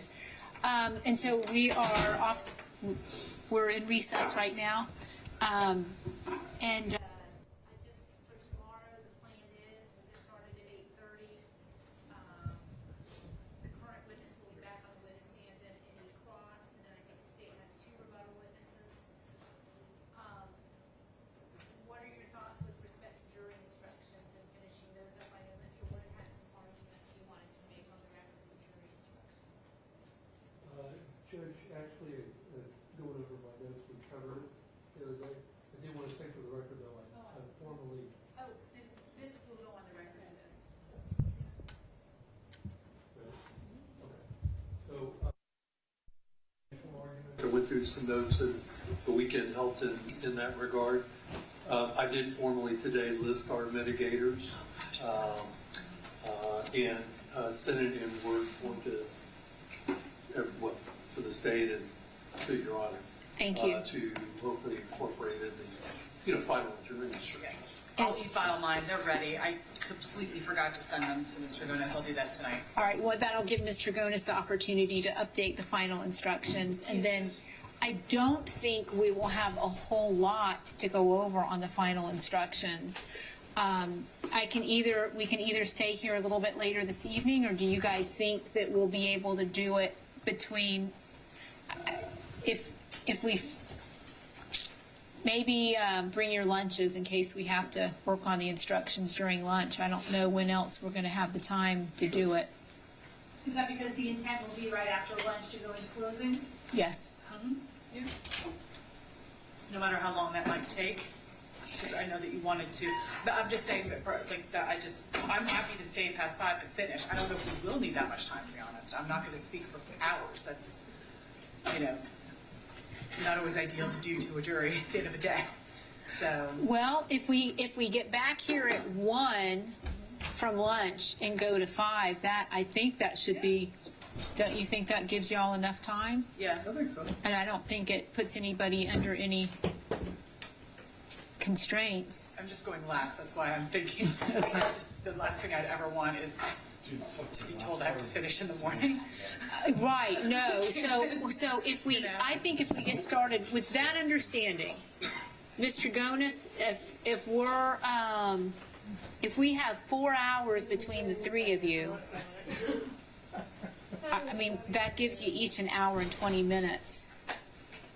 Do you feel comfortable with that? Yes. I don't know, Judge. I really, 120 minutes. And you said an hour and 20 minutes? No, an hour and 20 minutes. Tracy, I don't know. I'll certainly do my best. I know that I don't want to bore the jury. I'm going to do my best. I have a lot of aggravators to go through, and I have a lot of mitigators to go through.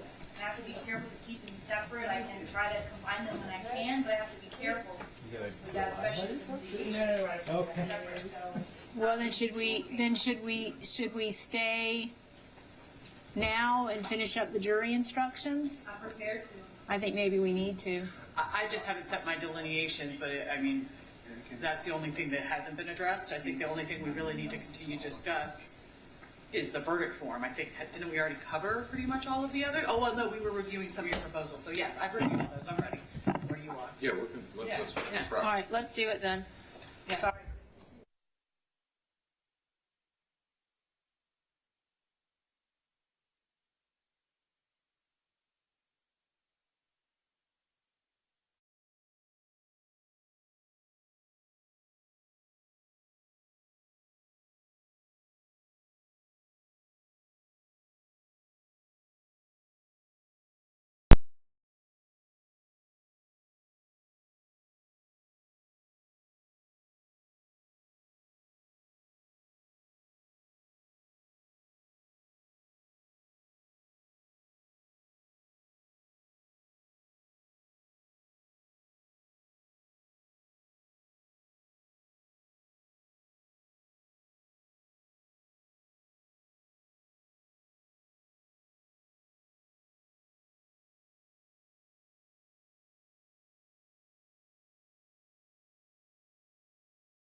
some restrictions on where you can turn. Partial lane closures, too, until the part of the project finishes up in about 5 months or so. The city is replacing aging underground systems and prevent future failures like the one in the video we've been showing you there. A water pipe burst in this area and flooded streets before leaving behind a massive crater in the middle of the road there. To avoid a repeat of that costly and dangerous event, the Orlando Utilities Commission is replacing 1.5 miles of aging pipeline. Crews are also upgrading the sewer, stormwater, and fire protection systems in this area. The entire project is not expected to be done until at least 2028.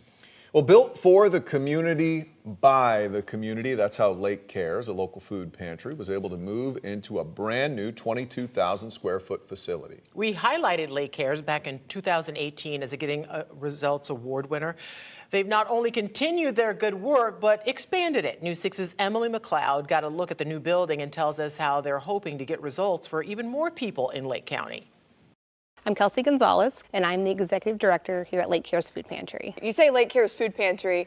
This is so much more than a food pantry that you all have opened up. Tell me, what are you all able to provide in this new space? I always like to say, you know, it's like calling 911. You know, it's usually an emergency, something's gone wrong. They've lost their job, there's been a health issue, and that's why we exist. From career resources to healthcare to food assistance, Lake Cares is hoping to help even more people with its brand new 22,000 square foot facility, thanks to the help of private donors. Unfortunately, you know, we had to expand because the economy is not getting better. There's federal cuts.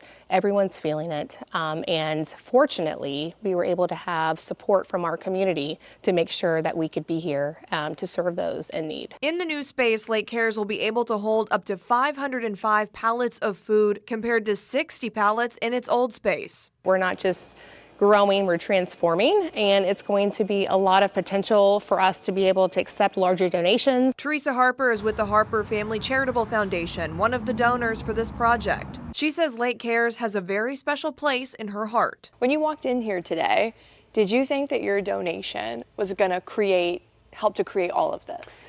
No, I mean, you know, I knew they needed bigger space. I knew they needed more, you know, more places to store food, but I did not expect it to be this big.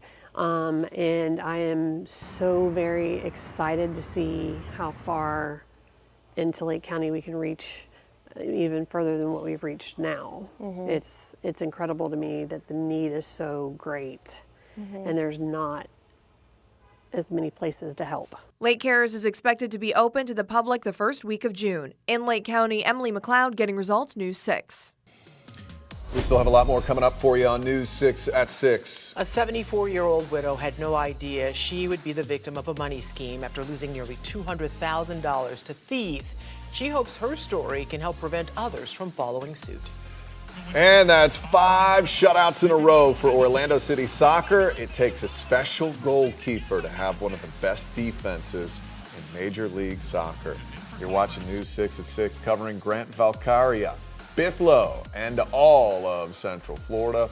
We'll be right back. This portion of the news is sponsored by Advent Health, helping the communities we serve to feel whole.